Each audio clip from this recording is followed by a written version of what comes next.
History is written by the victor. History is filled with liars.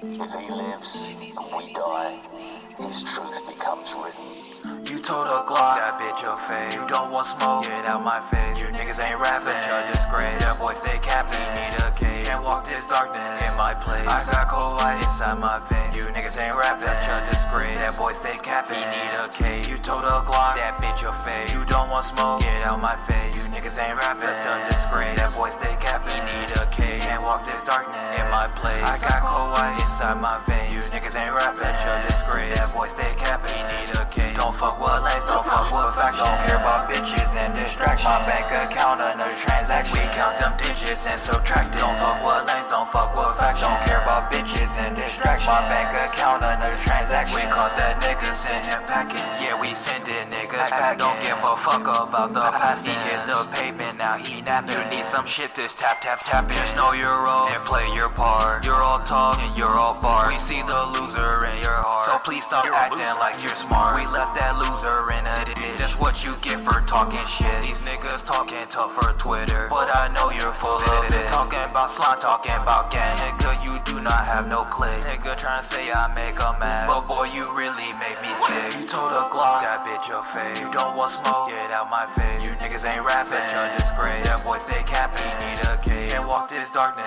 in my place. I got cold white inside my veins. You niggas ain't rapping, such a disgrace. That boy stay capping, he need a cage. You told a Glock, that bitch your face. You don't want smoke, get out my face. You niggas ain't rapping, such a disgrace. That boy stay capping, he need a cage. Can't walk this darkness in my place. I got cold white inside my veins. You niggas ain't rapping, such a disgrace. That boy stay capping, he need a cage. Don't fuck with lanes, don't fuck with facts. Don't care about bitches and distractions. My bank account, another transaction. We count them digits and subtract it. Don't fuck with lanes, don't fuck with facts. Don't care about bitches and distractions. My bank account, another transaction. We caught that nigga, send him packing.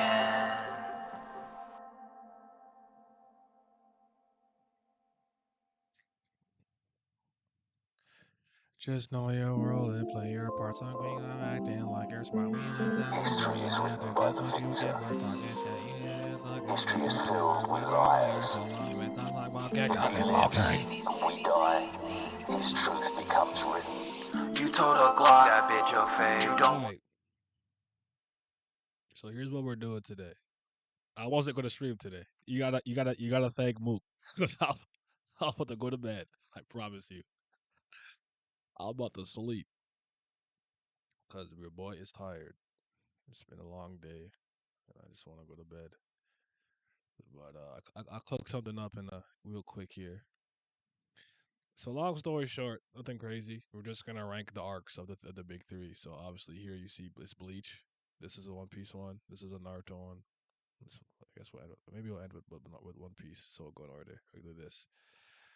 And yeah, it's tough being 40. You gotta get your rest. You know what I'm saying? Like it's not. It ain't easy. It ain't easy. So that's what we're doing. I think I want to say like I could probably zoom in a bit more, right? Probably zoom in a bit more, make it a little more obvious what tier thing with Jigamaduber we're looking at.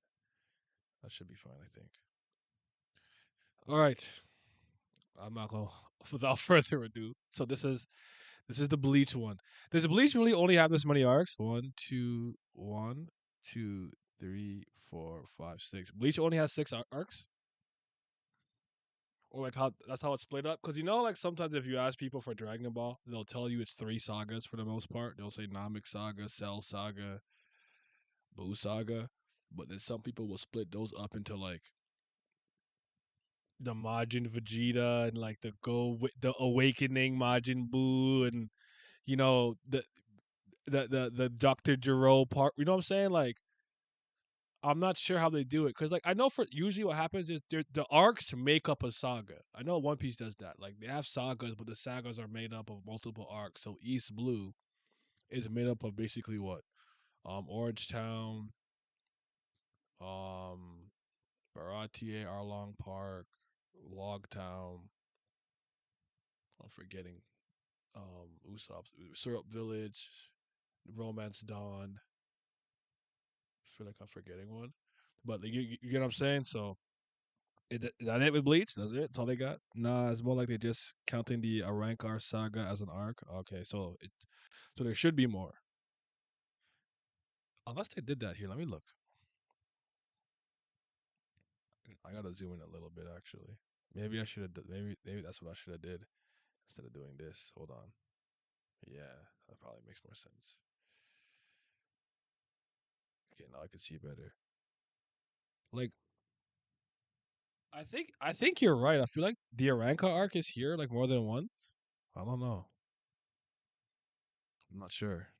This is actually throwing me for a loop. Let me check something. I'm gonna go back. Let me go back. This help, bro. How far back do I have to go to find this shit? It says Soul Society. It's called. What the only thing I don't like about these is how fucking small these tiles are. First of all, I can't see. I'm old. I need help. You know what? We'll do Naruto first. All right. So, see, this has words on it. I can read this. This I can. All right. So y'all gonna have to carry me though, cause I might not know what all these are. A Akatsuki suppression mission. This looks like the Hidan and Kakazu arc. Is that when Shikamaru and pulls up to like avenge Asuma and shit? Is that? Oh, you can't see it because I'm a clown. Now you have vision. Now you have sight beyond sight. You should be able to see now. My bad. Now can y'all niggas see? Do you have vision?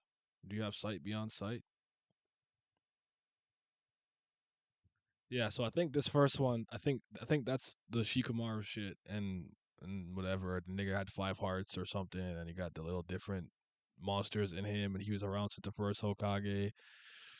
And Naruto first did the Rasen Shuriken. That's fine. It's like a B. Like a B. That's fine. I don't really hate that. That's cool. The birth of the Ten Tails Jinchuriki. I don't remember this. What's this? It's a flashback or some shit. I think I see Indra, Ashura, and Ninja Jesus.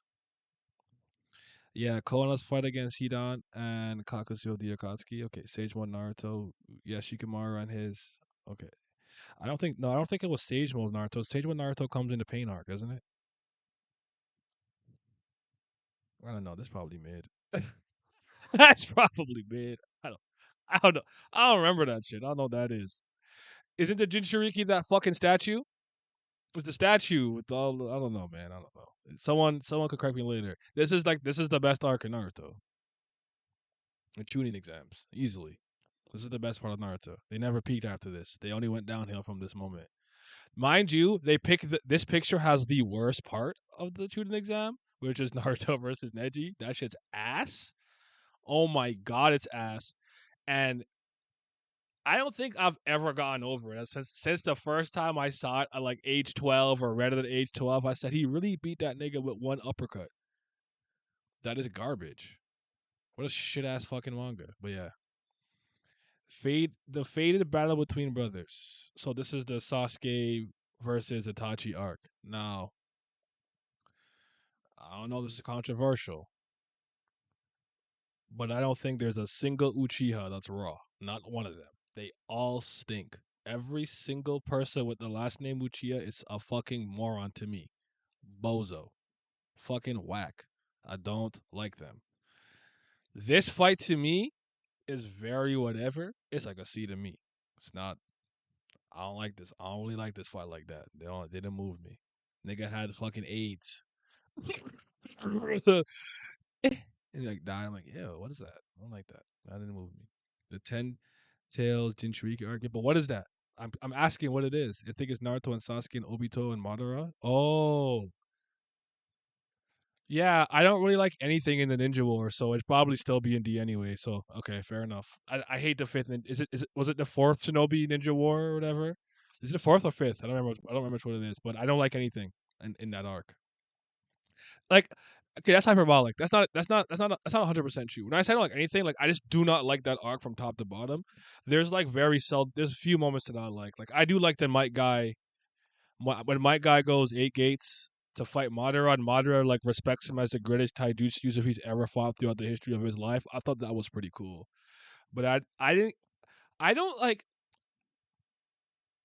it's hard for me to take series seriously when they don't have like a concrete concept of death, and I don't care. I've never liked the inner soul talk when they fight, and it's like they're in their little inner world, and it's like Sasuke, Naruto. Oh, I'm like, this is gay. Don't like none of this. This is a movie, so I hated the words way too long. I feel it. I feel it. So yeah. Um, this is actually one of my least favorite parts of Naruto is the Five Kage Summit. I hated it. This is when Sasuke pulls up to the five Kages. I remember, and there's I think Mifune it was his name. He's a samurai, I believe. I believe he's a samurai, and they're like neutral. They're like the neutral party in like the Shinobi political war or whatever. I don't remember the landscape, and I just thought it was nonsense. I'm not a Sasuke fan either, so when he gets focused, I lose interest a lot. Like, I don't like Naruto, like the character either, but I don't like Sasuke. And that's probably part of the big reason why this story just becomes worse and worse to me because one of my biggest issues with this series is that it becomes predominantly the Sasuke and Naruto show, and everyone else gets kind of shoved to the side, and that didn't move me because these are two characters I do not enjoy following. I think younger Naruto in a lot of ways is a lot more palatable. Me doing the like fake reread I did last year, I'm like earlier Naruto doesn't really bother me as much, even though I don't like him. But yeah, they split the Naruto arcs way too much. You think so? Probably. But yeah, I didn't care for all this. I also really hate the end when he's like blind and you can like can't see, and I think he like tied with Naruto after doing all this bullshit. But the Danzo stuff was pretty cool. I think that's like if that counts as part of it, that's probably the best part to me. I kind of thought Danzo would have been a more interesting character that stayed around a little longer, but you know it is what it is. But because he had that Inazuma Inagi Inagamonugo Badigo with the eyes, you know what I'm talking about? So the climax. This says FSWW. What does that mean? Final Shinobi World War? Is that what that means? FSWW confrontation? Oh, this is when Naruto gets the Sage Moke? Moke? What the fuck is Moke, bro? It's like you need a nap. You see, I need a nap, bro. I shouldn't have stream. I need a nap. Yeah, this is when he like blitzes the Kage. He's like, oh, you. I saw an orange flash. That shit was trash. Him talking to his mom and his inner world, that's garbage. Just put everything in the Ninja World D, bro. Shit's ass. I know it's not moving me. None of it. This is what Obito versus fucking Kakashi. You know, I'm always happy that Kakashi like beat him, but I don't know about that one, bro. Let me see this now. Danzo parts of the five. Okay. So what's part? It still doesn't change how I feel about it, but it's the best part to me. This one is everything until Obito becomes a Ten Tails. Lame. Still don't know how. This don't like how Naruto is able to make 100 shadow clones with Jonin level technique, and we're supposed to believe he's untalented. Right. Mom part hit for you. Can't say it did for me. Like I told you, that inner world shit is whack to me. I hate this shit. It doesn't make sense. I don't like it. What the hell is Itachi Pursuit Mission? Oh, this Deidara versus Sasuke. This is an underrated fight. This fight's pretty good. I like this fight. That's a art is a bang, art is an explosion, whatever. I like this fight. That's an A for me. I'll put that an A. That's good. Very underrated in my opinion. I fuck with that fight. Itachi Shiden book Light and Darkness. I ain't read no fucking Naruto books, bro. There's some light novel shit. Let me make another tier for Minar. Minar, read that. Add below. Oh, I didn't read. Oh, I turned that the wrong color. I'll turn this blue. I never read that or saw it, so ain't peep. Ain't peep. Itachi flashback in the anime. Oh, is that all that is? Why does it say Shiden book Light and Darkness? I don't know what that was. Is that all it is? It's just Naruto and Sasuke like as kids. Is this one he's like we used to just kept tapping him on the forehead before he killed everybody? Is that all that is? Well, I didn't see you. That's the case then. Never mind. I'll remove this then. I guess we gonna have to make an E tier at this point. Do we? For what? What's going in E tier? What's worse than the Ninja War? That's just Itachi's flashback, but longer. Oh, there's like add like extra stuff. Like what's his best friend's name? The teleporter, Shishui. Is it that shit? Oh, this would be the last part. Okay, this you're right. You're right. We do need to eat here. um, add roll below. Let's make that blue. Oh, I keep making everything else all the colors. First of all, I don't like how all these are like similar colors. We need to switch this up a little bit. Okay, get some gray in there. Get some dark blue. You know what I'm saying? Make this purple. You know what I'm talking about? And I'm just gonna put ass. Oh my god, this Kaguya shit was ass. Ass fucking garbage. Like, what was he thinking? What on God's green earth was he thinking? I'm gonna leave this court. What on God's green earth was he thinking when he made Kaguya come in the end and like cuck Madara and be all like, oh, a black Zetsu or something, and then she was like an alien. I'm like, yo, dog, we have lost the plot so badly here. And this trickled that. By the way, I don't think none of you in my chat do this, so you're safe. For you niggas who be putting Boruto on my TL, Boruto on my TL. Why do you hate life? Why do you hate happiness? Why do you live your life this way? Boruto, I want better for you. I want you to heal. Whatever it is that you're going through, it's not that bad. You can get through this. You don't have to watch Boruto. Okay? You don't got to read Boruto. I believe in you guys. You could do better. You could have better taste. And together, we will rise above this hurdle that is holding down my brothers and my sisters. And we'll free you from the chains and the clutches that is fucking Boruto Next Generation. Are you guys fucking kidding me? There's no fucking way. I cannot take that seriously. Get that shit off my TL. And I'm gonna add this for the niggas we put in Dragon Ball Super on my TL. I want to help everyone heal. I want to make the world a better place. We have the technology, we have the medicine, we have the capabilities to help you rise above this and put Dragon Ball down and pick up something new, something different. Okay? I can help you guys. But especially without Boruto Next Generations, we got a mental facility for that, all right? We're gonna throw you in there. We might just leave you in there, honestly, but we're gonna throw you in there. All right, anyways, Shisui. Oda was cooking up a sequel, man. Let him cook. What? Wait, Oda? Burrito. Yep. Shot the guy. Oh, I thought you were doing it all together. No, they're all different. I if they did one together like that, that'd be cool. I probably should have tried to look like a big three in general. I didn't think to do that. Their taste is not enough to reach the apex. Fact. Dragon Ball Super is gonna stay getting gassed. I just hate to see it. The only decent parts of Boruto is when Naruto and Sasuke were on screen. I like the fight from the movie, but the anime version I think is better when they fight. I don't know. I don't remember his name. Momoshiki. That's like the only thing that I actually thought that was a really well animated episode. I give credit where credit's due. I'm not an asshole. I am an asshole actually. Kakashi Gaiden's pretty good. This is like the stuff with Minato, Obito losing his face and everything, and that's like a B for me when Rin dies. It's pretty good. I don't have any smoke with that. It's pretty good. All them moon niggas are the same to me too. I feel you. The fucking moon niggas, bro. That's so unserious. Hazekage rescue mission at the beginning of Shippuden or time skip just for the manga. Gara has to defend the Kaze. I want to say the Kazekaze or the sand village from Deidara. They extracted Jinchuriki from him. This is the stuff with Granny Chio and whatnot. How do I feel about that? Do I like that arc? This is what Sasori as well. and he had the Gara's dad puppet or something, and then he turned himself into a puppet, and he had the shell and stuff. I don't think I disliked it. If I remember correctly, I want to say like it's like a B. That's fine.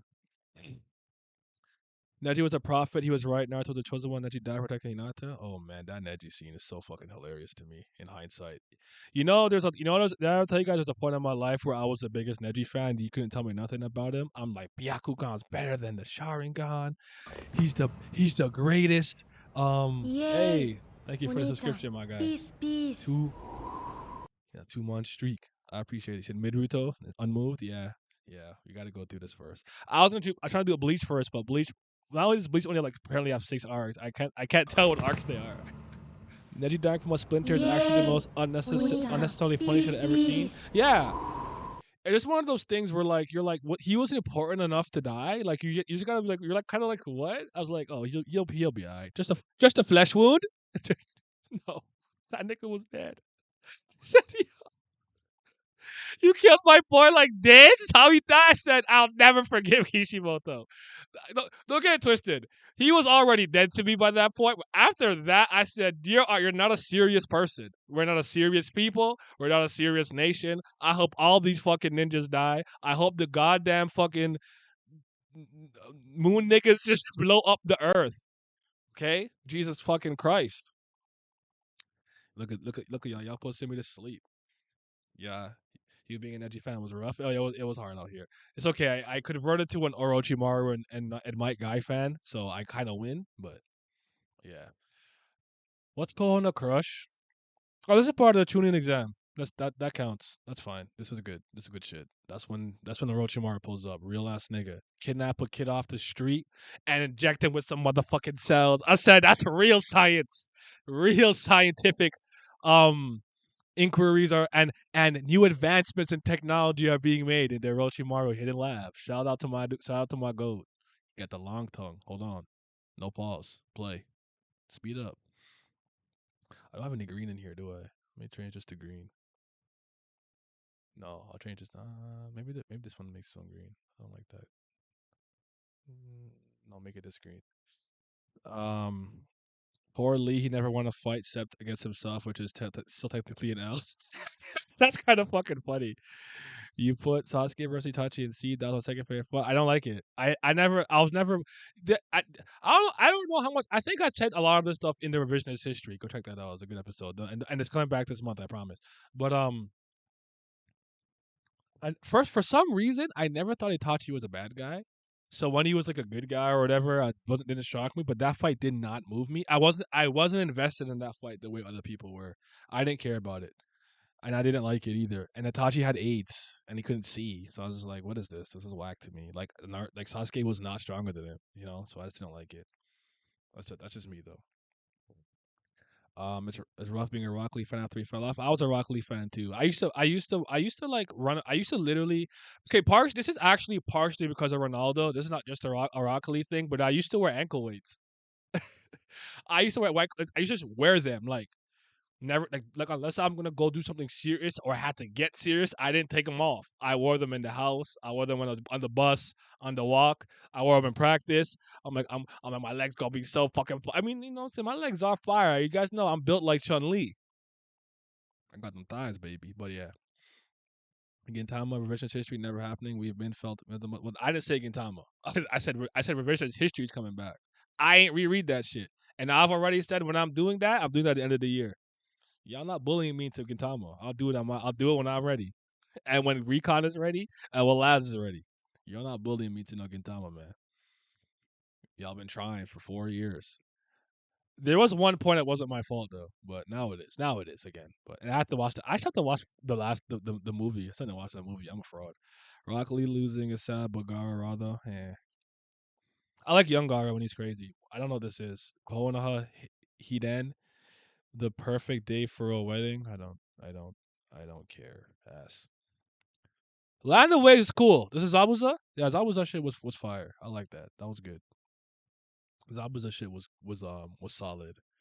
I always like how they were able to even get him to get his hand out the bubble with the little trickery that they did with the Rasen Shuriken, throw the something. That's not Rasen Shuriken. It's just a shadow something. The big ninja star. All right, shit. The big ninja star. That's all I know. All right. But yeah, that arc's fine. I don't have any smoke with that arc like that. Yo, yo, that shit. Naruto epilogue. Oh, okay. Hey, what's up, Sasuke? How you doing? Hinata and Naruto off-screen relationship is in a bad movie. Oh, I watched Naruto the last. I like that movie. It's not a good movie, and it's not a good love movie, but I like it. I don't know why I like it. I like that movie. A Big Getty star? Yes, sir. But you know what the Big Getty? What do you know about the Big Getty star, bro? Y'all don't know nothing about that. Okay, first of all, you see, Pat made a mistake already because this is Naruto, and the Bleach is right here, and One Piece is right at the end. Because I know the stream says Big Three ranking. It doesn't say Naruto only. I know he can read. He's a smart man. He'll figure it. He'll be alright in there. He'll be alright. All right. Pain assault. Oh. This always leaves a sour taste in my mouth because of how it ends. So I can't put it above C. I don't fuck with it like that. I'm just concerned about this being done because I got forced to stream today. I wasn't going to stream, but I got Mook bullied me. He said, "Oh, you're not doing Kubera and you're not going to stream. You suck." This is not Naya. I'm Ayan. This is Ayan, his evil twin. Naya's been defeated. I am Ayan. What's Sasuke recovery mission? Oh, that's when you fight the five ninja sound. Um, let's take a B. It's fine. No, no, I don't like most. I don't like most of those fights. Like Kimi Maru part. It's the pinnacle of C. That's what it is. The top of C. Pinnacle of C. Do you want a partner to help you? You guys can hop in if you want. I can hop in Discord if you want me to. I'm here. Search for Tsunade. What the fuck is that again? Is that when that nigga was trying to learn the Rasengan with the fucking ball in his hand and shit, and you have to do something with the water and the toilet and the counterclockwise or something? Naruto's only cool movement in Pain Assault art. You got to give him at least that. You're right, but that's all he's getting though. I said that this is like the only time I've ever liked Naruto during that arc when he came in. He had the sage mode, had the swag, he destroyed up the body. I don't know what Sasuke Shiden. What the fuck is Book of Sunrise? Oh, is this when he learns the truth about like the shit and he has to read the shit with the new eyes and some shit? Is that what that is? And he summons like the old Kages and they're like, here's the story of Madara and something. Is that what that is? Or I don't know. I don't know what this is. What the fuck is the Book of Sunrise? Is that where he's fighting velociraptors? I don't what? Did that happen? That in the manga? I don't know if I know about that. I'll move it to the end for now. I don't know. Search for Tsunade. You see, any arc with Kabuto is fucking. I fucking hate Kabuto. I hate that nigga so much, bro. I really, really do. Shikamaru Hiden, a cloud drifting in silent. What the fuck is this? Shikamaru Hiden, a cloud. I don't know what that is, bro. Ass. I'm joking. I don't know. I'll just leave it out. The Jiraiya shit's cool. If this is when Jiraiya fights Pain, that's an A for me. That's good. I like that. It happened in Boruto. I thought that's what it was. I don't know. I don't know. I know nothing about Boruto, bro, except for the fight with Momoshiki. It's the only thing I know. I know nothing else. This is when Naruto turns three tails against Orochimaru, and he does the Rashomon or whatever. It's like a C. It's fine. Put all the Bleach arcs in trash tier, please. We gon' see, brother. We gon' see. Does anybody here know what Sasuke Shiden is? Can someone help me, please? Help me. And what's Shikamaru Hiden, a cloud drifting in the silent darkness? What the fuck is Book of Sunrise? I gotta do it myself. I gotta Thanos it. Thanos it. I gotta do it myself. You're not gonna help me. You're gonna watch me suffer. Book of Sunrise. Go. Naruto Sasuke Shiden, Book of Sunrise. Sasuke's side story is an original Story written by Shin Towada and illustrated by Masashi Kishimoto. It is in the third installment of the Naruto Shiden series, which takes place after Akatsuki Hiden. What the fuck is this shit? I don't know what this is. This gotta be some side story shit I don't know, but I'm just gonna put it in I don't know. But now I know them thing. I think that's when Azuma died. But isn't when Azuma died this part with fucking the Akatsuki suppression mission? Because this is where I see Hidan. Or is this before when he dies, and then this is after when he avenges him? Is that what that is? I think Sasuke Shiden's that dumb stuff with Sarada. Is that the 10 chapters that precedes like that's after the Naruto when they're like they weren't even sure they thought maybe Karen was her mom? I don't fucking know, bro. Ass. If this is related to whatever, I'll throw it in B. All right, there you go. How's my list, guys? This is the best. This is the best. This is the only good part of Naruto. It's the Chunin exam, and to the end of like that. I like this fight. I'll put Lando Waves over this and the dry part over this, but I like Sasuke versus Deidara. That's good. The Akatsuki suppression is after Azuma dies. All right. Yeah, the Kagashi guidance stuff is fine. I kind of think the fight with Sasori's pretty good, low key, and I'll leave this like that. What's my favorite in this row? Probably no. I'll probably leave the Sasuke retrieval mission at the top. Then I'll put paint the paint. Nah, I won't do that. I'll put the bridge part because Orochimaru's there and Rashomon's. Anybody who has a move called Rashomon is raw. The fight with Sasuke is about she's in the back. Okay, that's fine. So in D, I don't even care about D. My personal favorite was Pain's arc, except the end. That's the problem. That's why I don't like it. The ending is that bad to me. What All right, the shit got killed? you came just in time for us to move on to Bleach. That's insane. That was completely unintentional. That's incredible. I went to go get an apple. I came back. I joined. How you doing, man? I am doing very well, sir. And you? I'm so fucking tired, bro. Oh man, I didn't gym today, so I'm kind of bummed out about that. My knee was bothering me all morning. I was like, "What the fuck's going on?" Don't get old, man. Stay youthful. We're only 2 years apart. You don't want these problems, son. You don't want these problems, bro. You see what my sister said to me? I don't think I've ever told the chat this. Hold on, I'll show my chat this. It was funny as fuck. That shit was hilarious. I said, why you send me that? I got better knees than you. You got no knees. I don't got knee problems. I got back problems. That's why it was funny to me. But it was just like perfect though. And plus, everyone knows I love Avatar. But yeah, that was good. Let me pull it up though. But It yeah, took away your bending. I wasn't gonna stream today, but I got bullied. Mook put a gun to Yeah, my I head. seen Big Three stream, and I was like, he only likes one of them, barely at that. So I'm like, why is he doing this? Man, yeah, I'll be overblowing my anger at Oda. I'm just mad. I just want him to fix up, bro. All I'm saying is, you done said this nigga is cooked like 7 times in the past 2 weeks. I know, but you gotta know when I'm playing something enough to piss people off though. That's Like why I let you rock. I still enjoy making the One Piece fan base cry because they're annoying. So I Yeah. like bullying them. If I was genuinely mad at you, I would have Mhm. said something. Mm-hmm. Yeah, I just watched from afar. yeah, this is it. So like in Ozai at the end, it's like my knees. What did he do to me? 30th birthday, I took away your bending. My little sister said that shit to me. I said, why? What did I do? I'm just out here, man. She's not a nice person. But yeah. Um, So yeah. I'm looking at the list. You put Sasuke retrieval at C?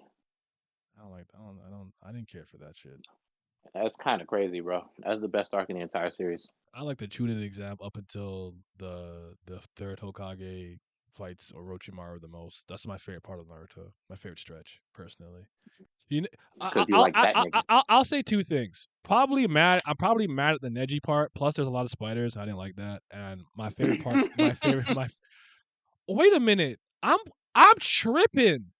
This arc ends with the fucking fight with Naruto and Sasuke. I totally forgot about that. I'm sorry. Yeah, that's what I'm saying. That's kind No, of no, no. crazy, bro. I forgot about that. If I somehow erased that fight from my head. No. I'm tripping. I apologize.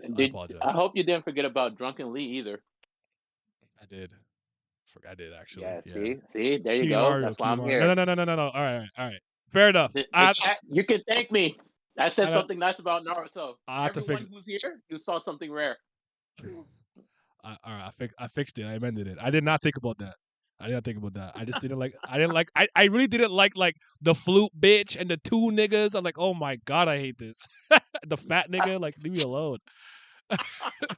But it ends strong. And Kiba's a loser. God, I hate Kiba. Sorry. For me, the end being bad doesn't retroactively ruin the whole thing. If I do it up to it, I'll have good memories.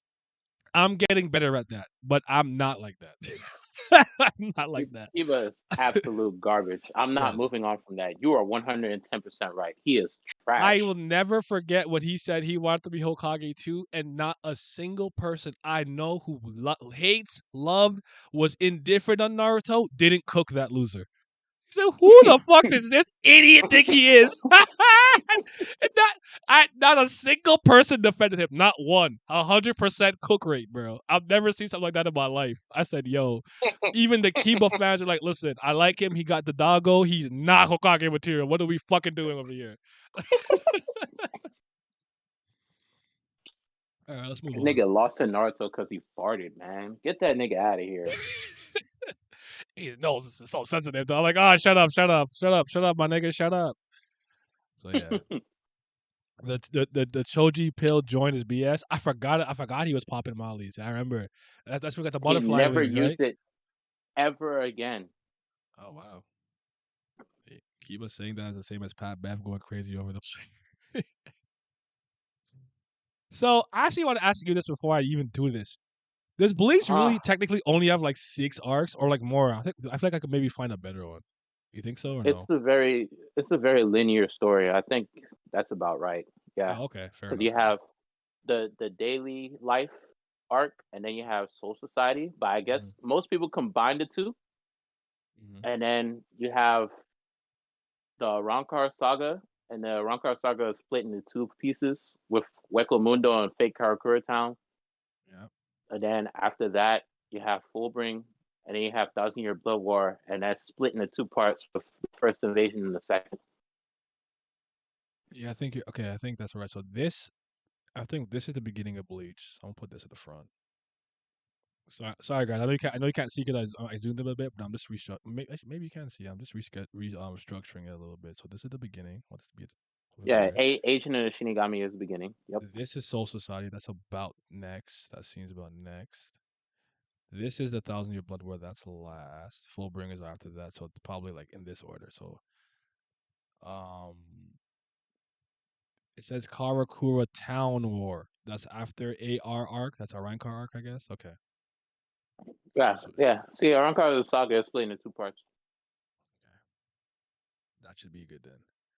Oh, I think I need to zoom out just a bit more, then we can get into it.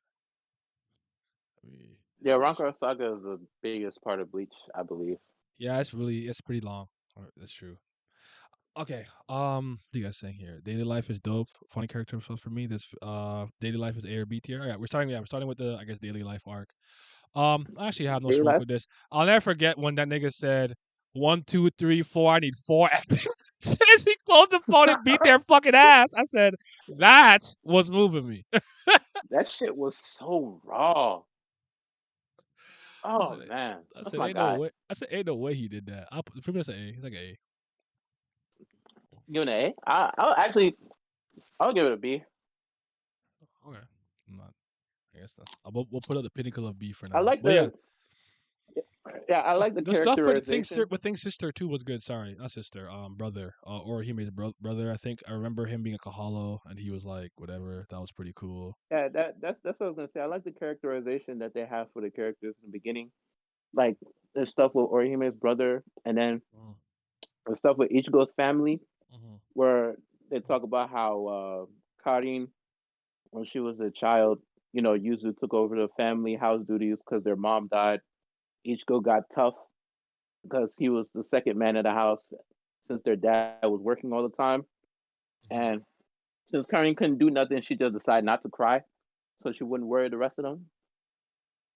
Yeah, that's a lot of good moments like that. Like I think it's on par, just as good as like kind of like when I think of like the Reborn Daily arc and what they did for the characters and setting them up before like the first major conflict, if you will. Um, Not that I'm trying to downplay some other hollows that came and like the Menos I think also came before like the Soul Society niggas came, but there's a lot of good moments like that. This Grand Fisher happened in this arc, like the first running with Yes, him. I think okay, that yes. stuff's really good too with his mom. So yeah, it's a strong start, man. Strong start. Also, this arc will always be special to me because I told the story a million times. That's when I started Bleach, like the very end of this shit. Thinking Mm. he's going Reggie fighting in the middle of the street. I'm warming up food. TV's on Adult Swim. Niggas just fighting. I'm like, okay, he has orange hair. That nigga has red hair, but he got like multiple markings on top of his eyebrows, so he must be the bad guy. Nigga said, "You even know the name of your Zanpakuto?" He was like, "What? What's he talking about?" And I was like, "Yeah, what is he talking about? What do you mean?" Nigga said, "Roar, Zafimaru." That shit turned into something that got teeth. I was like, "Wait, what?" That nigga fucking slashed that shit and stretched. I was like, "What?" Went upstairs. I was like, "Yeah, uh, Bleach. yo, I'm watching." yeah, I remember. I think I've told this story before, but before that, Chief, I remember all of those sites: Naruto get, Bleach get, Dragon Ball get, or watch OP. Like I remember the era. I remember that, and I remember when the newest episodes after we transitioned to like the high definition era, they'd be in 720p. It's so crazy to say 720p now. Like that's standard. If even now, actually, I think 1080 standard now, isn't it? And then 1080 is standard. and everything else is ultra HD. Yeah, like 720 is like below standard at this point. You know, it's kind of fucking crazy. What's up, Pheasant? How you doing, bro? If they were on TV when I was a kid, then maybe I'd like them, but I'm too old to start reading or watching Bleach or One Piece. I disagree with the reading portion, but if you're going to watch them all, I would be like, I wouldn't bother. But I think you could. I don't think Bleach is a hard read. Like you could like. It has a decent amount of chapters, but they're not overly verbose. Like they don't like talk your head off Oh, and in nigga that Kubo manga. just likes to draw, man. You can flip Yeah, through that yeah. shit. One Piece at some point they do start talking, so I'd still they talk a lot now, but I'm not telling you have to read it. I'm just saying, if you're ever curious, give it a fair chance. That's all. So, anime TV was a thing for a minute. I didn't really use anime TV. I think by then I put the straw hat on and I just what I'm saying, sailed the high seas and just put it on my CPU. You know, down back. Bleach fans are the most annoying types on Twitter. Why they annoying? Is it because of the anime? They don't bother me honestly. I think you guys. Good. I think Bleach fans were more annoying when they didn't have Bleach. Feel like you guys getting the anime tempered you a little bit. I don't know what it I hope is. they continue to be annoying, Mm-hmm. so it can cancel out the years of all the Naruto Mm-hmm. fans. They're still the most annoying fan base to this day because they don't Mm-hmm. even understand their own fucking series. Yeah, Manjeet said it's because of the over analysis BS. I hear you, but I would argue that every series does that. Every fan base does that. Like I think the most annoying over analysis thing that I see on my TL is JJK. Everyone has a think piece about JJK every chapter. And Oh man. I'm like, Jesus Christ, shut the fuck up. Maki is shit. Maki's not a cool character. She fucking I'll give you cool because she be beating his ass. It's fine. But Maki's not like I don't get it. I don't understand it. I don't get it. Like one like because people keep saying it's because of like what happened recently. I'm like, you guys were insane about Maki from the first season. Do not try this with me. Why do you like her so much? The Zenin clan. No. That shit came after. You guys were already unhinged before that. I don't want to hear it. I mean, Me personally, I don't got no smoke with Maki, but her sister is a fucking loser, and They're everyone has both said otherwise. It's a bozos. liar. Mai, Well, right? She sucks too. yeah, Maki can fight, so I let her rock. But she's a fucking loser. She said, "Why couldn't you stay at the bottom with me?" I was like, "What?" Maki's also ugly. She's fucking hideous. She's hideous. She got million scars. She got that stupid ass fucking Megan Rapinoe lesbian haircut. She looks awful. She's not raw. She's not actually discount Toji. You're not moving me. I'm sorry. You don't move me, dog. Why That is stuff. Megan Rapinoe getting dragged in this? Well, I don't like her. But yeah.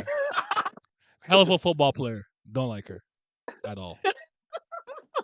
Not one bit. But yeah. Honestly, someone said that to me. Someone said that at work today. I started laughing. I'm like, Megan Rapinoe lesbian haircut. I'm starting saying that. So yeah, dropped JJK a while back. I actually just read it. I read it. I like low-key fake kind of like I think I'm missing like 6 chapters in between. But when Mugumi's body got taken by Sukuna, I'm like, I'll read it. And I read it from that chapter to see what's going on. It's the anime girl taxes strong female characters get their dicks hard. I guess strong and female characters in what way? Just like they throw hands well. Itadori hasn't gotten any focus in like a long run of chapters because he's a loser. He's the worst character. I'm joking. I don't know, but I'll like him. JJK stands basically millennial Hunter x Hunter stance. Might be, you might be right. I like it for That's a her fact. physicality. I'm not praising her to be the high heavens. Okay, see, I respect that.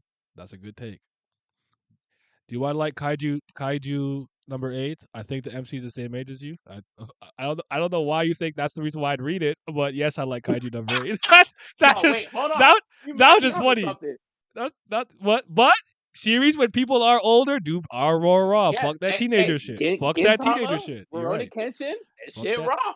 Fuck that teenager shit. Be at least like in your mid-20s and above. So, but yes, I like Kaiju. Kaiju, Mashal, Sakamoto, Spy Family are the ones from like this Jump, Digital Q, whatever the fuck it was called. I don't remember what it was called at one point, but I was fucking with those. So they say But Casper on 32, on the Angie Nice Maki 40. thing, Yes, that's right. Round me up to 40. I like that. I'm gonna start. I don't want to start saying it too soon because I'll have to keep the gimmick for a whole decade. But around like 34, 35, I'm gonna start. I'm gonna start with the I'm 40. Go ahead. no, I was just gonna say on the Maki thing, I didn't have no smoke with JJK female characters until they started getting loud and obnoxious about how Kubo was like, "Where the bitches at?" when he was doing the little interview with Gege, and then Gege was like, "Oh well, I mean, I don't really have any, attractive woman in my series like that," and they somehow equated that to their fucking self worth, and was like, "Oh, Bleach don't got no good female characters because all we care about is how they look," and I was like, "Wait a second." I was like, wait 1 second. Rukia clears the whole JJK cast. All right, let's scale it back a little bit. And Kubo was spitting. You need some fucking bad bitches in this series. Not moving me. You got like 1.5, 2. He did not tell not one single lie. He literally it was literally a recreation of the bullshit with Megumi. I guess a girl who's like confident or whatever, and fucking Toto's like, ew, turn that off. I like a woman tall with a big fat ass. Nigga, fuck is you talk about? Shut up. I said, see. You guys with that? Oh, I want her to be. I'm like, are the titties big? The ass fat? Like, what are we talking about? Come on, man. You guys are not serious about life over there. Talk about some bullshit. These intangibles. Shut up, man. She a bad bitch or not? Kubo base for that. Also, Gege still not confirming Noboru's situation is still his ass. Has he not said if she's like alive or dead yet? For real? I think she's alive personally, if I remember correctly. No, wait, Mojito kind of got her out of here. Mojito was the best villain, by the way, in my opinion. He's my favorite. Okay, Soul Society's an S. We don't even have to. Absolutely. We don't even have to debate that. We could talk about why it's an S, but we don't have to debate A or anything else. It's going in S tier. This is a classic, man. This is a classic. From the moment that Aizen was quote unquote killed, it was an S. And then when he came back, it was God tier. It was God tier. Listen, man. Both those key moments alone, Soul Society could have been bullshit the whole arc, but just those two things, it was already stamped as an S. It was just amazing. I don't know. It's like I still think that's probably one of the 15 best arcs I've ever seen in my life. I do want to do an arc like conversation sooner rather than later, but I haven't thought about my favorite arcs in manga and anime in a while. But I would argue it's probably at least top 15. I always Nomura situation is say lame, goofy that. when authors do that. Soul Side SCI classic arc. Sorry, Hakima Bleach. Yeah, I respect that. Shout out to Hakima Olajuwon. Go ahead. No, I always say I feel bad for like the younger generation or niggas that's just getting into anime in the social media age because they already know that Aizen's the bad guy. Well, most of them knew, and True. like going into it blind was just an earth-shattering experience. Like I knew absolutely nothing about Bleach when I started. Like we still had Facebook and MySpace back then, but niggas wasn't really talking about it like they do on Twitter. And We also had a to see code. this nigga, yeah, no spoilers online. In forums, niggas wouldn't spoil shit. I don't know these new niggas, they don't give a fuck. But just seeing this nigga Eisen dead on that wall, my mind was racing. I'm like, bro, a captain is Everyone dead. thought Gin was just evil, bro. I'll never forget that. We all thought, most Yes, of us thought it bro. was Gin. Like Gin is over there. Just look at him. Look at him. Look at that. Look at his weasel ass face. You know it's him. Yeah. Bro, it's just he pops up. He's like, "What's all this screaming?" And he looks up. He's like, "Oh, that's a big situation, ain't it?" And he already's like thinking about that conversation. His guy was like, "It was you." And then she takes her Sambato out. And Kira's like, "What you doing?" "It's my captain." And she's like, "Nah, move." He's like, "Nah, that's my captain." And then she releases her Sambato and they start fighting. I'm like, bro, we got civil war going on in the middle of a rescue arc. It was. Then he comes back. He almost killed Momo. And then he talking to Hitsugaya. And he was like, she looked up to you. She admired you. And he was like, remember one thing, Hitsugaya-kun. Admiration is the state furthest from understanding. I'm like, bro. I've always loved that line. He's like, it's just oh man, it's a bar. S tier, I'll say Oh, this: God, man, don't understand why Kubo couldn't give Ichigo another move. It's the same, gets a good touch it over and over. Younger people got experience mid shit like Demon Slayer instead nowadays. Yeah, having no idea what Aizen had me gobsmacked. I legit thought Aizen was a square. I thought he was a loser. I thought he was a fucking beta. Raise your head, who a Bisuke. Ichigo's Giannis. He don't need a bag to be top tier. I respect it. All right, there you go. There you go. There, good rebuttal. He still got a ring. Oh, you don't got a bag. You don't got a tween behind the leg dribble step back three. Yeah, run Euro dunk. Stop it. Stop it. that show. Run Euro Stop dunk. it. Like I never that's why I don't talk to these niggas like, oh, I don't do this, I don't do that. I don't fucking care. The ball's going in the basket. They're winning. He has a ring. Shut up. It's not all shit's not moving me. So but yeah, for me, obviously Byakuya being heavily focused makes this arc a big deal for me. Obviously, at this point, he's an antagonist more so than he is like on our side, but like he's my favorite character, so it was like I like can't it's like I remember where I was. I wasn't even in my country. I remember where I was. I was in New York. Bro. When he wanted to show Renji a modicum of respect for the little growth that he made, he turned his sword upside down. He let that bitch go and he said, Bankai. That shit went through Nigga. the ground.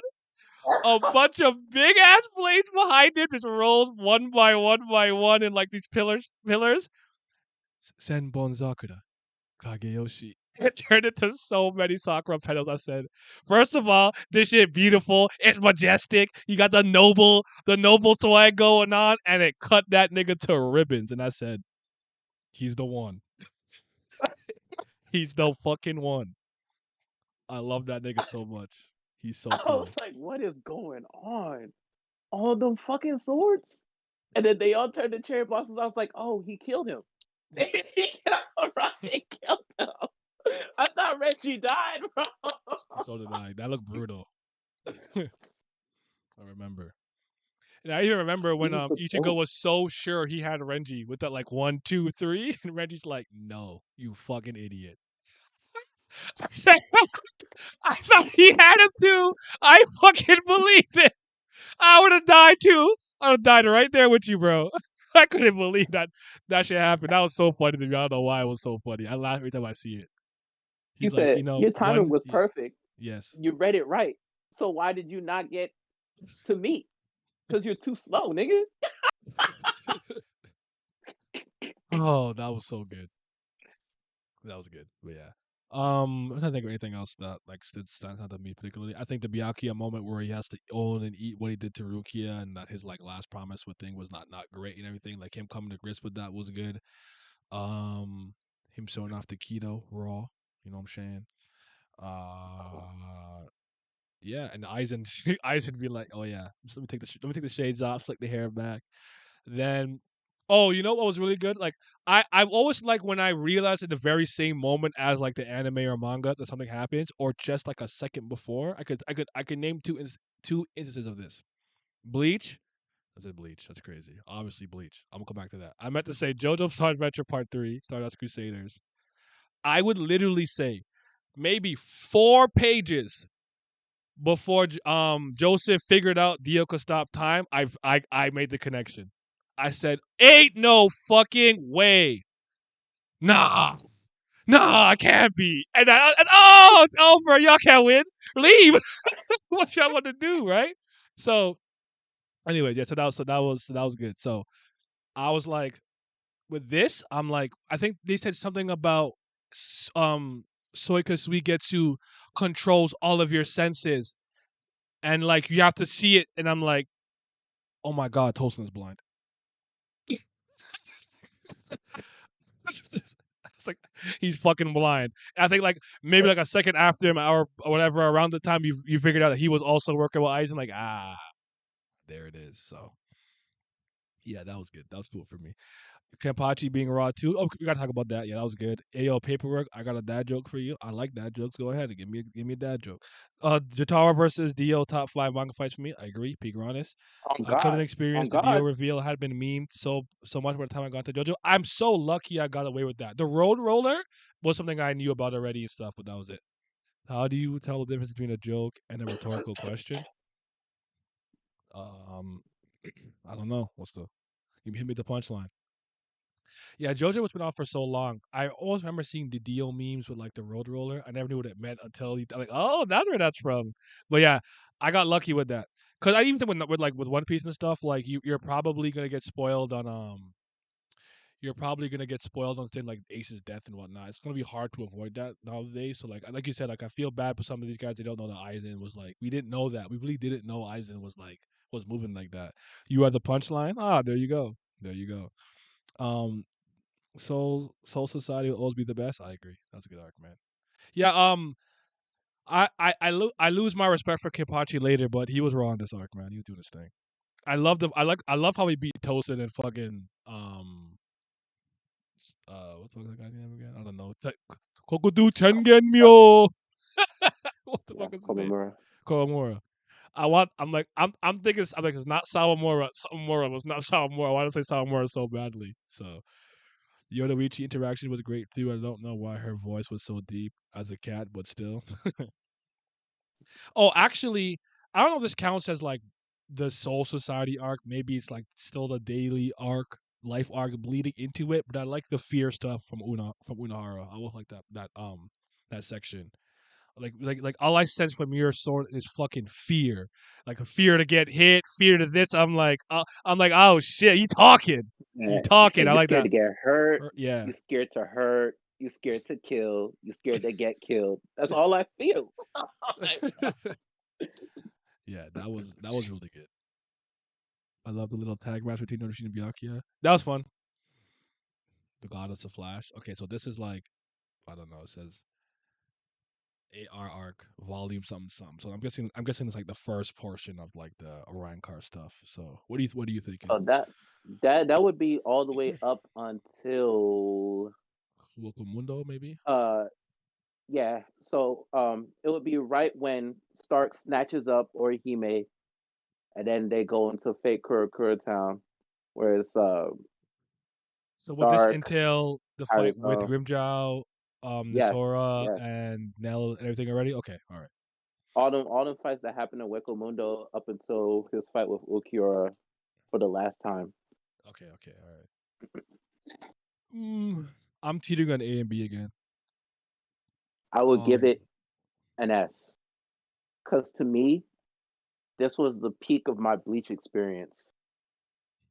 This was when I caught up to it and I was reading it weekly. And nigga, reading them chapters, like that part where Rukia was going up against Aronero, first of all, great character development moment for Rukia. Like, it's just absolutely astounding. Seeing the whole backstory of what happened between her and Kyan, like it was always at the back of my mind. And finally got it. I was like, all right, this is great. Yes. I remember him. He's the Rancor with the head in the jar. He was like not like at the same level as the rest of them, but he can like shapeshift. He was that guy. I remember. Yeah, and then he was the only Gillian that became an Espada. But whatchamacallit, Rukia beats him, and then she's almost dead. She's barely clinging to life. Ichigo could feel her spiritual pressure dropping, and he's like, Rukia, and he's about to go to her, and Okira at the top of the steps. I was like, nah, not him, bro, like, not him. Yo, he's a dangerous Because man. at the time, we still ain't know like the full rankings of all the Espada, so we had the little forums back in the day. I was in them, and then everybody was making their lists and shit. I was like, I think he's number 2. I think 1 would be too obvious. I think I had him at 3. Yeah, I was like, no. 2. You know, you're right. No, it was 2. 2 was the prevailing thing because you're like, we do 1. Yeah. You're right. That was the conventional wisdom. Keep going. You're right. It was 2. Yeah, because I always thought that what's it, Baragon, the old nigga. I thought he was number 1 because old niggas always raw. And then I thought Okiro was 2. I can't remember how I felt about the rest of them, but I was like, Aizen talks to Okura a lot, has him do these things. He was bossing around Yami and shit. He just feels like somebody that's like top tier.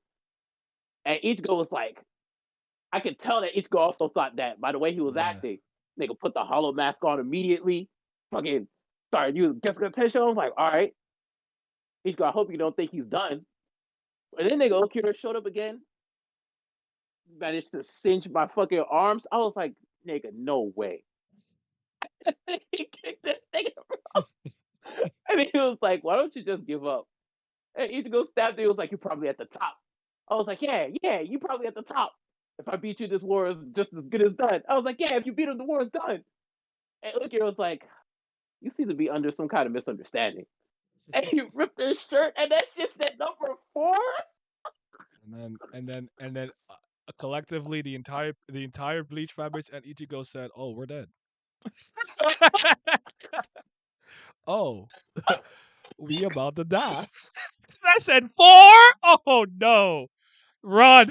Just like run, dun. That's all I'm thinking. Like, get out of there, bro. It's not time. Hit the hyperbolic time chamber. We're out of time. Come back. You're not ready yet. You barely beat you're like barely beat Grimjow. Like, you are not ready. He's 6. So I still remember the dialogue in the anime. That nigga Ichigo like, Shon Dato. And he's like, Soka, Cuatro Espada. Ukira Shifra. I said, what you mean? There's 3 niggas stronger than you? I was like, that don't make no sense. It was hard, man. That was tough. That was tough. It ain't easy. The fucking meme. So, oh yeah, that hurt. I know it was obvious at the time, but Kaya looking like Ichigo should have made me draw connections that they may have been related. Are they related? Yes, they are. They're Oh, cousins. I don't think I knew that. That's much something new to me. Bro, how you not know that? Ichigo's dad's name is Ishin Shiba. Oh yeah, he's from one of the fucking 4. Yes.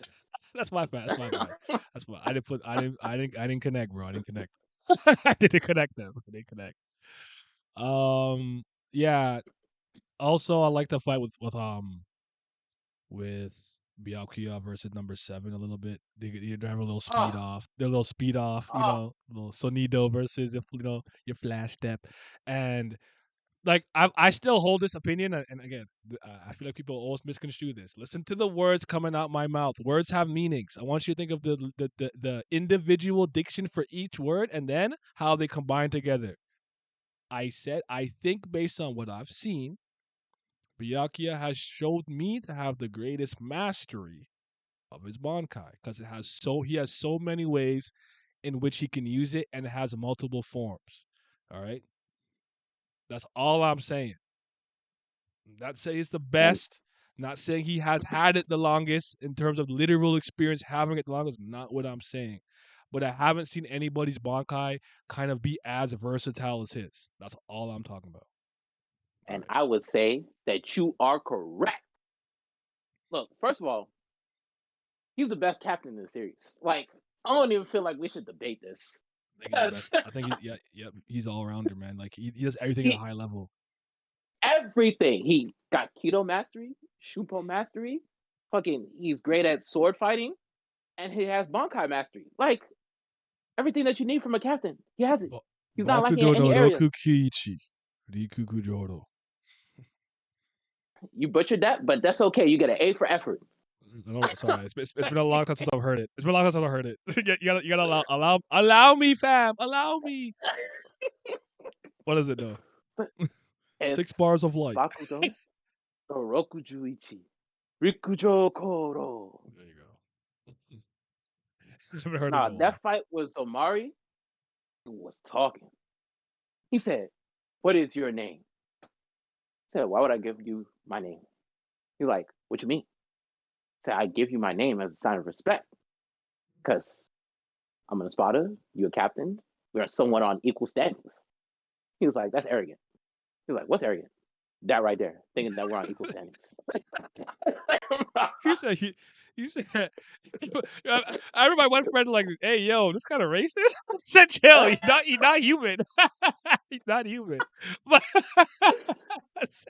he said, yeah, I never get that because he's funny like that because I even remember when he was watching he was reading One Piece. He's like, bro, Nolan's a colonizer. I said chill. He's so annoying. Anyways, go ahead. Sorry, keep going. Talk that talk. My man said, the gap between your abilities and mine is like the gap between heaven and earth. I'm like, was this nigga always a shit talker like this? Because I swear this is brand new to me. He's like, I swear to God. you are a mere hollow. Like, do not presume ever in your life that we're even in the same stratosphere of similarity. You are beneath me. You fucking freak. So yeah. That nigga Oh started man. controlling Rukia. He said, "Drop your sword, nameless captain. You are powerless before my sovereignty." I said, "You don't want him to drop his sword. You don't want him to do that." The nigga, but you drop that shit, pointed at Rukia, Rikujo Koro. He's like, "What? Move, move." The nigga popped up behind him. He said, "Before me, sovereignty means absolutely nothing." Kai. And the words like, and the nigga choked up. He said, "Simple Sakura Kageyoshi." And then all of a sudden, you see the Bankai go up. This shit started spinning in a way that we hadn't seen before. Yeah. That nigga said, "I'm gonna use all the eyes of my body. I'm gonna use them to command all these blades." Nigga Byakuya was like, "Bro, just stop. On your body, you got 52 eyes, including the ones on your face. With those 52 eyes, how do you plan on stopping hundreds of millions of blades going around all at once?" You Backed said him up. before that going up against me was useless. Well, I'm gonna show you that going up against my power is utterly useless. Goke, Senbon Sakura Kage. I say, new move. Oh my god, he is walking on air right now. I said another form, and he gets another one later. I said, bro, I'm telling you, he's different. He's not similar. He's different. I know I wasn't. Oh wait, Halibut looks so cool design wise, but she gets like no development. Yeah, I feel that. It has been Absolutely nice. none. She generally is well rounded. He's really well rounded too. Byakuya is LeBron. Sounds right. Okay, he be spamming the light and Byakudai. I remember that one too. Poor Harry Bell, she really looked great and strong too. I had higher hopes for her, especially like because she used water, and I like water. Like water, like I like water. You know what I'm saying? But I don't know. I feel like I don't. I almost feel like she At didn't least get she the looked proper nice. chance. Yeah, yeah. I don't know, but I don't. How do you? But how do you feel about the hollow titties? I wish just show me the nipple, huh? All right. Next arc. this. Well, actually, no. There's more things about here. There's more things to talk about here because this is no. Character Town's after that. Okay. I think this is yeah. This is I see the Espadas here. So this is probably when I get to see number 8 here, or just before that. Fake Karakura Town. Let's zoom in. Let me just zoom in because I don't know. I'm looking at. Yeah, that's fake Karakura Town. Okay. So this is when I kind of burned out a little bit towards the end of Yes, yeah, yes. like It drags on too long. I agree. I give it a B. I think this There's some bits that I really like, and then there's other moments where I'm just like, ah, like the visors pulling up. That shit was raw, mhm. but then they all got fucking jobbed. So I was just like, why did you come? like, bro, like, why did you come? Y'all could have just sat back and waited for them niggas to do all the work. Yeah. The best I hear moment, you. I hear you with Ichigo's fighting style not being too varied, but like I really think you can make that argument for like a lot of main characters, especially in the big three. Like Naruto uses shadow clones and variations of Rasengans for the most part. Like you could yeah, really force that on everyone. And Luffy's all of his abilities are related to Gomu Gomu no whatever. I think with transformations and stuff, and he's very inventive, whatever. Yes, but he's just stretching and snapping back into place. If we're being very honest. He does it with his head, with his fist, with his stomach, his legs, whatever, his fingers. Like it's you could really make that argument for all of them. I do think with Luffy, it comes off across the best because it's the most creative in my opinion. But you really can't. I think you could really make that argument for each of them. So that's why I don't really rip. I get it, but I don't rip on Ichigo for having like one move. It's whatever. It's fine. I hated the Yakaku fight in this arc. Really, you know yes, what? I can't say it was a good fight. Oh, were you talking about when he didn't want to use the Bankai? Okay, no, I think you're talking about that. yeah. If you're talking about when he first used that, that was cool. But I think his No, Bankai is mid as that's hell. I think his Bankai is in the mid though. beginning of the Rancor saga. That shit Okay. was raw.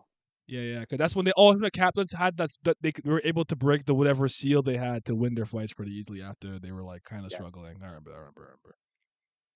I that's the liked best Inner Bankai reveal in Hollow the series, Ichigo by the way. versus Yusuke Zangetsu. Yes, he was swinging it by the bandage part and stuff like that too. Like all that was pretty cool. So yeah, I feel it. What's up, Griever? So yeah, that was pretty cool. Sup? So you were talking So, Bleach. I had to step in and go, yeah, let's go Bleach. yeah, you are good, brother. Um, this arc had Severa Selena from FE and Literal Cinder. The vice captain of Ice Dude is also she had a cool sword power. Um, Rangiku's is he talking about Rangiku? I think so. She had the dust thing. I think like I can't remember. I can't remember exactly what it was, but It's Ash. Her Ash. Zanpakuto turns to Ash. There you go. Yeah, Rukia's ice, but Mhm. Um. All right, you know me, bro. This is the second best arc in Bleach. This guy. I'm tired of downplaying the Fullbring arc's comedic greatness. I'm tired of it. All right, I'm putting respect on the Fullbring arc. It gotta be S. Can't be nowhere else, man. It's gotta be S. Now, I where would look you at guys actually put it? I'm I serious, look but where at would you guys put it? Fullbring. I look at Fullbring as a soft reset. I give it a B. I was gonna say It's it's not as bad, especially upon reread, like a lot of arcs seem to be these days. So I'd put it as the weakest Bleach arc, but I don't think yeah, I'm a Pat. I'd put it in B because I still think it's not as bad as people remember, and really it's a really quick read, man. I reread it before watching the Thousand Year Blood War arc anime just to refresh myself, get into the Bleach stuff, right? And I was like done in minutes. Like it doesn't take long. yeah, it's short. It's to the point. It's simple. It's just the arc to reestablish the things that Ichigo sought in life before he became a Shinigami. and then afterwards you reconnect with some of the characters that we forgot about a little bit, like Orihime, Uryu, Chad.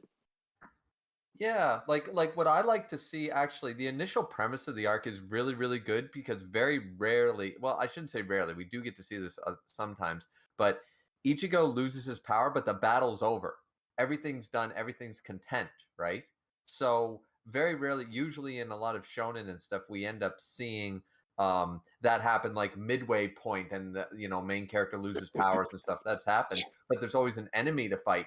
Aizen's defeated. That it's game over. He doesn't need to be a Soul Reaper anymore. He just feels useless without his powers. He just feels incomplete and stuff. And that's actually a cool way to go. Like, where would he go after that? After saving the world but losing his powers, it's like, oh, I guess no one needs me anymore. That it was a good premise to go for. And the moment something happens, he wants to jump in and be the hero because he's used to it by now, but he can't. So it would, like, the Fullbring did some things were silly, but it did some things well. I think for Ichigo, when people say Ichigo never develops as a character, it's like, seriously, read the Fullbring arc. He absolutely does. Let me tell you why everyone's wrong, and this is the best arc in Bleach. All right, because I'm tired of disrespect. Hey man, it's your stream. Y'all putting respect on how fucking hilarious this goddamn arc is, and I don't think it's on purpose. Okay. Some of them are like funny in a raw way, like Hibachi packing up the old dude with the fucking time shit, and he's like, "You fucking boring." I'm like, "Yeah, like who did this guy think he was? Like, shut the hell up." I'm like, "You better one shot him."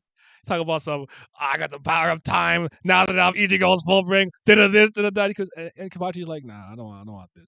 Hibachi literally said, "Yo, switch, switch with me, like switch." He tried to switch, bro. He's like, I don't want to fight this guy. Oh shit! I actually think Book of the End is one of the coolest abilities I've ever seen in my life. I like that ability a lot. The power to insert yourself into somebody's past, and like now I'm the one who trained you to use your Bankai. Therefore, I understand it all, everything like that. I think that's actually a really cool ability. I think the problem is that I think that it might have been too good in some sense. Just because I don't think that the way that I still think the way he loses is hilarious. Like I told you guys, I'm taking it because my guy got the W. It's fine, but I'm like, bro, he didn't just grab some fucking pedals and chuck it to his chest, and then try to play it off like some genius level move because he's a noble and his fighting. He would never do something so reckless. Usually, I'm like, bro, that's just not moving me. But I'm crying of laughter. He just chucked that shit through his fucking chest and called it a day. I liked it because of what he said afterwards. He was like, even if we was the closest friends, you were enemy to Kurosaki Ichigo. So that means you my enemy. Yeah. I'm like, bro, the respect that he has for Ichigo now, I love it. I love it. Like family. Yeah, people didn't like that, but I love that because that actually makes total sense. Because remember, when he used Book of the End, he didn't erase everything that Ichigo ended up doing. Ichigo's still there in Byakuya's past, so that's actually, there is a limitation to what Book of the End can do because it can insert himself in important moments, but it doesn't take other people out of those important moments. So Byakuya still holds Ichigo in the highest regard, and he's like, if Kurosaki Ichigo, and we saw this in the, I think, Fade to Black movie, Memories of Nobody, one of those, where the moment Ichigo shows up, everyone's like, who the fuck are you? They instantly, there's actually a great scene with Byakuya who instantly has doubts because he's like, something about him seems genuine, honest. Like, because even though his memories are gone of Ichigo, he's like, nah, there's something funky going on. I don't trust this guy, but there's something weird. So that fit totally into his character as far as I'm concerned. It worked. He just grabbed some pedals and he chucked it through his chest. All right, man. That's all I'm saying. That shit was, dude, his sword are pedals. Come on. That shit was hilarious. I can't believe they tried to make it like it was a genius move. It wasn't. It was not. It's exactly what I would have done if I was in the situation. I would have just grabbed something and threw it at him. I'd have to risk getting cut by my whatever safe zone. That's all I would have tried. That being said, I think you guys are misinterpreting that scene a little bit. I think it's important because of what he says to him later on in the 1,000-Year Blood War, where he's like, you have to protect Soul Society. Like, that arc comes full circle. and this is that other stepping stone where you see that because of him helping him repair his relationship with Rukia and himself, he has an elevated sense of respect for him. Plus, he's strong and he beat him. So you could if you want to add the hollow exception to understand, but end of the day he beat him and he's like, yo, you're a strong person, yada yada, you're a good kid, like. And so later on, when he's like, Now, wait, hold on a second. when ass not fucking beats his ass, and he's like, you have to protect it. Like, I feel like this was a stepping stone to that scene. Yeah, I don't think Pat or I don't know about Pat, but I don't think we're saying that that's the end of Byakuya's character development or respect for Ichigo. I just think it's another example of it. You know. Yeah, and also, Byakuya didn't lose the ego; he just conceded. Okay. Yeah, that's true. At the time, this dude was broken, sort of great. It makes sense. Byakuya usually the strategic and something unexpected. Nah, it was dumb. It's okay though. He still won. Also like Riruka. I think that's the best girl in the series. I like her the most. I like her design the most. I think she's the best looking girl in Bleach. That's my opinion. I know it's not a popular one. And Ginjo was hilarious because he's obviously evil. Look at his eyebrows. I can't believe nobody saw that nigga didn't know he was immediately evil. He's Me and my friend McGee did not budge once. I'm like, that nigga is evil. They literally they said, so Kubo played Final Fantasy VIII the day before he wrote this character and said, I need Squall in my manga. That's all he did.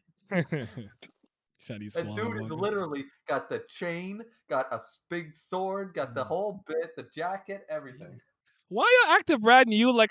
Why would I chat Active Brad like they haven't heard me a million times go off of why I like the Fullbring arc, even though it's unintentionally brilliant, comedic genius, bro. When Ichigo's like, even you, dad, he's a cry. I said, why are you crying, you bitch ass nigga? You know they're there to help you. Why is he acting Brad new? Shit was so fucking hilarious, bro. It's the funniest arc in Bleach.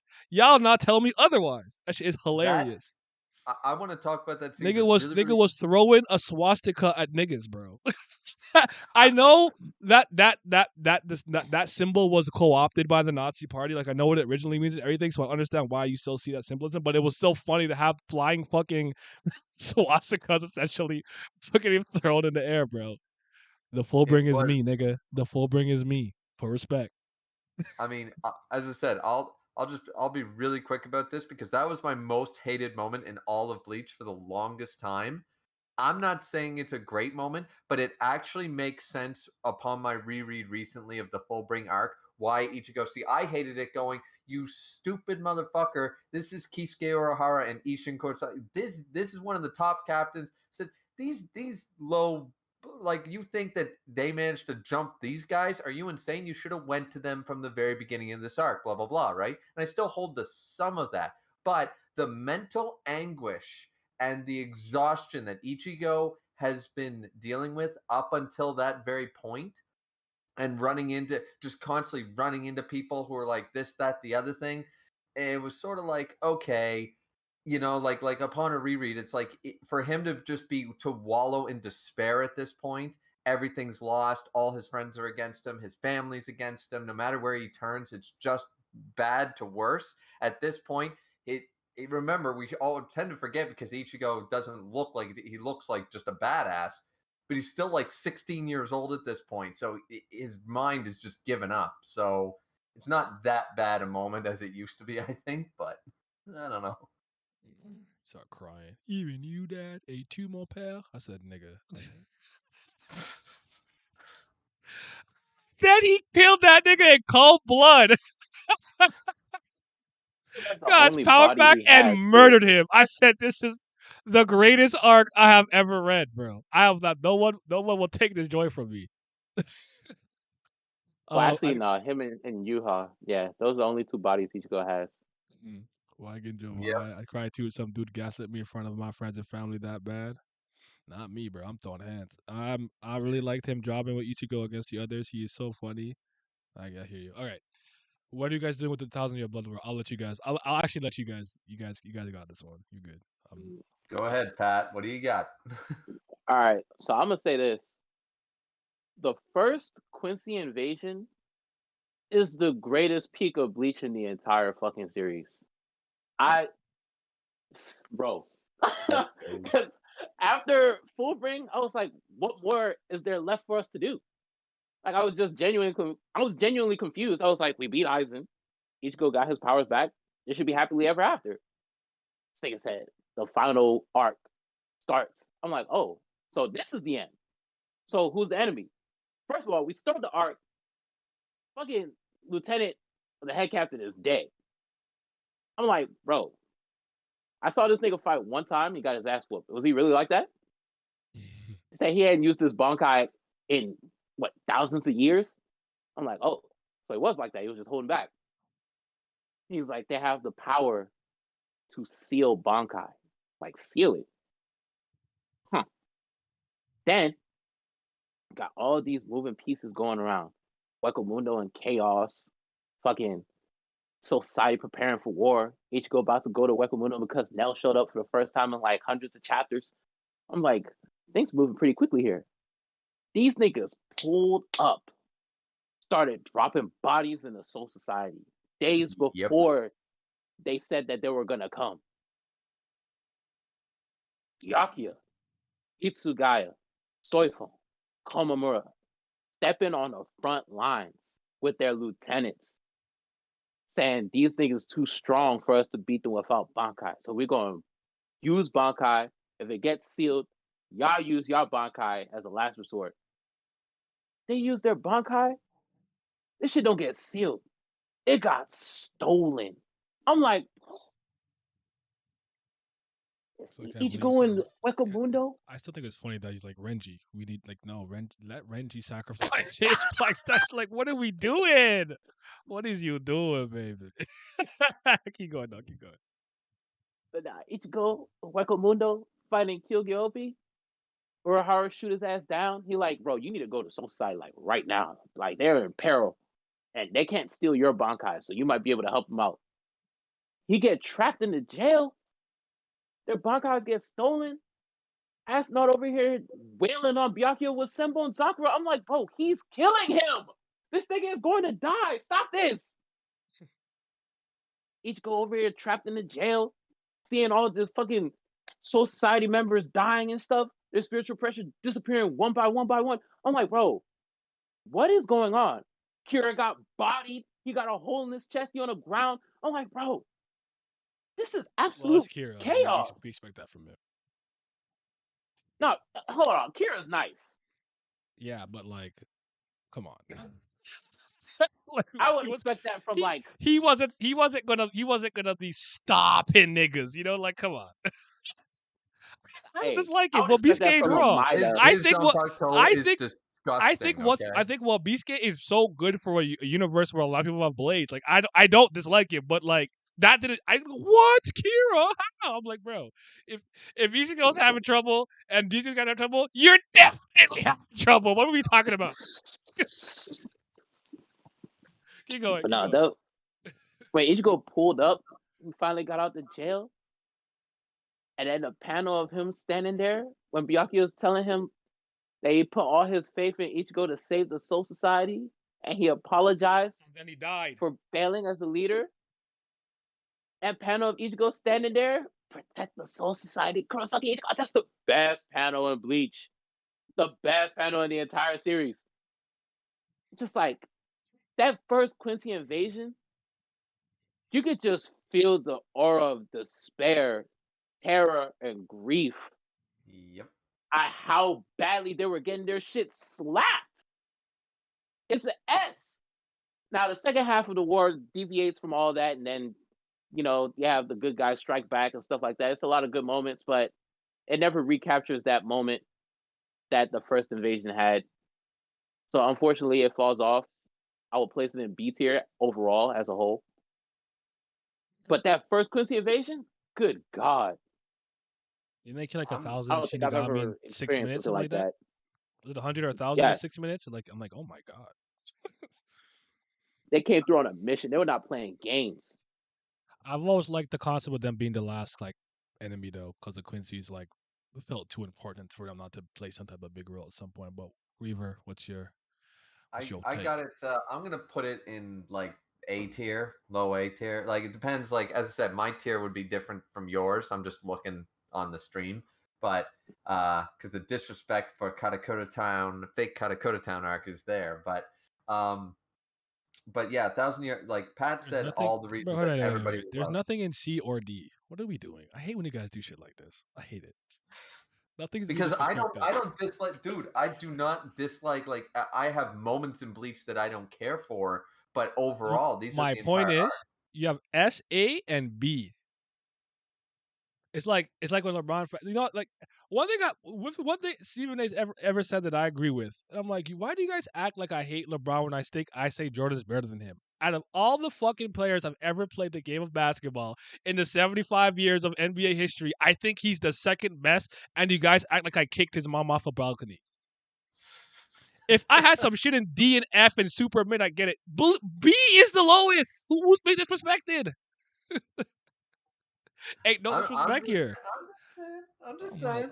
Right, go ahead, though. Go ahead. But Keep going. yeah, no. Like Pat said, everything though, the reasons why everybody loves the first invasion, right? And it was a great setup. It's like if these guys have been planning for 1,000 years, who got their shit kicked by the original Gotei 13 1,000 years ago, and like the Quincy Jesus came down and lost. It's like, okay, if we're coming back in 999 years, we're playing for keeps this time. We got a shit kick last time. No. We are not gonna be okay with grinding up to level 20, level 30, level 50. No. We're making limit breaks and we're gonna go. We're gonna spend 1,000 years to plan this.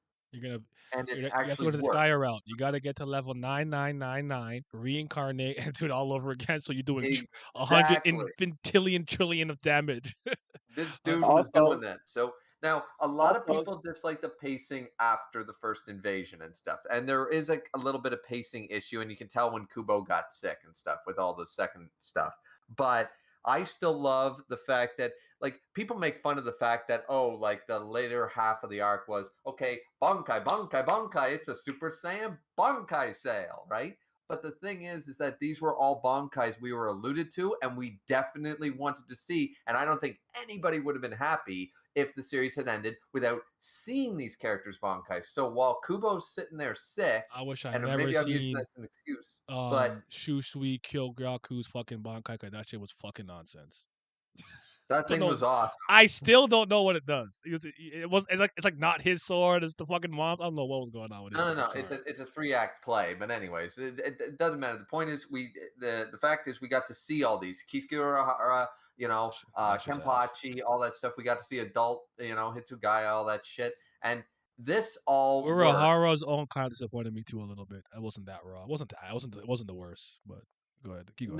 No. And once again, because this also alludes to the fact that he couldn't use it to help train anybody against a Bankai. His Bankai's not like the thing that people tend to forget about Bankais is isn't necessarily a holy crap, this is my ultimate form. It's based in the ability of the Zanpakuto itself. So if the Zanpakuto itself is based in a certain ability, it doesn't mean the next ability is going to be like some fuck off nuke OP of everybody's. Everybody's is going to be different. So I liked Kisuke's. And as I said, the end part of the arc, the Aizen team up was great. We got the greatest. I agree with Pat that one of the greatest panels is definitely Ichigo standing there ready to throw hands.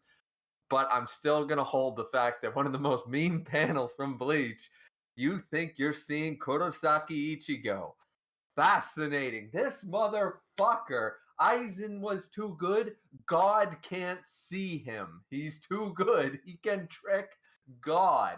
And I'm sitting there like, okay, this ending might be crap, but that panel made up for a lot of bullshit. So I was happy. I was good. 1,000 Year Blood War arc is an A tier for me, because overall the highs way outweigh the lows. So I want Chad to weigh in because I want to throw this bitch in D. So someone got to save it. So wait, Pat said A, I think, or B. Sorry, what do you say? I said B. B, A. So B overall. So it'll probably average out to an A. So A rank then. All right. But I just want everyone to know I legitimately think this is the worst arc in Bleach. I don't care how good it started. It's ass. Wait, hold on a second. wow. Yamamoto's Bankai? None of that is saving how that shit ended and how every That shit not saving fucking it? Steinwriter or whatever they're called, just became Turn Ritters. energy niggas. I just didn't ever died. Like, oh, I beat him. Actually, psych. Now I'm all energy or reishi or whatever. I'm like, I don't know what's going on. I just wanted to end. I'm tired. That actually is a valid complaint. I was getting tired of these niggas coming back after it seemed like they were defeated. Yes. That shit was starting to wear on my nerves. Yeah. Especially now, the biggest offender of that was Gerald Valkyrie. I fucking hate that nigga. Oh my Yeah. god. What? That's the Thor nigga? Yes. Oh my god. Yes, I What? fucking hate that nigga, man. I was so tired of him. I'm like, bro, can you just die? Yeah. We're not gonna talk about how they ruined Kenpachi's character. So, but yeah, I think this is the They worst didn't arc ruin in him, Bleach. bro. You're Yeah. bugging. They I didn't don't. they didn't ruin him. I don't like that arc, but this chat, just know I throw it in D, but you know I can't. I'm not using my vetoing powers here. So there you go. There's your list. I mean, You want to read? Does anyone have any complaints? You have to reorder anything? You're not. There's only 6. I think, as I said, I think the only thing is that maybe I give too much credit because I knew at the time. We all knew at the time that Kubo was very sick, and back then Shonen Jump didn't believe in giving their best-selling manga because breaks. So the not like today or anything, even though today it's still bad. So the fact that I know that he rushed the shit out of it, and because he was literally hospitalized afterwards, that tells me, okay, you know what? Like, I'm not blaming a man for trying to rush an ending to a story that they're going to not hiatus, they're going to cancel if he doesn't finish. And he's like, I am literally need to go to the hospital, guys. So because I know that, I judge the ending way harsher. I still think the ending's not good and then blah blah blah, but I don't judge it as harshly as a result, I think. So I actually understand that, because I usually give that disclaimer when I'm talking about Reborn, because I understand the outside factors that affect it. I don't necessarily excuse it from ending the way that it did, but sometimes it is what it is. I hear you though. I hear you. But right. that doesn't change the fact that I think it's a horrible arc. I really think it's bad. I'm not even kidding. That didn't mean, This is again. okay. I enjoyed a lot of stuff about it, but I really don't. I really didn't think it like. I still think one of the rawest parts is when Yamamoto was like, "Bro, you don't see me here. There is no place more secure." I said, "No, that's raw." She looked down like, "No, that's fucking cold. I don't need security, bitch. You know who I am." So yeah, all right, we're on One Piece now though.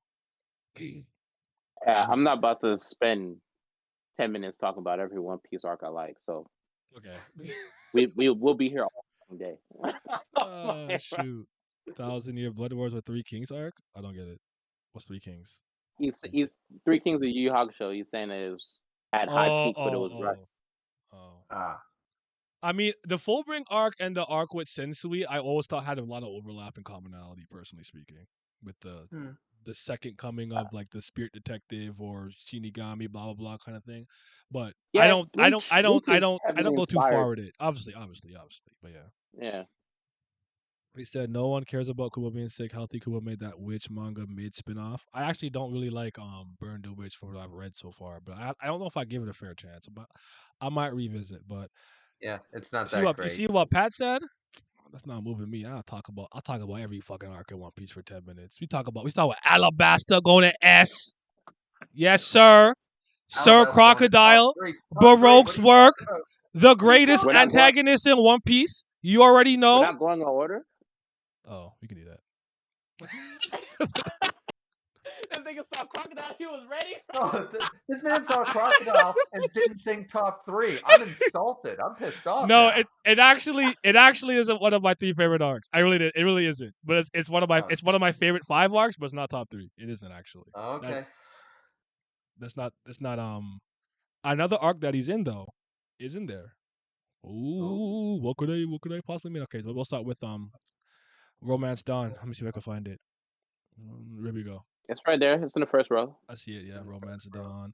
All right, speak on it, and let me see if I'm gonna order this while we're talking about it. But yeah, first chapter episode of One Piece is great to me. I think it's a very strong opening because I think I personally believe the most important thing with the first episode or first chapter is that it needs to entice me to want to keep going. You have to end. There has to be some type of plot thread, character ability, some type of intrigue that makes me want to go to the next chapter. And I think the moment with Shanks giving like Luffy the hat is like an iconic moment. The whole stuff with the arm and everything, like it truly moved me. And I'm like, oh no, I got to keep reading. So I thought it was a very strong start. I don't want to like overdo it, like A-B for me, but like it's a good, to me it's a very good beginning. And you guys know how much I actually hold East Blue in high regard. I don't downplay it like how a lot of people tend to do it for whatever reason. You know, people say One What is Piece this doesn't guy doesn't. talking about? You know, people say One Piece doesn't get good to Alabasta. I've never understood that because I'm like, No. how'd you? Because I don't think if I didn't enjoy One Piece, I wouldn't have gotten that far. So, you know, First so of yeah. all, A to Romance B Dawn is in the S works, tier. but yeah. Romance Dawn is the start of the adventure. It's going in S. I don't Ooh. care what anyone has to say. The nigga Shank said, "You see this gun that you're pointing? It's not a fucking toy." And Lucky Roo boomed that nigga through his fucking head. That's why I knew that this series was gonna be the one. One Piece is the GOAT. On an S, man. That's fair. That's fair. I'm actually, just to be a little different, I was going to say about B tier, but I'm going to say C tier just to be different. But the reason Just I'm the going to say C C tier. tier is because when I was first introduced to One Piece, I thought we were following this badass known as Ben fucking Beckman and red-haired Shanks and all this shit, and I was so stoked when I saw that first, and even 4 Kids dub. I didn't care, I was young and I didn't give a shit, and I was enjoying this. And then I gotta follow this whiny sounding, like goofy ass looking character, and I was like, eh. And then I mean, yeah, we got to meet Zoro and stuff, but I was as a kid, I was much more interested in Zoro and stuff like that. And it wasn't until later that I started to appreciate Luffy as a character and stuff as I got older. But the first episode almost disappointed. I was like, wait, that's not the main. This isn't the main cast. All these cool, badass looking guys. I got to follow this kid who stretches like rubber. Was not cool to me. I wanted swords. I wanted sword fighting and magic at the time when I first saw One Piece. So, Yeah, it's an A. You're Bless wrong. him. It's not going in C. It's not going in C, brother. He was But corrupted. yeah, But the corrupt. important thing is you grew out of it. That's what I we did. call I'd growth. honestly put it That's what right we're now. I'd here. probably put it in B tier as a result. But when I first saw it, I was like disappointed, and that's always stuck with me. So SAB is going in A. yeah. B it is, but yeah, Romance Dawn is a really strong start. I have half a mind to throw all these in A, but yeah, Orange Town. This is with Buggy. Listen, man, Shoe. He was defending the fucking store, bro. It touched me. I don't Choo even like. choo. I don't even like animals. That's how you know. I hate them. I don't. I when Boa Hancock kicked them out, I don't be mad. Like, yeah, fucking. Why did he the fucking way, man? Hunt that shit. Oh, I shit. like Buggy. Buggy is fun. He's a fun character to follow. Obviously, you get some of the stuff with him and Shanks. So you're like, okay, so this is like the remnants of this guy being pretty well connected, despite obviously not being like the most powerful person. But he has a pretty interesting history, all things considered. You get the beginning of that. I actually like the mayor. I think the mayor is a good character. I think he's underrated. I like how I like how willing he was, how far he was willing to go for his people, and then I know Luffy knocks him out, and later on he like thanks him when he takes the armor off when he's running. I like that. Like I don't want to overhype it, but to me like it's still an A though. And I really like the part where Nami ties up his other parts and Luffy starts laughing and he just fucking hits this nigga into the stratosphere, and then to the side stories he has to recollect his body parts. Also, the first time he uses like his buggy ball in the town, it actually looked very devastating. Like I remember reading it, like, oh my god, it just ripped through a row of houses like horizontally in a crazy way. Like they're fucking gone. The houses are gone. We're gonna come back to that later, but save that on the side. Okay. I got it. I got Orange Town in B tier. It's a good Okay. arc. We got Buggy, we got Zoro, we got Nami. I was happy. Not mad. You don't want to overcomplicate it. I give No, it I'm a keeping C. it simple, man. You guys are gonna already say all the good shit, so I'm just gonna keep it simple. B tier. Yeah, I liked it. No, I give it a C. I like Buggy. I like Choo Choo, all that shit. But compared to everything else that I like in One Piece, this one doesn't really stand out to me as much. That's the only reason. You said B? I said C. Oh, so what did you say, Griever? I could see it going in C, honestly. Yeah. Oh, I guess going C. All right. It would be on the low end of B for me by the end. So yeah, top of C sounds fine. The reason that I don't rank these as low as this, I'll kind of get my explain it, because I do think a mistake that we make a lot of times is, like, with hindsight, sometimes you forget the importance of the arc had in the moment that it was important. Like, some things change, some scenes get recontextualized later on. But the thing that I find that's interesting about talking about the beginning of really long running stories is sometimes I feel like people forget the impact and the very importance that arc had, even if it was for the moment. Like, I'm gonna make this video. I'm not gonna make this point today because I want to save it. But, like, it's part of the reason why I think Baratie is actually, like, equally as good as Arlong Park, and why I think Don Krieg's a really good villain. I know Don Krieg's not moving the needle in the One Piece world in that way, but Hey, look, what? I'm here.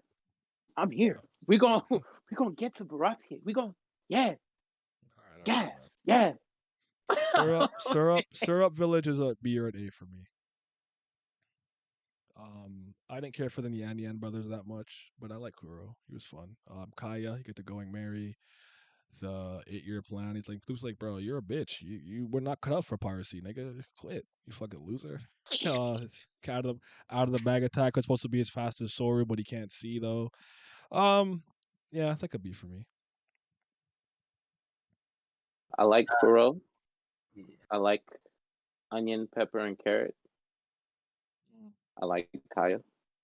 I don't like Klahadore. I love Usopp. Arc is solid, but again, compared to everything else that I like in One Piece, like, this is it, I'm scaling One Piece against itself when I give these ratings. I'm not comparing it to other series.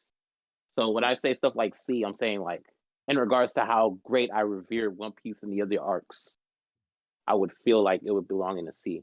And there's part of me, and part of me believes that a lot of these arcs don't happen without the beginning. So that's why I can't. That's why I'm not comfortable putting them that low. But I hear you. Yeah, like, they're all on their own.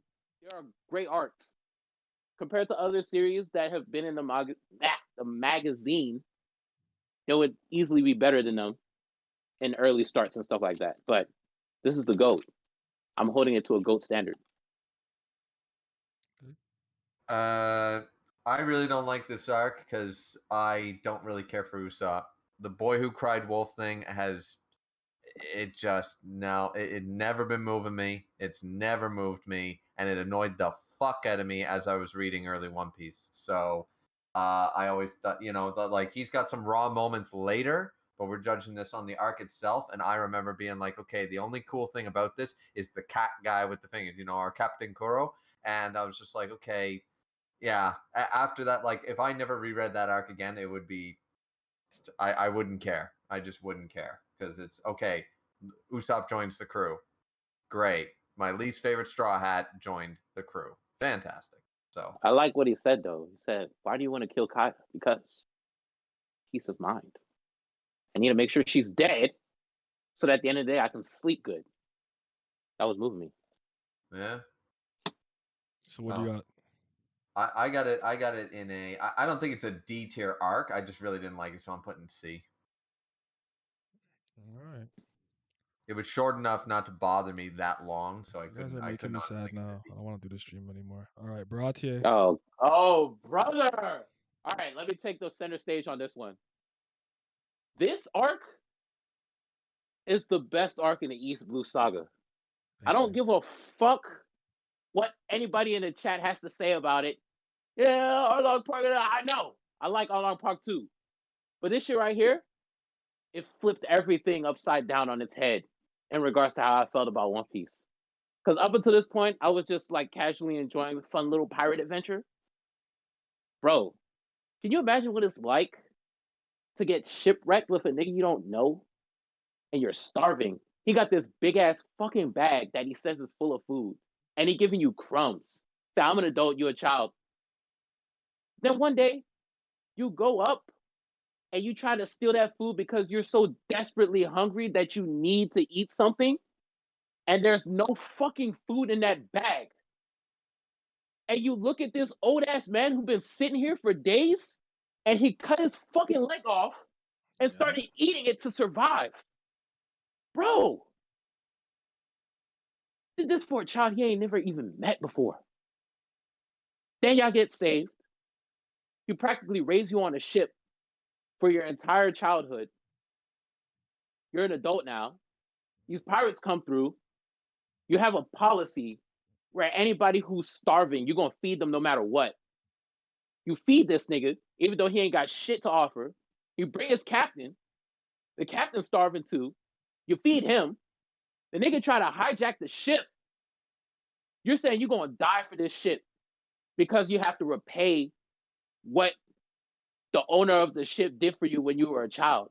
Not understanding that he did what he did for you so that you could live your own life. And you get this rubbery ass nigga telling you this. You get a realization that everything goes well at the end. You see the tenacity of this rubbery boy. You join his crew. They practically force you out because they knew you wouldn't leave otherwise. And before you leave, he tells you not to catch a cold. You get on your hands and feet and thank him. Oh my God. This is one of the best arcs I've ever read in my life. Baratia is an S. Now we're fucking talking. This is what I want to hear.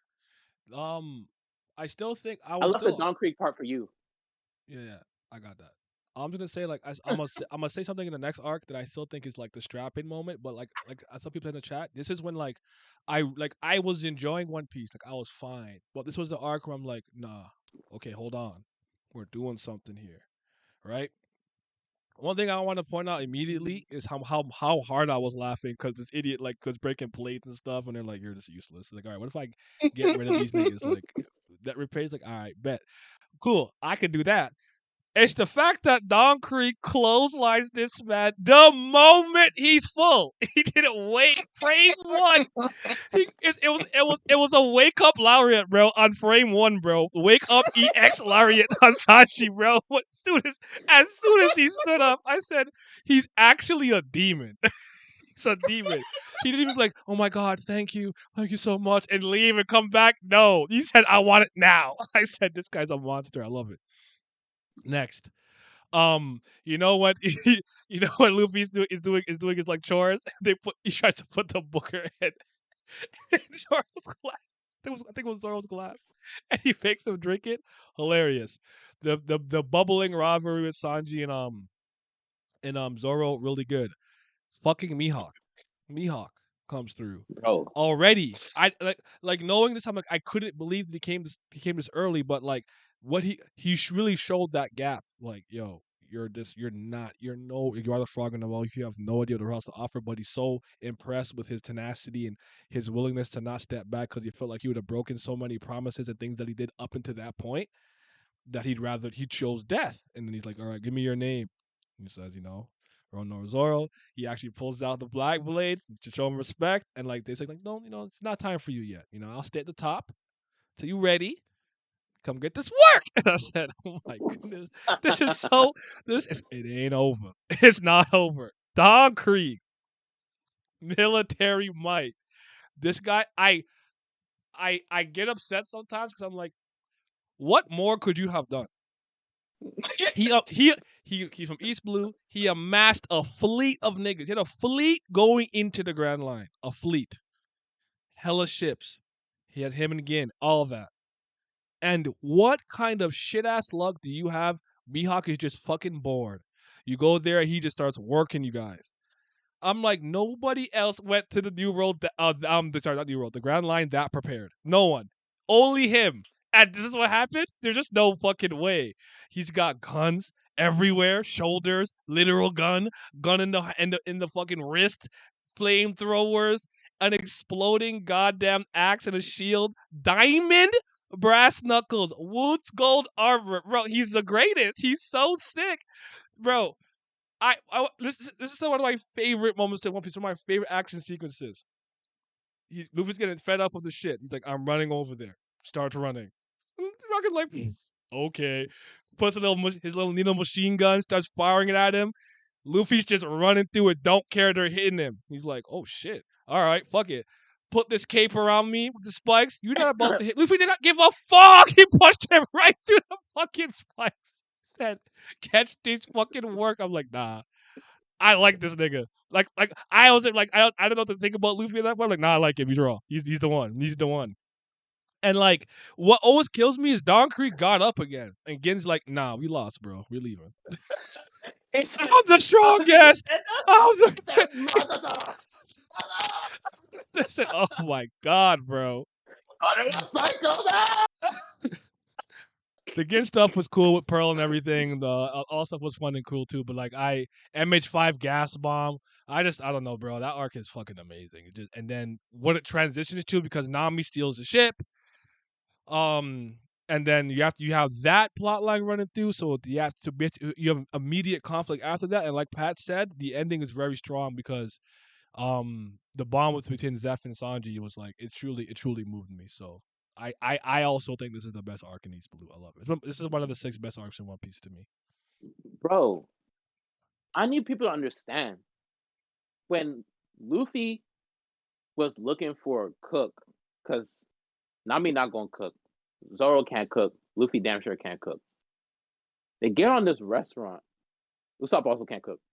Get on the restaurant. Luffy sees Sanji feeding Gin. He ain't ate nothing from Baratie yet. He don't know what Sanji's food tastes like. But just the fact that he saw him feed Gin out the kindness of his heart, he was like, I found a good cook. I want him on my crew. And then later on, when everybody's telling him his soup tastes like shit so they could get him off the ship, Luffy tastes the soup. He's like, bro, this shit's delicious. What are y'all talking about? It's like, this shit tastes good. It was like, oh, we know that. He's probably just as good as Zeph when it comes to cooking on here. But he's not going to leave if we don't tell him that his shit sucks. And it's just... I also like that Sanji, when they're like, would you take him? And Sulu's like, no. He only could come if he wants to come on his own volition. I'm not taking him because you want me to take him. I want him to come on his own. I'm like, yes, that's my captain. No? Reaver. No, I'm saying, like, do you remember when Zeph kind of asked him, like, oh, like, will you just take him like that? He's like, no, like, he kind of has this line where he's like, nah, Sanji has to come on his own. Yeah, I say, yep. Mm-hmm. All right, Reaver. I got it in S tier. Yeah, let's go. I mean, all the reasons you guys already said, but yeah, like it does. What I like about this arc, and it's very difficult to do in later arcs, so I understand why. But this arc utilizes every character of the main cast, progresses every character of the main cast in some either small or large way, and then sets up the next arc seamlessly to keep adding to the greatness. It's hard to find a fault with pacing, writing direction, character development. None of it. It's all there in small and big ways, in the right ways, you know. And it's still battle shonen. You still get your fights, you get your nice moments, you know. You get your backstory moments. Like it's got a little bit of something for everybody. So it's definitely one of the most balanced arcs in all of One Piece. And yeah, I just really like it. So S tier for me. You can start us off with Arlong Park, by the way. Oh. You start us off with Arlong Park. Okay. Arlong Park is one of my top 3. Mm-hmm. And I like it. The reason being is because what finally sold me, as I told you guys, my introduction with Luffy was this goofy ass motherfucker. When I was looking for a cool protagonist, I was looking for Yami fucking Yugi cool. I was looking for Ichigo cool. I wasn't looking for Naruto and Ash Ketchum and stuff. I wasn't looking for Luffy. I wanted Zoro. I wanted badass. This is the arc that, while everything else is cool about it, Arlong as a villain works. Nami's backstory, I still argue one of the saddest. You know, for a lot of reasons. Maybe it's the acting, maybe it's pacing, I don't know. But there's so much going there. But this is the arc that finally sold me on following Luffy as my captain and not wishing it was not a goofy character. This is what sold me on One Piece, was the Luffy help me. This man didn't even listen to Najiko, didn't even listen to the story, said not, because it didn't matter. It's irrelevant to this man. He walks up and she's stabbing herself. And what I like is he's not freaking out or whatever, but he eventually stops her and just goes, yeah, no. And he doesn't say anything, but he's like, that's enough, pretty much. Wordless dialogue is some of the best dialogue. It really can be, because it was silent. It worked. Nami's just crying and saying everything. Get away from me, you loser! You don't understand what's going on. You have no idea. And then finally, she's done. Just please help me. And then the only person to wear the straw hat up to that point, since Luffy got it, boom, knows that she's not running, can trust her with Shanks' head, can trust her with the treasure, because that's my navigator. I'm going to go kick some shit. I'm going to go kick some ass. This sold me on One Piece, man. So, and then we get everything else that's fantastic about it. We get the fact, well, we start a trend of Zoro having to be injured for half the time, otherwise he beat the main villain at the time. So we have to keep Zoro down so Luffy can fight the main bad. But Arlong's still a really nasty, good villain. And what I love about this arc, it sets up Fishman Island. No people shit on Fishman Island, but the fact of the matter is that we weren't seeing the racism. Arlong is a product of racism against him and his fellows for decades. And he's finally, like, he can't do it. He tried to do it. Remember, he got his ass kicked by Vice back when he was a vice admiral looking like Humphrey Bogart, Kizaru and stuff. He would get his shit kicked. So he went to the weakest sea, believing and knowing he could dominate the weakest sea. He could finally get back at those stinking racist humans that treated him and his like trash for so long. It puts Arlong Park in a totally new perspective at that point, and it just makes that arc even better. And even though it's not excusable, it's understandable. And that's why we got Arlong Park as one of my favorite arcs. There's so much going for it. Yeah.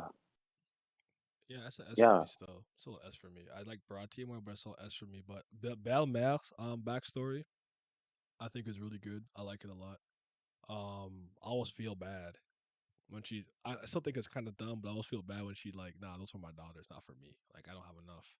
The way they mangled her arm, and when he puts the gun in Arlong's mouth, and they all just laughing because she still kind of got the jump on him, you know. She kind of saw them, got the jump on them. Like, I used to be a Marine. I'm lucky for you. And he's just shah. She started biting that shit like, nigga, this not moving me. I'm like, oh no, not like this.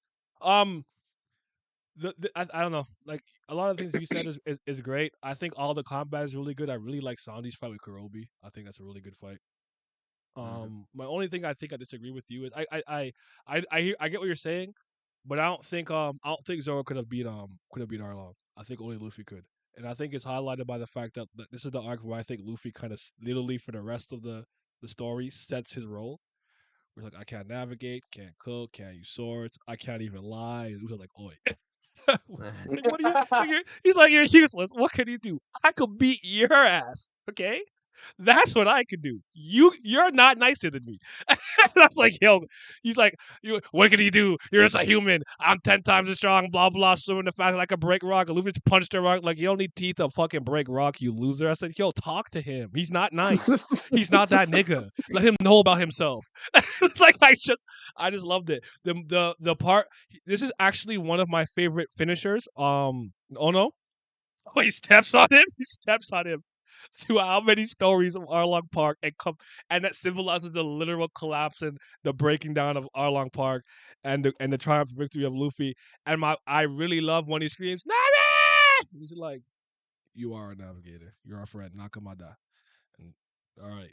That's my goal. I'm like, all right. I actually am surprised you didn't like Luffy already in Baratie if you weren't sold on him earlier. That's interesting to me. But No. What I mean is, this is what sold me on being 100% behind Luffy as the main character. At the time, by Baratie, I still liked Zoro. I still liked, Mihawk, that's just going to be his ultimate rival and stuff. By Baratie, I was still more on the Zoro hype train than the Luffy thing. I wasn't. I always find that interesting because my favorite character until Crocodile was Sanji. I didn't like Zoro until post Logtown when he started to like get his new swords and a whiskey peak and stuff, which we're gonna get to in a second. That's when I started to like Zoro. I didn't like him before that. I thought he was kind of just flailing swords around. He didn't really seem like a good swordsman to me. I feel like the Mihawk defeat made him take swordsmanship from top to bottom a lot more seriously. And I started to gain an appreciation for him after the fact. But up until then, I was not a Zoro guy, honestly. I always liked Usopp because for me, if you make me laugh, I'm going to like you. And I've always given Usopp credit for this thing and this thing alone. He stands his ground when it matters the most. I know it's annoying for some people. He's cowardly, sniveling, blah blah. But when it matters the most, he's where he needs to be. and I could live with that. A One Piece from Nai. What's going on here? What do you mean? What Arlong? Bum. We can see the bully because he got bullied. Facts. Arlong was talking so much cash. Talking so much cash. Turned out the dude was on the run. Had you unloaded, Arlong would have been done. Loki. Yeah, we just topping up. But yeah, it's still a S rank for me. But Nojiko, she's bad. I like her. What's the mayor's name again with the windmill in his head? That's not coming to me. I don't remember his name right now. I don't know why. Gen. Gen. Genichiro. I gonna say Genbu. I don't know why. I like him actually. I like him. Um, and what part really hurts me too, up until like the Nami part, stabbing her arm, is when that fucking rat ass Nizumi friggin' Marine goes to her stash. I said, this guy's a fucking bastard. And then Arlong was like, when I break our agreement? When did I break? I said, nah, he's gotta go, bro. You gotta drown that nigga. You gotta drown him. You can't even just go out. He's gotta get drowned. Also, the Moo part makes me laugh when he gets stuck in it, and and you kind of learn a little bit about devil fruits that way, where being in the water weakens you, doesn't necessarily negate what you can do. You can still do it underwater. It's just gonna be hard. So they can still stretch his head out and perform like CPR. That was super cool. And I still think Sanji versus Kurobi is the best fight in that. Go ahead, Pat. I agree.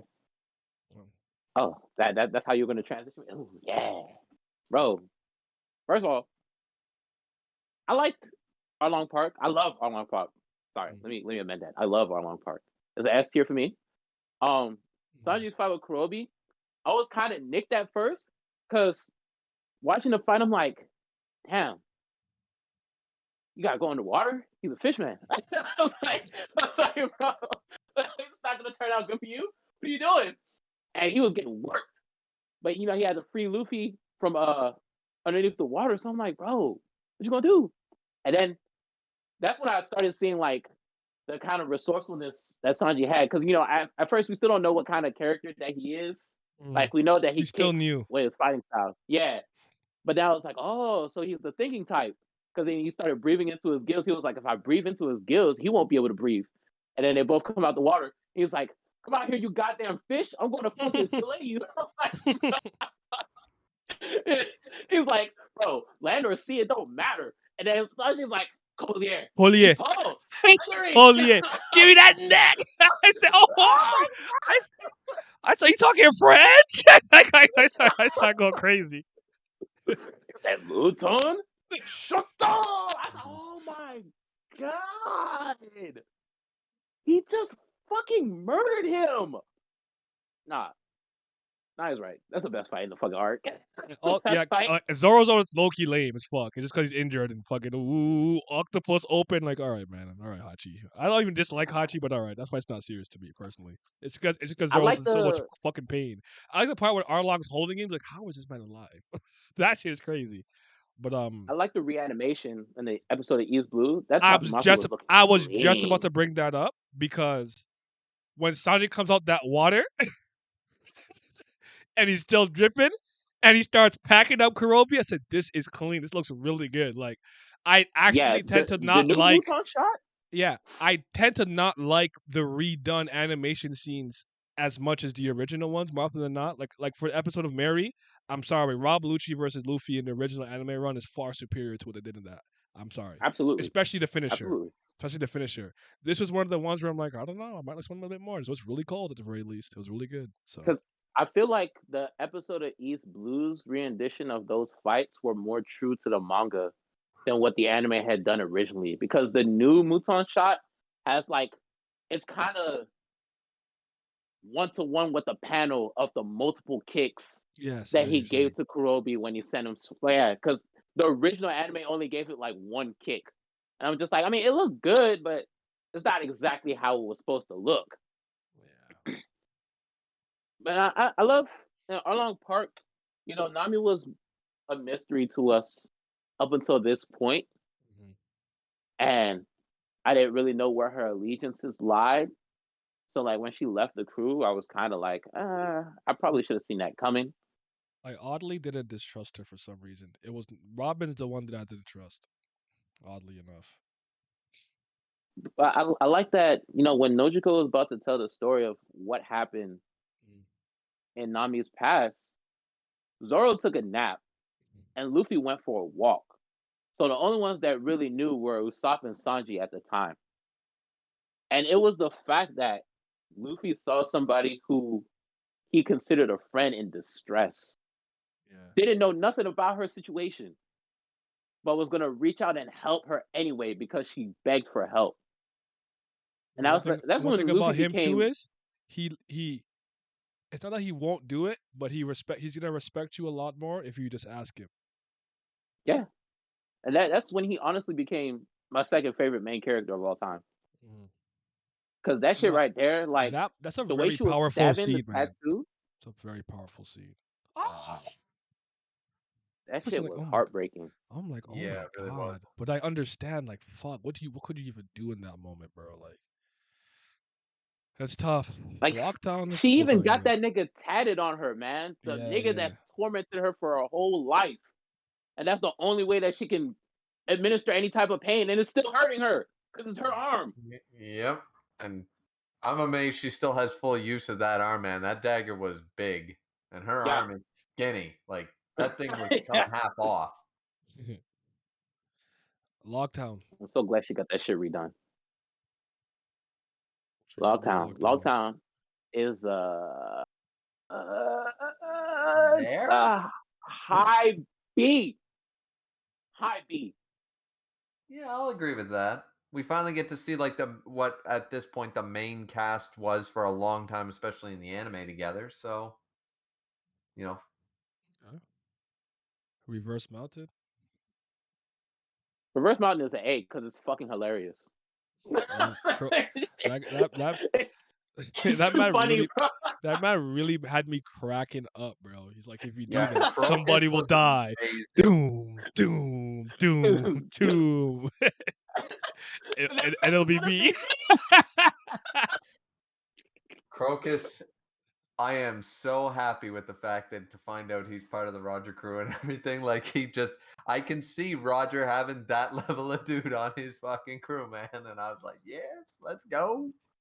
He's too funny, man. He was like, "Can I cut him? Can I cut him?" So I was like, "Calm down, calm down." Excuse me, who are you? And he was like, "It's proper manners to introduce yourself first before you ask for somebody else." He was like, "Oh yeah, okay.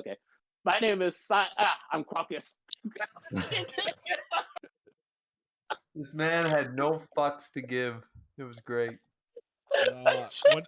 When I learned that he painted the top of Laboon, like bro, why did you paint this guy?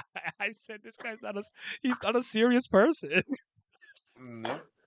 Nah, the part that had me in tears was when Laboon almost wrecked the Mary when they was going up the mountain. And then they're all looking at them and like, oh shit, that's a big ass whale. And Luffy fucking decked that you almost broke our damn ship. And the rest of the crew's like, Luffy, what are you doing? You say ain't no fucking way you just try to yo, Luffy is fucking hilarious, dog. I got Reverse Mountain in B tier, man. I think Crocus carries a lot of that arc, but it is funny. Yeah. Whiskey Peak. It's A. I actually agree with that. I wanted to go overboard and say S, but I think it's A. Yeah. Zoro versus those fucking bounty hunters. I love it. That's a great moment. Why have millions when you can have billions? This is when I started to like I was Zoro. moved. Yeah, this is when I started to like Zoro. I'm like, okay, nah, hold on. Then even like him and Luffy having their little spat and everything, and he fucking slapped Mr. Five and I actually don't remember the girl with the weight fruit. I remember what she was called, Miss something. I don't know, but like that was fucking hilarious. That was good. But Mr. Five always pissed me off because I hate that he has a good that ability, the ability that he has. So that's why I never liked that. And he's flicking boogers. He's so unserious. Yeah. Like the Bomo no Mi would be lit. Was really short too. Yeah, but it was funny, I tried to get them all pissed drunk and everything, and it didn't work. And this is kind of when you get the conflict of what's really happening, and then with Vivi and everything. So that Vivi was introduced a little earlier with Reverse Mountain, and Reverse Mountain, yeah. But this is when we get to like the whole picture and stuff, and then so yeah. Crocus hilarious when he broke the mask. It still kills me. Valentine's, I think. Oh, Miss Valentine, maybe. Yeah, okay. Yes, I think Little Garden's next, right? Yeah, Little Garden. Yeah, Little Garden, Drum Island, and Alabasta. Yeah, so Little Garden with Dory and Brogy. Yes. Broggy, yeah, Dory and Broggy. Little Garden. Right? Little Garden is tricky. It's I like low A, high B for me. like a I'm B gonna go plus. B for me. Yeah. Low B. Mm. I think it's good. I like it a lot. It's like the thing with me is like I enjoy Galdino so much, and I can never get his anime voice out of my head. So I'm always thinking like Candle. Woo! I fucking love that guy's voice. I still love Candle. my favorite moment in that arc. Got to be when Zoro's Instinct. like, he's like, well, I I think the guess I can pose. cut my legs off to fucking, and then I can get us out of here. So, why would you do it? And then he immediately starts to saw through his legs. Like, well, this is my answer. It's either a funny because the sculpture or this. scars on his legs are still there from that. I know, it's awesome. Like his commitment to, I don't want to be defeated by these guys, so fuck it, I'm gonna cut my legs off. Worry about it later. Like, yeah, And then when he couldn't move his arm, he started posing up. He's like, "What yeah. are you doing?" He's He like, "If poses I'm gonna up. die, I want to die with a cool ass pose." I'm gonna look like a badass. He said you're gonna regret not having a litty ass pose when you all candle, bro. The color trap stuff was also a really good first indication that as strong as Luffy is, there'll be certain opponents with certain abilities that he'll always have trouble dealing with. I think one Which of the to this first day major is not a incidents. devil fruit. It's just wacky overpoweredness. Yeah. So, Drum Island to me is it's an S, but I could live with A. I'm I could live I with A. I like that this is officially the start of the Zoro versus Sanji rivalry. Mm. So I will give it an A for that alone. Because he's like, "Zoro, can you go get something for us to eat?" And Zoro's like, "Why are you bossing me around? Anyway, I'll go get something that you could never get." And Sanji's like, "What?" Oh, you gotta have to take that back.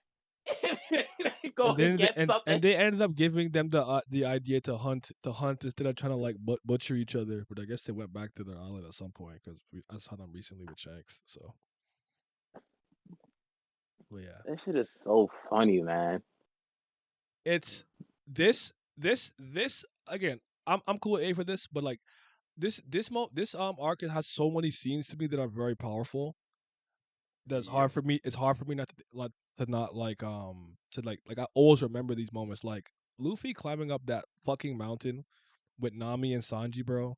The Was awesome. tenacity, the goddamn freaking vitality it takes to do that. I said I can't believe it. But like one of my favorite moments in that is honestly when they're getting attacked by the Lapin, and then after Luffy still saves one of them by pulling like the mom or whatever out there, and they come to save him later, where it's like shows that his like character always ends up kind of like saving him in the end because of the way he is. Like it always reminds me of the line from one of my favorite lines from Pirates of the Caribbean, where it's like he was a pirate but he was a good man.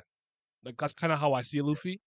Yeah. I'll actually like give him the hero, whatever. I understand people say I don't think he's a hero necessarily, but I don't think he's not a bad person. He's a pirate. He's still a criminal and an outlaw, but he's a good man. And I think A hero those are the gives away all the meat. yeah, exactly. And doesn't get to drink all the sake to himself. Exactly. So That's right. there's that. I really like Dr. Hiryu's like death and his Speech. final speech Yep. and everything. I think that's very powerful. I want still all the cool things. I'll just say this last thing that because this meant a lot to me. Chopper's recruitment is my favorite in the whole series. When he's just like, Nice. "Shut up, Iko!" I started crying. I don't No. even know why. I just started crying with Chopper, bro. I was full Because on it's tears. beautiful. I It's just started. fucking It is. beautiful. I just started bawling my eyes out, bro. I said, "I'm so touched. I'm so moved. Let's fucking go, dog. Let's adventure, my nigga. Like, let's get out of here, bro."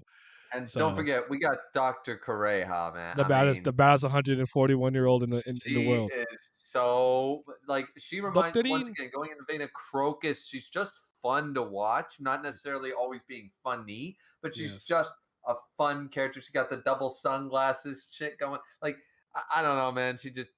And she knows. We know for a fact, even in the Reverie arc later on, like we know she knows more than she's ever let on in the story. You know, She's been around long enough to see everything that's happened in the last 100 years. So it's like, all right, let's go. Like Drum Island's really, really good. The thing that pulls it down for me is I couldn't stand Wapple. And I don't mean I couldn't stand him because I hated him. And that's a good trait to have as a villain when you hate the villain. No, not in a good way.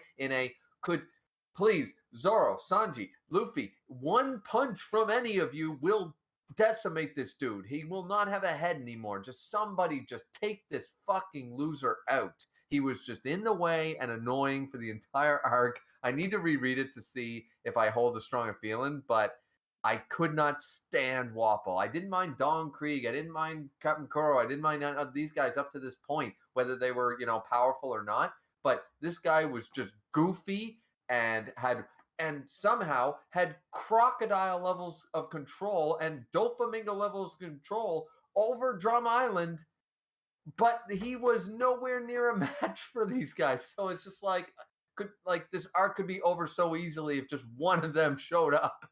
And it was just it was honestly, frustrating. Griefer, I'm glad you said that because it's a good transition for me.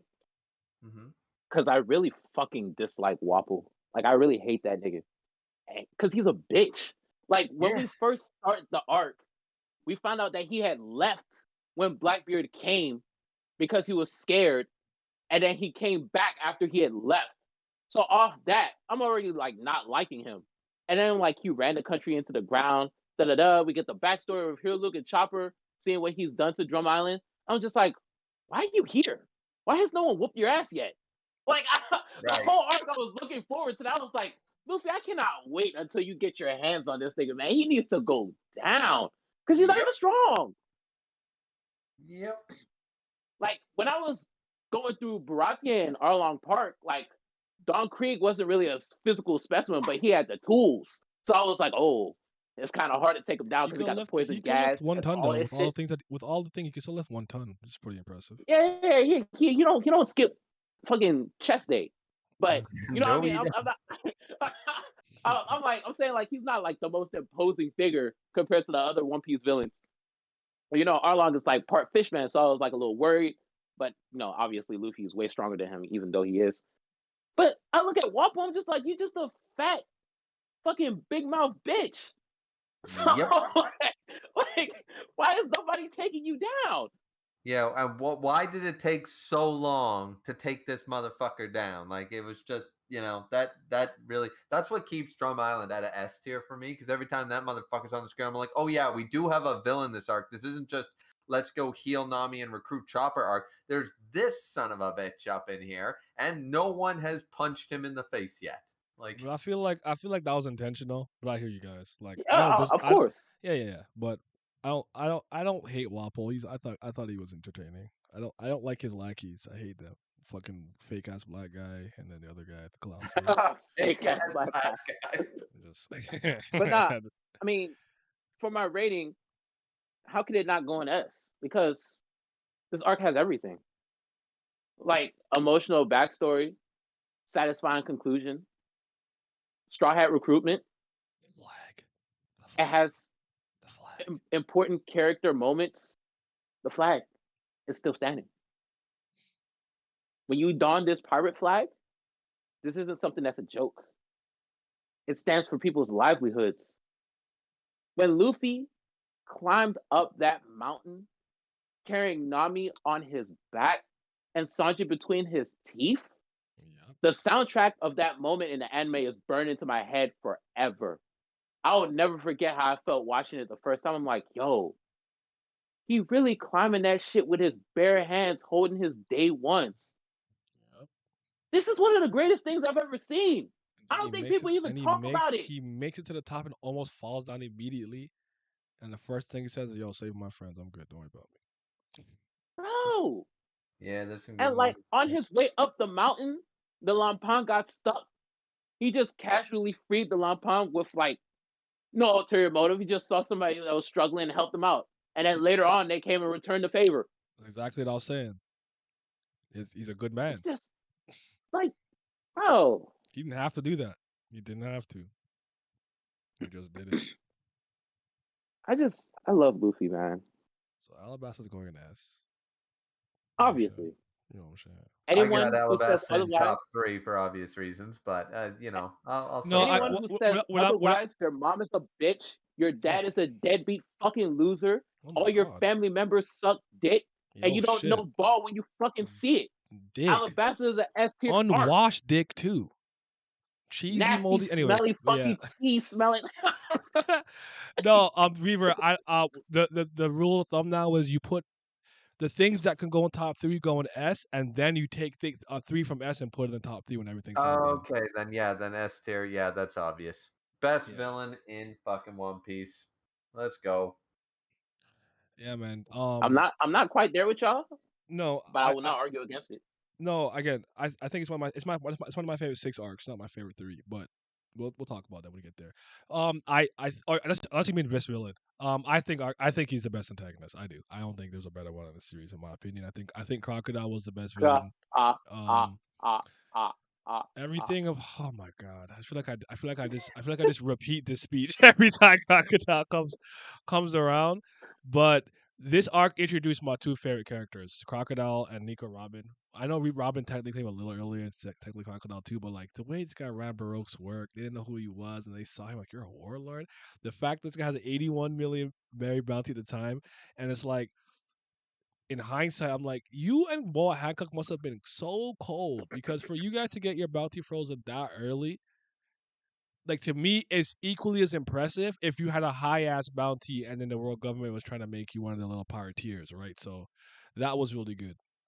Crocodile's pragmatism to the point that it bites him in the ass because he's so distrusting is one of my favorite things about his character because with all those instances where like he don't trust his niggas to even like bomb, like set off a bomb properly. He's got it on a timer. He said, "I don't trust nobody from the start. I never trust you, Nico Robin. Don't matter. I'll figure out how to get the Pluton or whatever." And I'm like, son, this guy gave them all this hope with the key. And he's like, and Robin's like, why would you give him the key? He's like, I didn't give him the fucking key, bro. The key's right here. Like they about to die. I said, yo, he's an asshole. He's the greatest. I love it. I think the sad his ability to me was like one of the best mastered abilities till later on we started seeing more things. But I'm like, he's just perfect. Like this guy's got drip. He got the he's got the supreme grade hook. Y'all know about that. You know what I'm saying? First class supreme grade hook. Oda, Go ahead. Oda just sat down, man. Oda sat down. He watched some old Sean Connery James Bond He films, was and he was he he said was to himself, cooking. "Yeah," he said, "How can I make them all into one? I don't want just Doctor No. I don't want just Goldfinger. I don't want And just Jeet, I'm Blofeld. not I mad at want that. them all." I'm not mad at Teach, but Teach hasn't like done it yet. Like he still has to prove himself. If that makes sense. But I'm not mad at Yeah, that. I have high hopes. absolutely. I have high hopes of Blackbeard. And the Crocodile's thing my is, favorite character design in the whole series. Too tough. Same.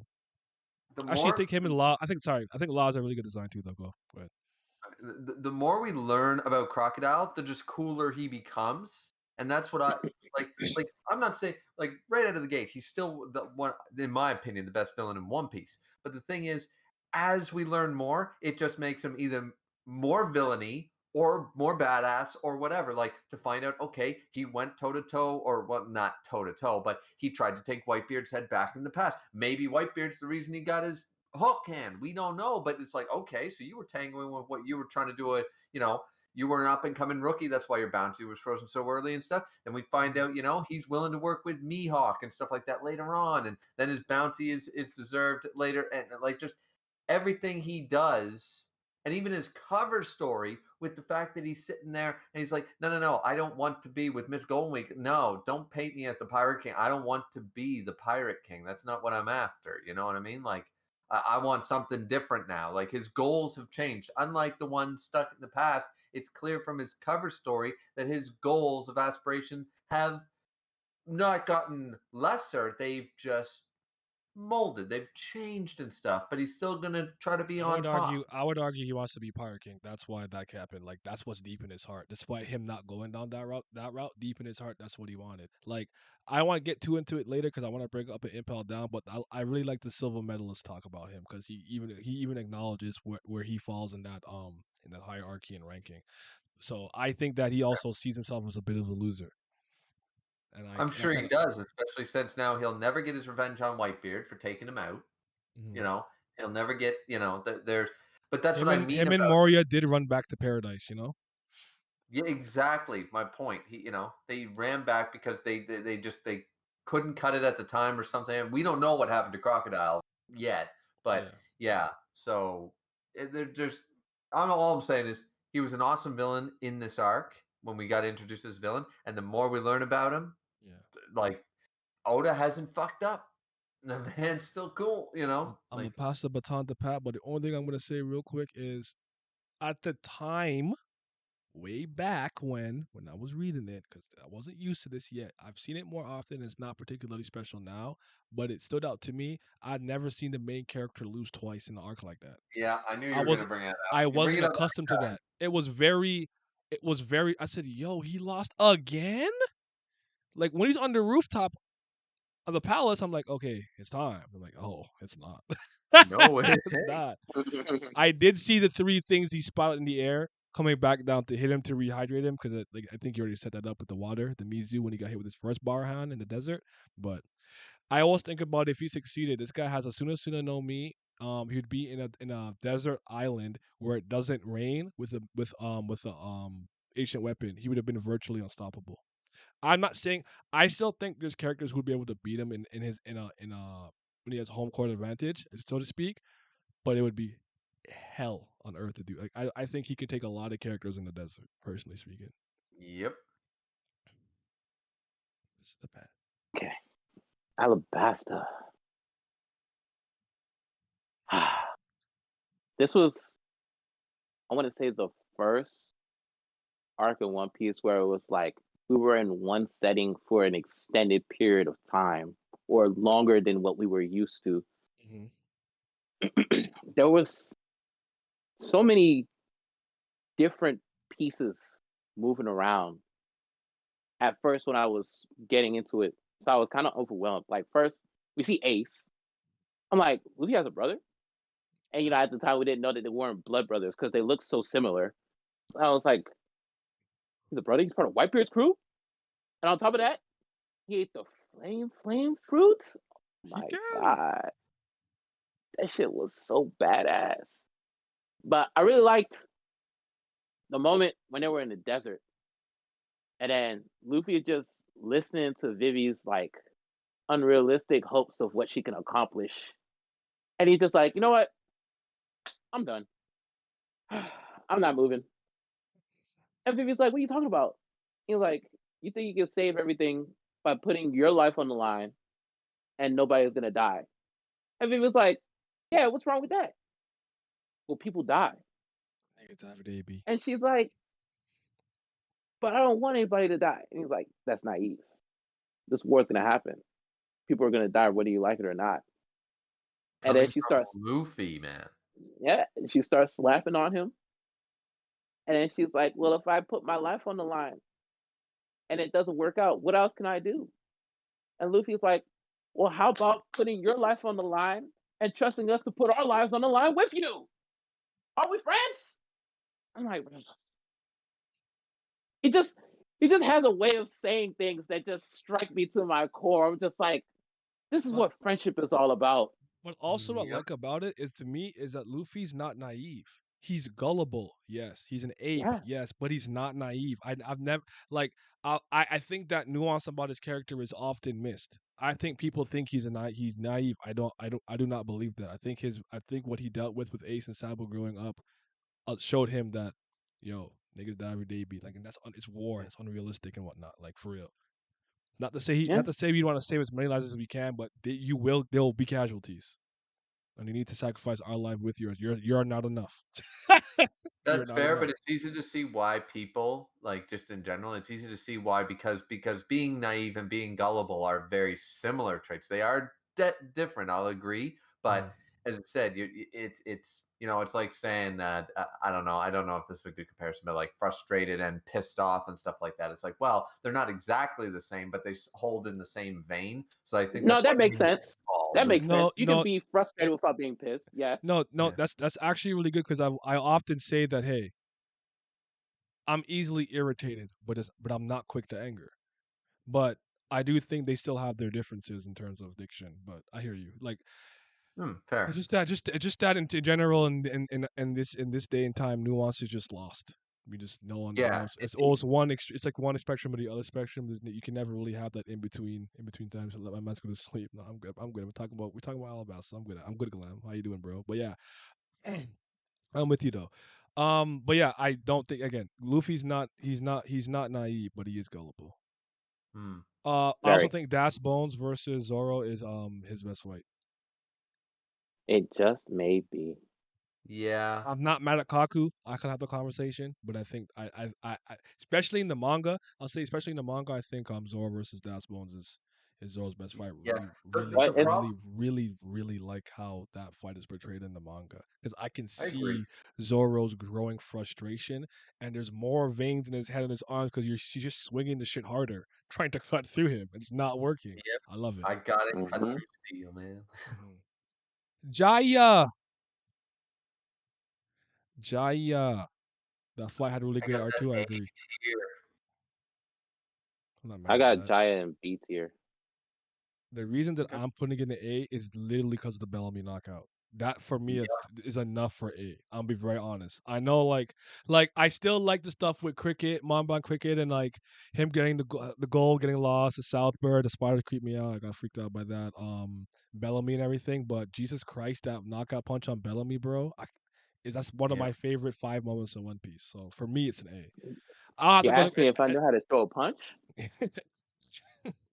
Bro, he left his fucking imprint in that nigga's cheekbone. I never seen some shit like that before. I said, yo. You know how hard you have to punch a nigga to do some shit He like that? was coming at it probably pretty fast, which also didn't help him out, but Luffy punched the shit out of him. I said, oh my lord.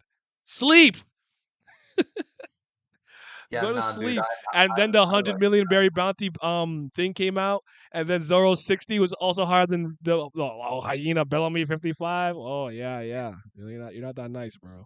So Yeah. the salvaging thing was pretty cool. We get the little stuff where I think Sandy looks at a picture from like North Blue or something. I can't remember exactly what it was. Yes.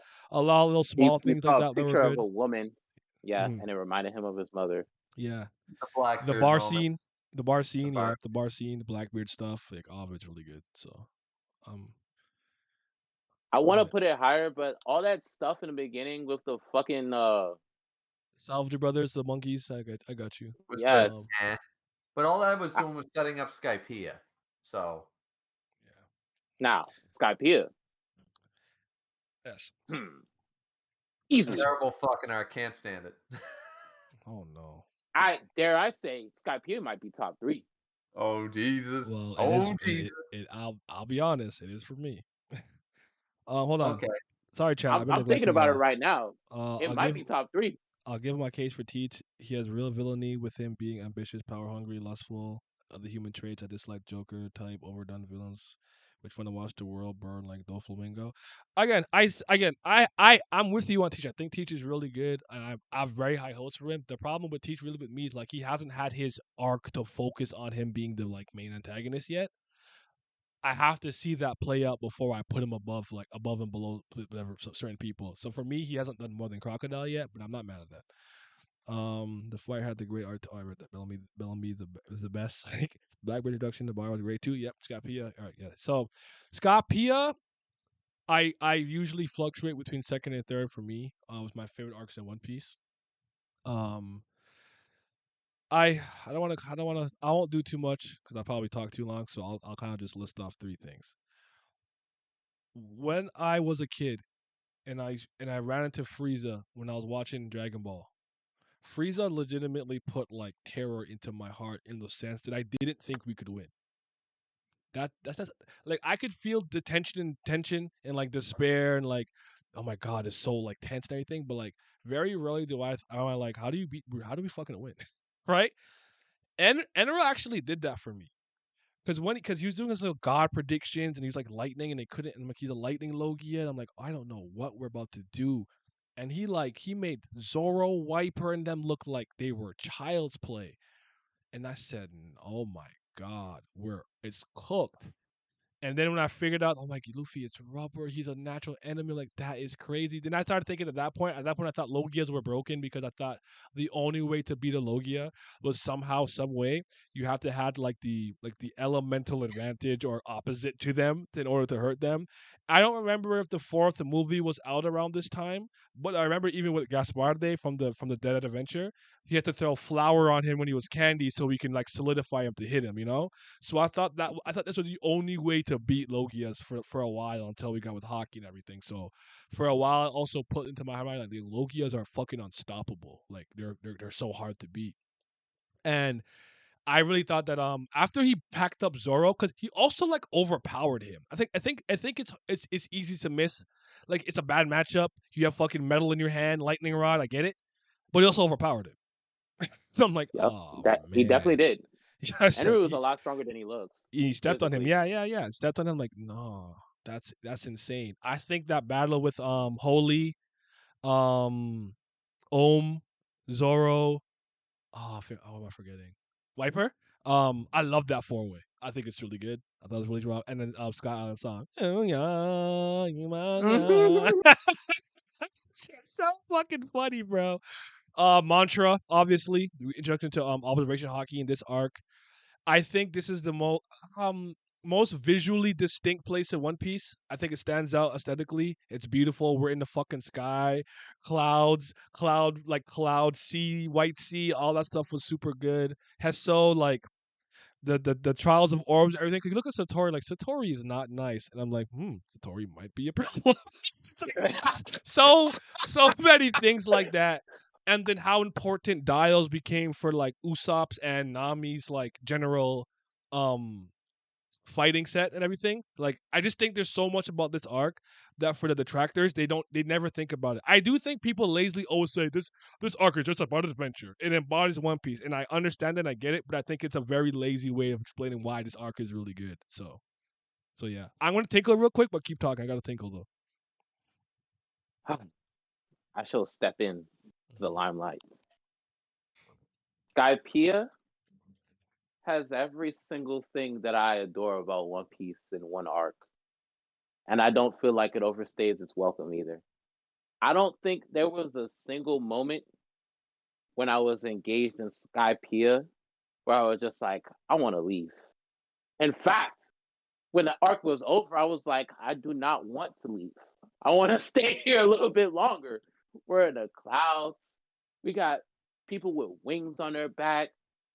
It's gold over here. Like, we got fucking El Dorado storyline and a battle royale going on at the same time with a nigga that thinks he's God. And I'm just like, how are people not like? It always shocks me when people say that they love One Piece and they don't like this arc because I'm just confused. I'm like, what is there that you don't like about the arc? Because we have high stakes moments, a tremendous backstory in this arc with Nolan Kagura. Jesus Christ, it's humorous to the point where I think it might be like the second or third funniest arc in all of One Piece. We got a villain who, like Naya said, puts terror in your heart to the point where you're just sitting there thinking to yourself, like, what can they do? Like, how can they stop him? I saw him level the fucking country, man. Nobody in One Piece had done anything like that before. Yep. Like, that was just like, whoa. It made you stop and think, like, I think they're in over their heads here. I need to just But jump off it's the just fucking cloud. everything about Skypiea is just it's magnificent. Like I could honestly go on for days talking about how much I enjoy this arc. This was Robin's only fight for a while too, I think, if I'm correct, with Yama. with the Yeah. look of the architecture, and everyone got a fight, I believe, too. Some maybe not Sanji. 'Cause I think Sanji had the cigarette moment and everything, but he still did his thing. But the cigarette moment was still a good moment, even if he didn't get a full on. He said, "I needed a light." Usopp, ah! This arc is so fucking hilarious, bro. It's so funny. It's The it's the funny as Kabuter men too. fuck. The Kabuter men. That's introduced here. You can't forget that. That's very important because it comes It back later also with the has Going Merry and Sunny Go. one of the greatest lines in the history of One Piece. My man Wiper. Okay, go ahead. Well, we'll get to that too. But when Wiper gets on him, he got sea stone in his fucking skates, and it was like, shit, I can't phase out of this. Hey, is that a rejectile? Wiper, don't be a fool, man. You might die. Like he's getting nervous, but he's just like he's trying to keep his composure. Like he's already put on this godly like aura, so he's trying to play it cool. Like, hey, bro, don't do it, don't do it, like don't do it. And Wiper like reject him, and then his heart stops. And I was just like, he killed him. It's over. They did it. Yeah. All of a sudden, doo-doo. Like, what's going on? So you can't I'm beat like, him. It's no way. over. No way. He's restarting his own heart. He gets back up. Says it's not that people fear God. It's the terror that God incarnates. I said, dear God, he's invincible. He's invincible. He just restarted his own heart. He was in cardiac arrest. It's over. What more can you do? That's Stop a literally nigga's heart in the middle of that's the one of fight. my Over. favorite. One of my favorite 5 scenes in One Piece. This nigga was starting his own heart. I like the God incarnates. My favorite version is when he said, "Isn't I think he said, it isn't God that people fear. Fear itself is God." I like that. I like that Yeah. version of it the Yeah. most, personally speaking. But yeah, That's also raw. Jesus Christ. And you can see them be like, "What do we do?" like one of my favorite things is when like a villain is so overbearing, overpowering, or something crazy that as much as I don't like Naruto, when Madara summons that meteor, you know that one ninja who kneels. Said, I don't know who that is, but his spirit is broken. He gave up. He's done. He's thrown in the towel. Like I love seeing that. I love seeing that. He's like, "Is this the power of a god?" He said, "What do we do?" That nigga summoned the meteor. But all right, Griever, be wrong. Go ahead. Okay, after all that, I ain't gonna try to be that raw. Right? I ain't gonna try. Listen, man. The reason I really just don't care for this arc, and actually I watched it in the anime last fall just because I had never actually fully watched it in the anime with all the little filler stuff, the intricacy stuff too, just to see if I enjoyed it more, and I realized no, I tolerate it better than I used to, but I just don't care for it because the sole purpose is the only thing about this arc. Now, you guys actually have brought up good reasons to like this arc. Every other time, it's because of NL. That dude's there. And I'm like, okay, yeah, NL's not a bad villain. He's got the God complex, seen it before and stuff, but he's not bad. And I've asked people, can you name a single other fucking character in that arc other than Gonfall and Eneru? And fucking a lot of people like Wipers brought up and stuff like that, but nobody can name any of Eneru's henchmen. Nobody can name the dad and the girl, or the grandfather and the girl that are helping out the Straw Hats, betray them, but don't. Honest. Yeah. So the thing Honest, is, there's Raki, Isa. yeah, okay, I remember them. yeah. Jujutsu is I'm not actually saying fucking everyone. hilarious. Yeah. In the past, when people have told me, "Oh my God, this arc is so good," and remember, I like Barate and Arlon Park and all this stuff. At this point, I'm looking at Skype and I'm going, but like these, it just didn't have any of that. Like I thought the idea of going to the clouds was going to be cool, but I felt it took a long while to get going and actually go see the main bad guy. I don't think any of the henchmen are anything to write home about. Like if I never saw them again in the story, I would not care and stuff. And then that was sort of for me. The other problem I have is, well, these are sort of one point's a later problem I have, but is that the way that that Luffy, because as we said, this dude bodied Sanji. This dude bodied Zoro. This dude bodied everybody because Logia's at this point, there was no hockey from what we understand. There was no hockey yet. So this dude's bodying everyone. Logias are the answer. And it's like, holy shit, how are we going to do this?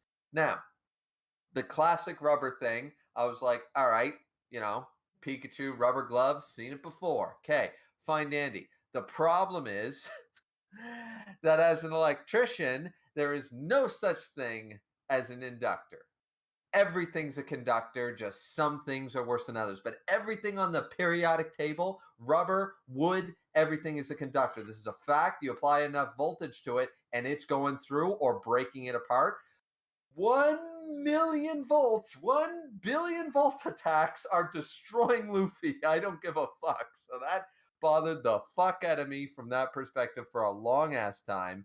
And then the fact is, his mantra ability was shaken up by the fact that Luffy just went, I'm going to do drunken fist style. I ain't going to think, to defeat observation hockey. That is never then used again in the rest of the series to try to combat observation hockey from then on.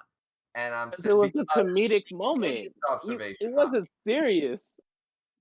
I would argue that's not a good way to deal with it. He didn't know what else to do because he's not particularly bright. So first he turned his brain off. She's like,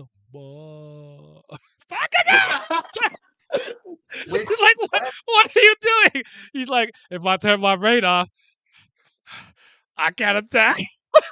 She's like, so he does go no taco happy. So just a random ricochet that he's not controlling. There's no intent behind it. That's not a good way to like. That's not working on someone like Katakuri, in my opinion. You know what I'm saying? Like, no, I'm not saying on that. So I feel like I don't know. Like, I don't think that's a fair criticism. Personally, that one, in my opinion. Well, I just don't like the fact that basically, as you guys said, that I think there was something wrong at the time that Oda sort of not screwed up, because I do like your comparison, Naya, to Frieza as NL just being, or Eneru being like this just overpowered dude, and like they won kind of on a hairline chance sort of idea, really thin ice. And that's fine. Never heard that one before, and that kind of works, I guess. I just didn't like the fact that at this point Oda hadn't set out a good countermeasure to overpowered Logias, and now he looks so much better than he actually is, especially as of current One Piece.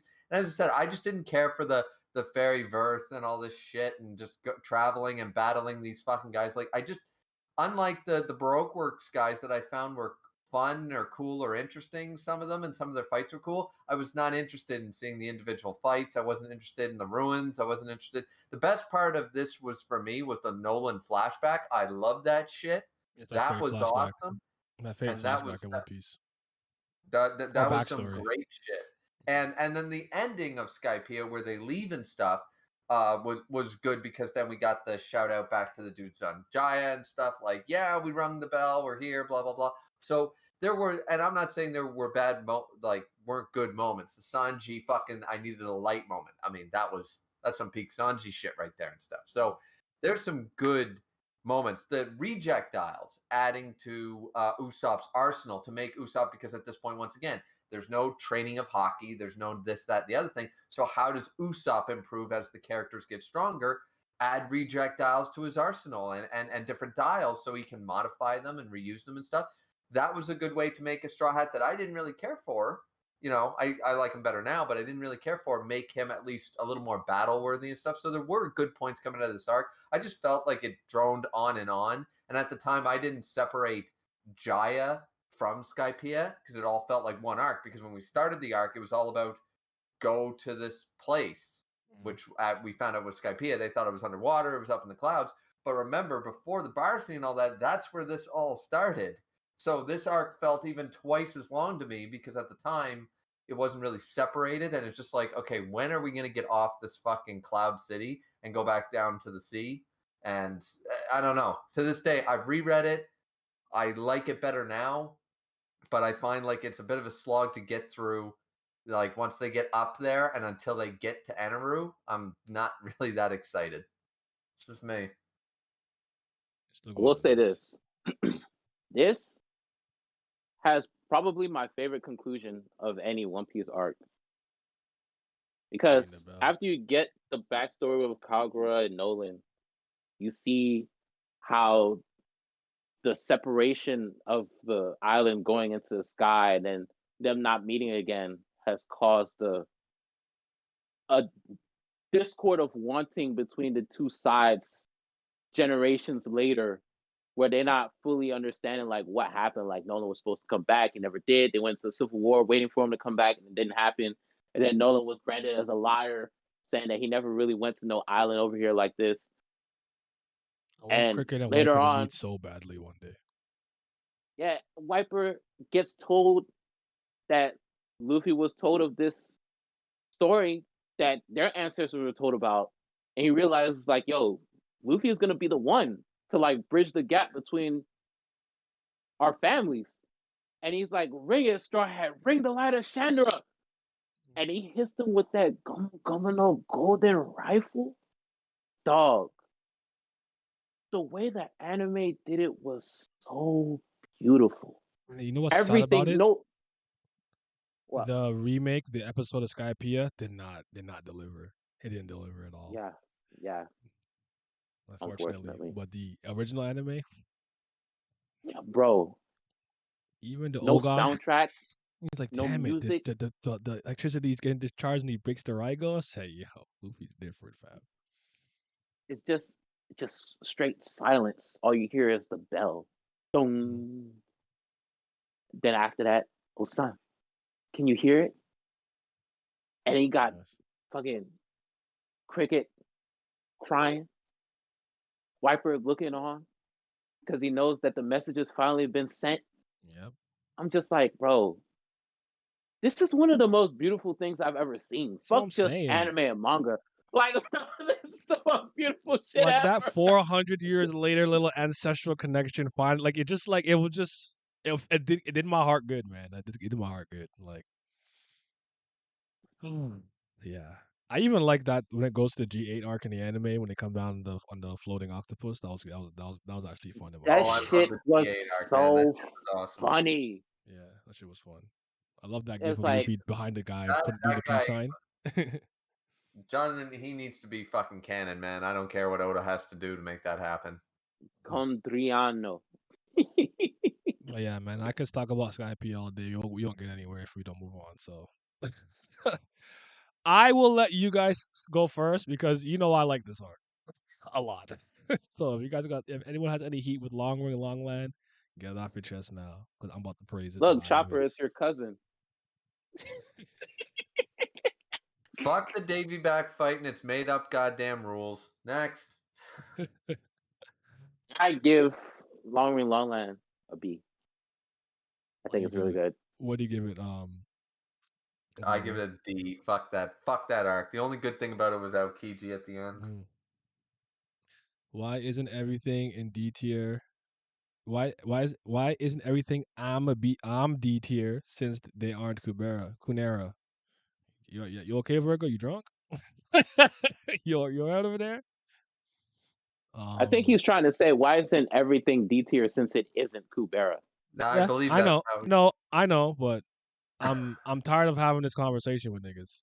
I don't hate One Piece. I'm upset and I'm playing it up. Leave me alone. Okay. So I'm just gonna say this before I get anything. Long Ring Longland, Water 7, Ennius Lobbies to post Ennius Lobbies is my favorite stretch of fiction in history. In the world. Pick a medium, pick a media, I don't care. It's my favorite stretch of all time. From Long Ring Longland to post Ennius Lobbies. I am in fucking heaven. Okay? I'll just make the case, the usual spiel that I make. I think this arc gets unnecessary flack. I don't care if you like it or not. I'm not here to tell you to like it or not. I just here to make the case why I do. I think Foxy's hilarious, and the Noda no Mi is actually a really good ability. What I like about this arc is Luffy beats what? Two Logias back to back, a warlord and like a maniacal god complex ass nigga in the sky, and then he had to fight him. there's another contrast to this too. After he beats like an Arlong and a Baratie, that's crazy, and a Don Krieg, and he fights Walpole. And what I've always liked about One Piece in a lot of ways is Devil Fruit matchups matter, environments matter. Just because you're fighting somebody who's you technically stronger than doesn't mean they can't beat you. And I think this is the arc that encapsulates that's the best. Not that he can't just whoop Foxy, but Foxy's cheating.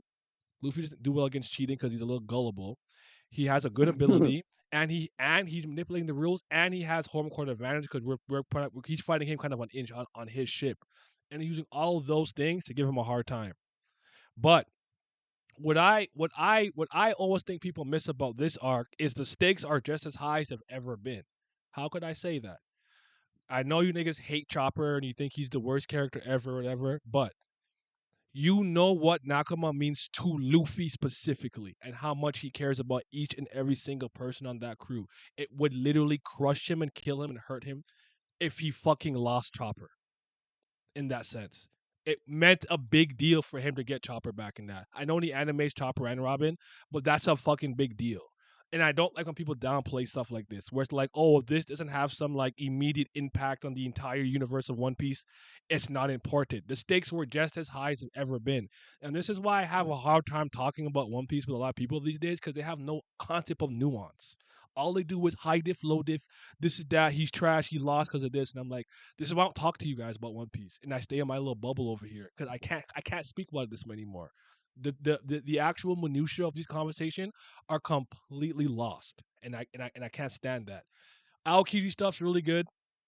I think that was great. His introduction, Ice Age, him losing, and then you kind of get the connection with him and Garp, why he let him go and everything. I'm not gonna say you have to throw this arc high for me, but for me, I'd have it an A. But I don't have to put it in there. I do like this arc a lot though, and I think that Foxy is one of the funniest laughs in One Piece.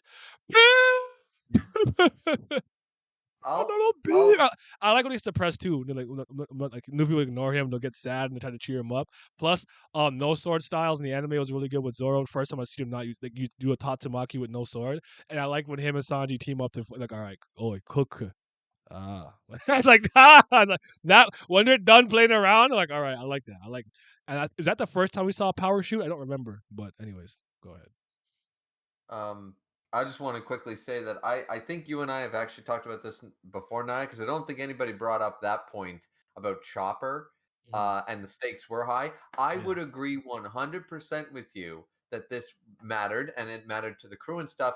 If throughout, now I recently watched the anime version, so you got to correct me if this wasn't in the manga. They know Foxy is cheating. Yes, they do. That's also in the manga. My problem with this, with the stakes of they're going to lose Chopper because they have to fight in this Davy back fight, they've agreed, just went out the fucking window. A, because they're pirates, and B, because the other pirates are cheating. Fuck the Davy back fight, beat them the fuck up and take Chopper back. You can't honestly tell me if they lose that Zoro just wouldn't go up and say fuck them and cut him down. But Griever, there is a respect between pirates. There's certain like codes and morals and ethics that you have to follow. And they were agreeing to the terms of the Davy back fight, but if one party breaks but they're not breaking the terms of the Davy back fight. They're just breaking the rules within the fight itself. But the primary agreement of the fight is still standing. They all acknowledge that. I don't see it that way, man. I don't see it that way, Pat. But I mean that's fine. But I'm just saying that was my problem with it. That yes, I know that like our pirates are not like the kid pirates and stuff. They're honorable guys, and they would never lie and cheat and steal. But at the end of the day, this is still a pirate thing. This is still, and I'm saying that like they agreed to this under the guise. All right, here are the rules. Here's how it works. Blah blah blah. And then to watch Foxy and crew constantly not just take advantage and not just use, as Naya brought up, like an actual pretty good devil fruit and stuff and use it to his advantage. Not that shit, but bona fide straight up cheating. And it's like, okay, well, we don't want to count that match. And like, nobody's bringing that up like, hey, you cheated. Well, that's too bad. Well, it's too bad. Chopper, come back here and try and stop us.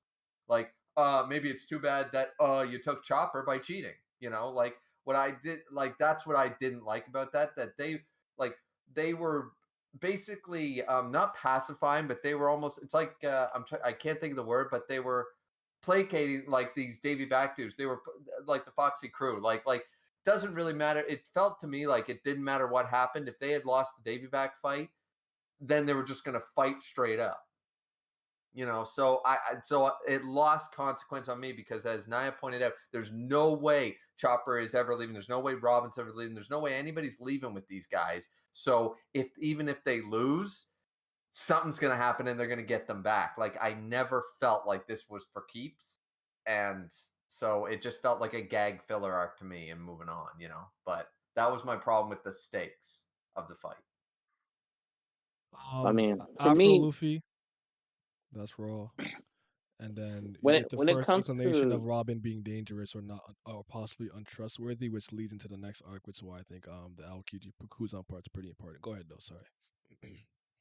I'm just gonna say, like, I understand Naya's frustration with conversations about One Piece these days, because this is part of the reason why I don't talk about One Piece on Twitter anymore at all, because we're at the point where there's a lot of groupthink, and we have people that are afraid to say they just straight up enjoyed something because they don't want to receive backlash for it, or say that they liked a certain aspect of something that wasn't particularly well received.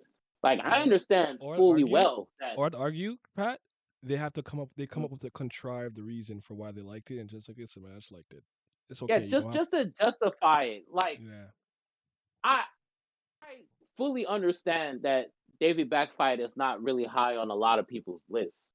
But for me, when I'm going through any piece of media or fiction, I'm looking to be entertained. I'm looking for something that's going to make me laugh. Yep. That's my number one thing. I always want to laugh. I like laughing. It's fun. Yep. And Davy Backfight has a lot of moments that are fucking hilarious. If I'm laughing, I'm having a good time.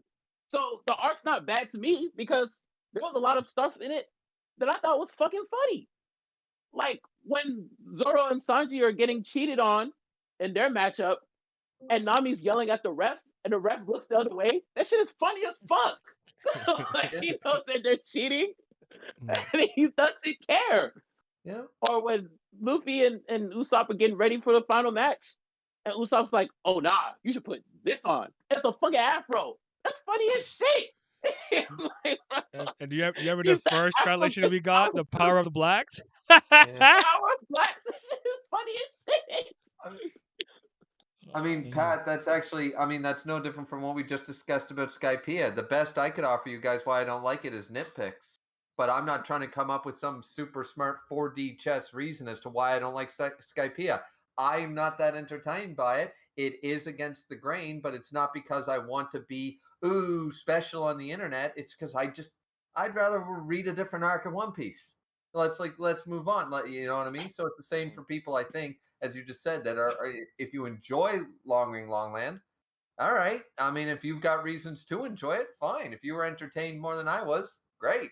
I still think I brought up the hello? good reasons. What's up, Miles? I think I still brought up good Miles. reasons for why it actually connects to other arcs and why it's still important and why it even does interesting things with the arcs before it. But I hear you. But where are we putting it though? Okay. I gave it a B. Reaver. C or D. As I Miles. said, there was Aokiji stuff, and I didn't, yeah. I mean, I honestly think I like it more than Syrup Village. I really didn't like Syrup Village.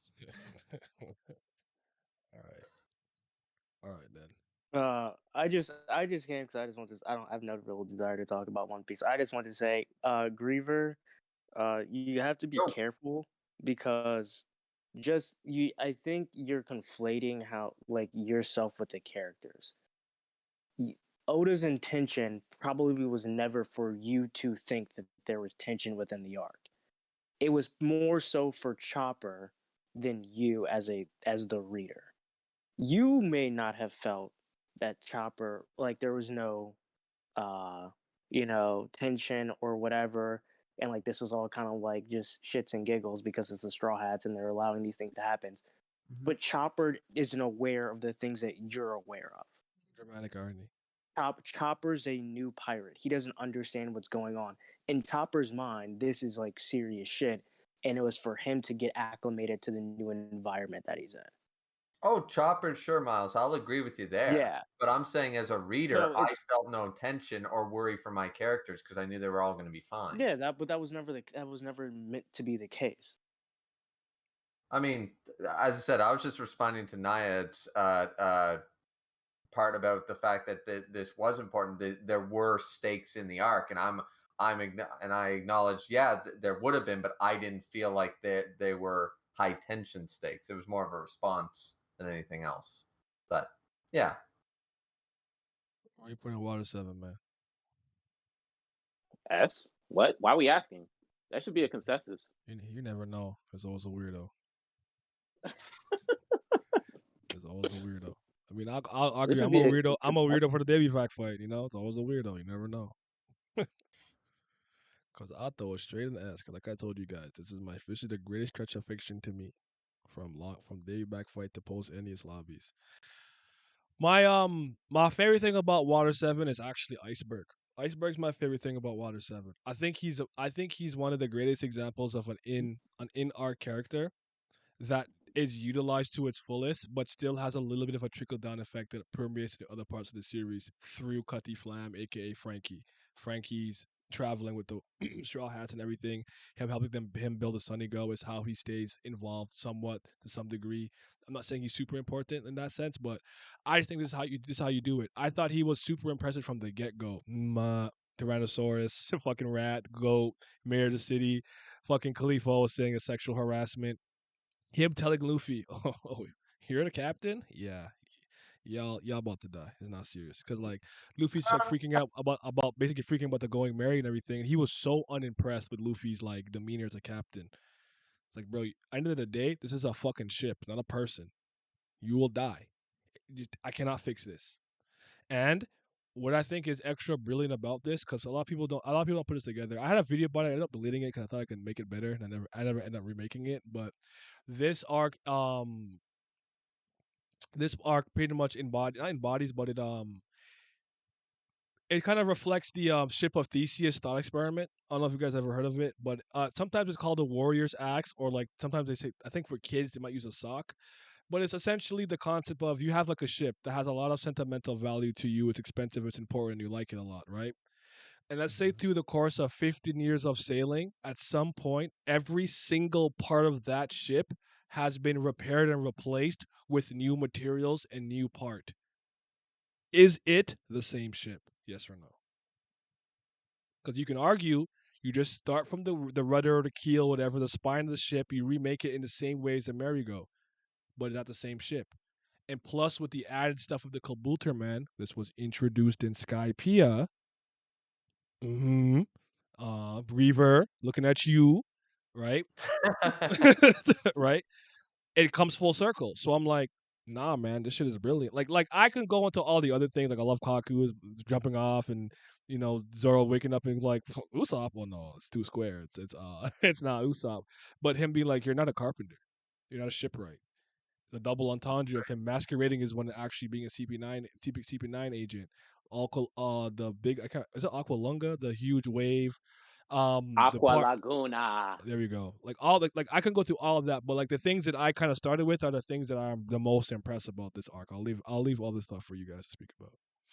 Yeah, I'm gonna let Pat go because if nobody covers any, I mean, every chapter is just straight fire for me. Water 7, I hate trying to pick Enni's Lobby or Water 7 as probably one of my favorite arcs, period, because I like to think of them as one fucking arc because it's just impossible to decide, do I prefer Water 7 or Enni's Lobby? It feels like a two-parter arc for me, and it's straight fire. I have very little, if any, problems with Water 7, so. Yeah. Pat, you just hype up Water 7. Why don't you? Let's go. So, Water 7, like I said, we get introduced to the shipwrights first. Some pirates getting their ships prepared. Then afterwards, they're like, you know what? We don't want to pay for it. What y'all gonna do about it? And the shipwrights are like, you know where you're at? Fuck. If you don't want to pay for it, we're just gonna keep your ship. And they proceed to beat the shit out of these pirates. And if I remember correctly, didn't that pirate have like a pretty high bounty. I remember it being relatively decent. I don't remember though, but It was but good. it was good enough for your eyebrows to go up. Time. Yeah, at the time. At the time, it was like 50 million, somewhere around like what Bellamy had, I think. Yeah. So I'm just like, oh, these shipwrights, they're kind of serious. And the Barati that Iceberg pulls up, and he's like, oh, Monkey D. Luffy, I was interested in meeting you. I'm like, and he's looking at a picture of Nico Robin, if I remember correctly, when he was looking at the members of his crew. So that's foreshadowing right there. Then Khalifa's telling him, you got an appointment with this, you got this, you got this, you got to go to this. I don't want to. No, I don't want to do none of that. He's like, all right, it's all canceled. I ain't doing shit.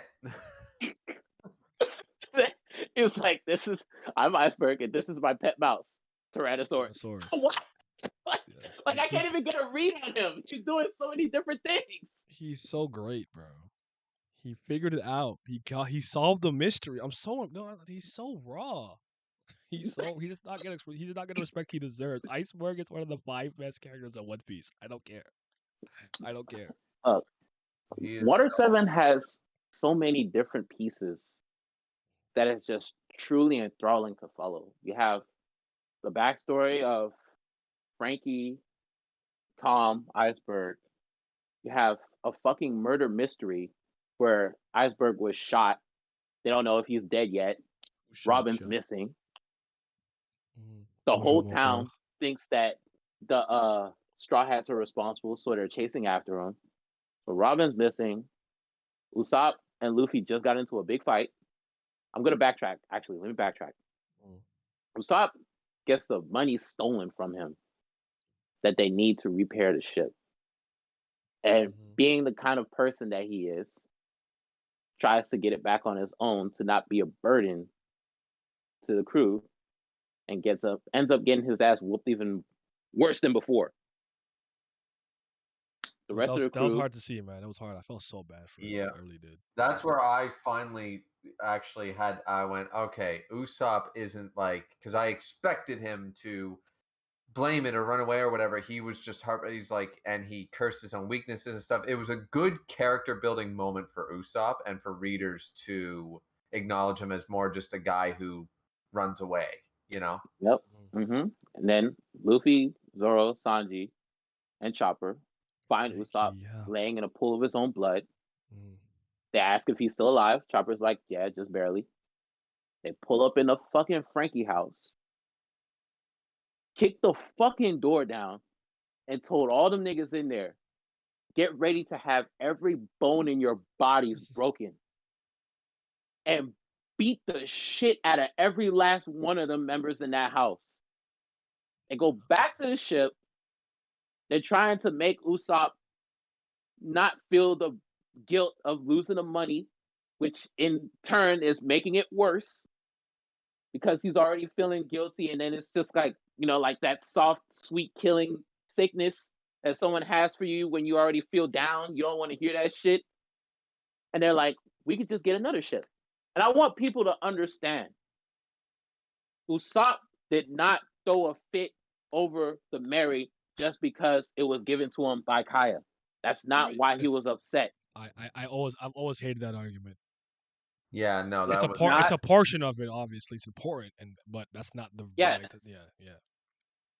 It's not the reason he was upset. It was a projection.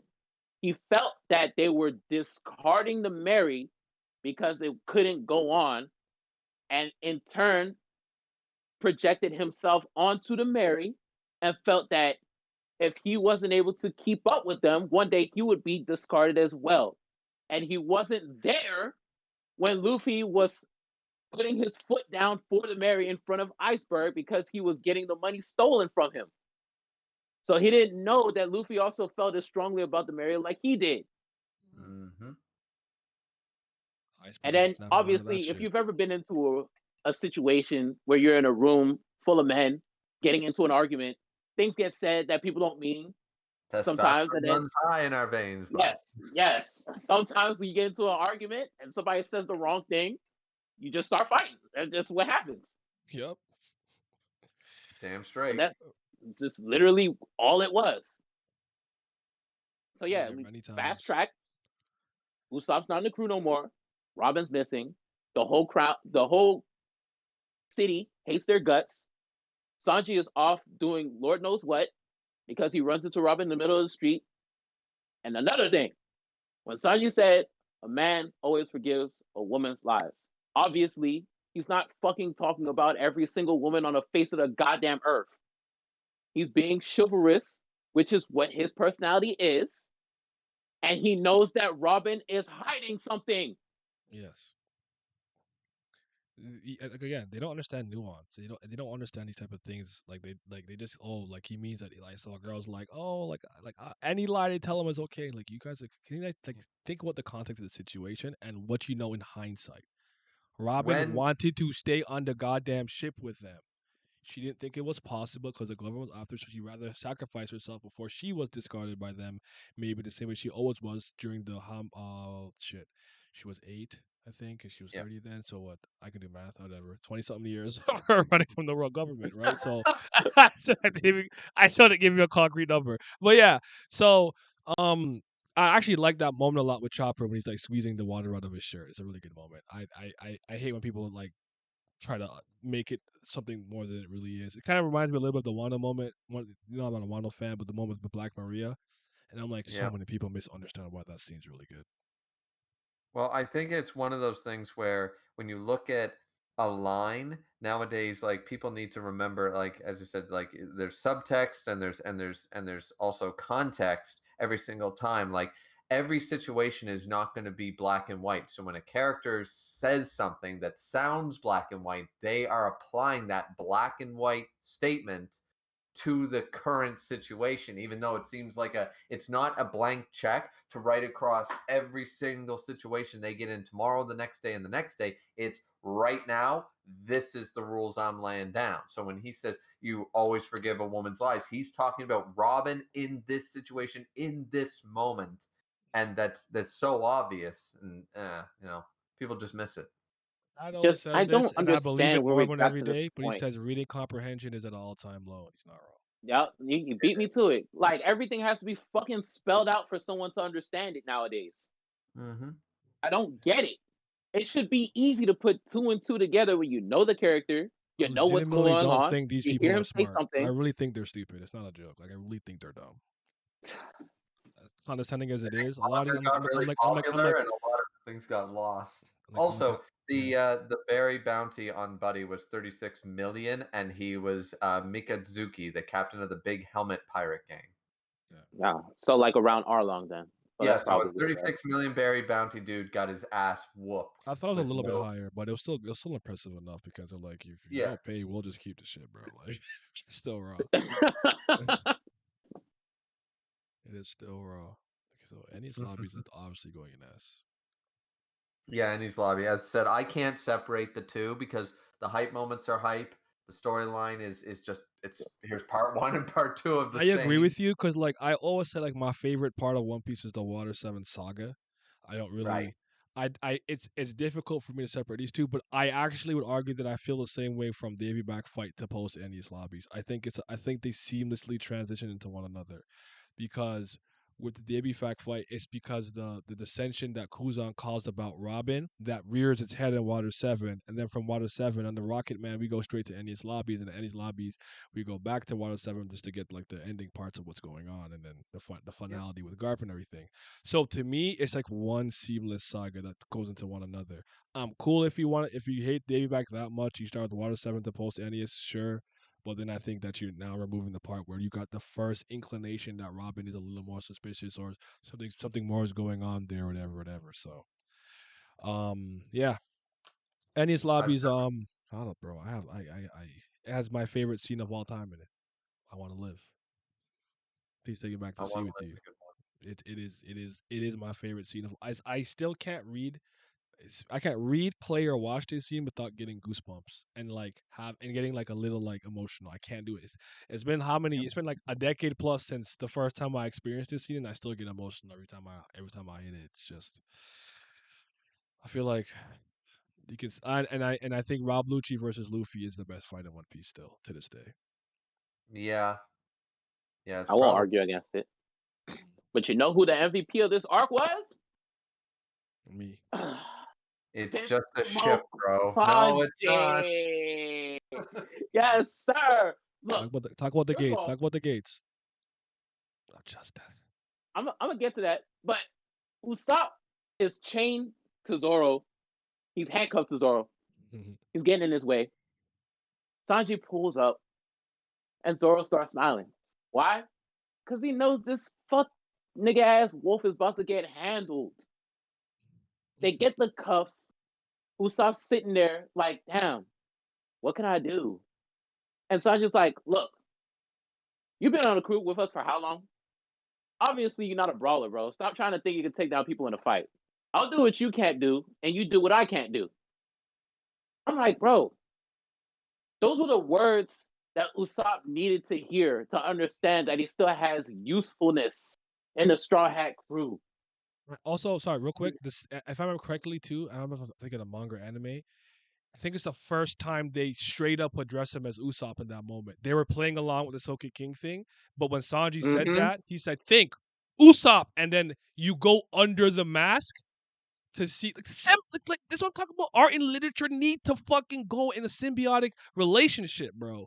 Like that makes that moment hit harder because now you're looking at Usopp's legitimate face, and I'm like, I missed this. Anyways, keep going. Sorry, I'm about to get. Even before that, we could backtrack to when he's on the fucking sea train. He got on the train and he was able to get to Robin first, and then he was relaying the message afterwards. Like, obviously, he wasn't able to rescue her because they're on the damn sea train, but like, yo, we're here. We're gonna come get you. Then, at the end of the arc, after they already took down all the big bads, they still got to worry about the Gates of Justice. Guess who thought 10 steps ahead? He knew they was gonna win. He made sure that they was gonna open up the Gates of Justice so they could leave. That these aren't the type of people that we can beat with just our arms alone. You gotta think. Yep. Like, bro, he's No, just hold on. Chief said, "Did I ever tell you I believe Jabba's lie about being Robin's sister? I was dumb as right." yeah. That shit did not. I did not budge when he said that shit. I said, "All right, nigga." I didn't. I did not move one iota. I was not moved. Sorry, that's funny though. We all have moments like that. We all have a moment like that where I'm like, "What was I thinking?" Go ahead. Sorry. And his finisher against Jabra. That's one of the coldest lines in the series. God makes food. The devil makes spices. I guess I made that one a little too spicy. Oh my! To be continued. It goes right. Does it play his theme song? I said, "Yo, Nah, Sanji that is not." first Diable Jamba. Oh my Yes, god! yes. No, there won't be Bro. no stream today. Miles and Glam weren't available, and I don't have too much to say. So I tweeted this, and I probably should have put it in Discord, but we're doing 2 chapters on next Tuesday. Go ahead though. Yeah. No, just this arc is just it's top 3. Like we're saying this now. This is gonna be a consensus top 3. Me, how you gonna stop the next one because you got half of it. He's like, because the next kick. To finish Diablo Jumbo. He's shit. No, well, sorry. Even before that, the first time that he kicked him, When he he's like, kicked him, "Fuck!" he kicked him straight in his shit, But and he was like, my shit put me to the bone, nigga. What the fuck? He's like, "Yo, that guy didn't fucking work." I said, "Yo." Oh my god, I fucking love that arc.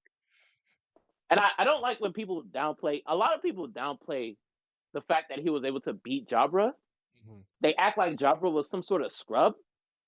The Doriki of Jabra and Kaku, Are not that far the off. difference is 10. minuscule. Is it And 10? on top of 100? that, I don't remember.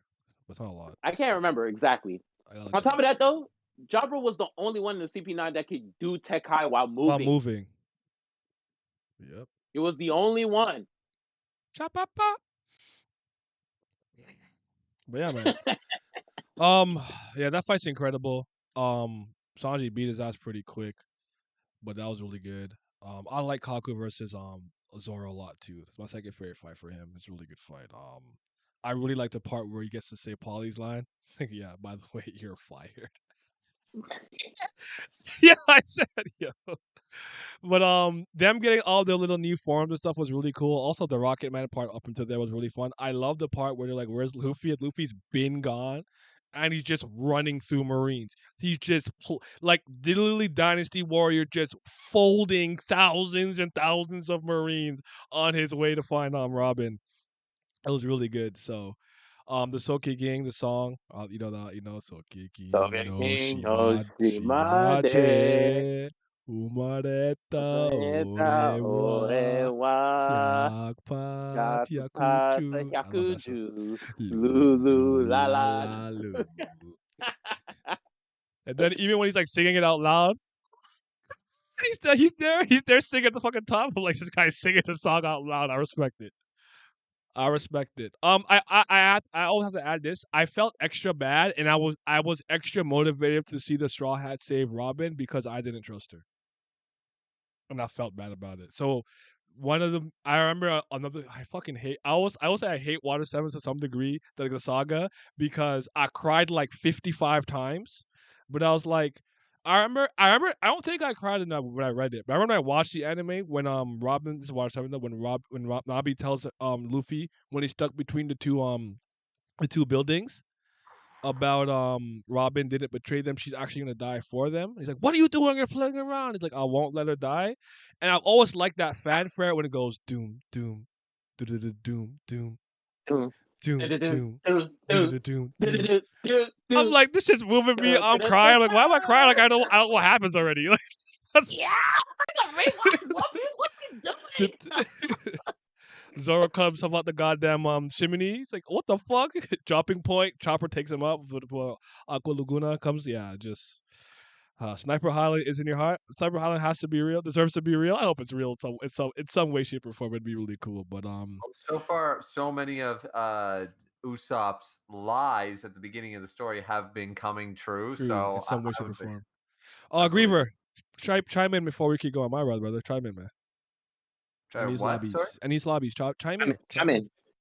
Well, as I said, Annie's lobby, man. You guys are just going off. But as I said, the one thing that I love that a lot of people love this moment, so I know it's fucking it's normie, but some people say it's just a ship, bro. That ain't just a ship. I don't give a fuck. Like It's not just a ship. No, it's not just a ship. No, that's what I'm saying. That's what I'm saying, Pat. Pat. There are so many like Naya, you brought up the I want to live moment, and I mean that is a fantastic moment and stuff. But for me, I still to this day, Viking maybe burial. it's because I was heavy into AMVs at the time and stuff, being a teenager, all this Linkin shit. Park. Linkin Park, Linkin Park. Oh, there was a lot more than that, man. I had Cascade, I had Linkin Park, I had fucking Bonnie Tyler on that shit. I had everything. I had And Lifehouse. no matter what, that scene to this day, even just in the Japanese, in the English, it don't matter. I could be watching it while cooking up, fried shrimp in the kitchen, just having it on in the background, and all of a sudden I'm like, oh no, oh fucking no, not now. And then it's like you can feel it, your throat gets a little sore, your chest is getting a little tight. It's like, no, hold it in, be a man, push it down. Fuck, man. Every time, man. Every time I still it's just too good. It doesn't deserve to be as good as it was, and it hits me every single time. All the emotion behind it, it just works. And I don't know, man. There are some sad ass moments in One Piece, but that one legit gets me teared up like every time consistently.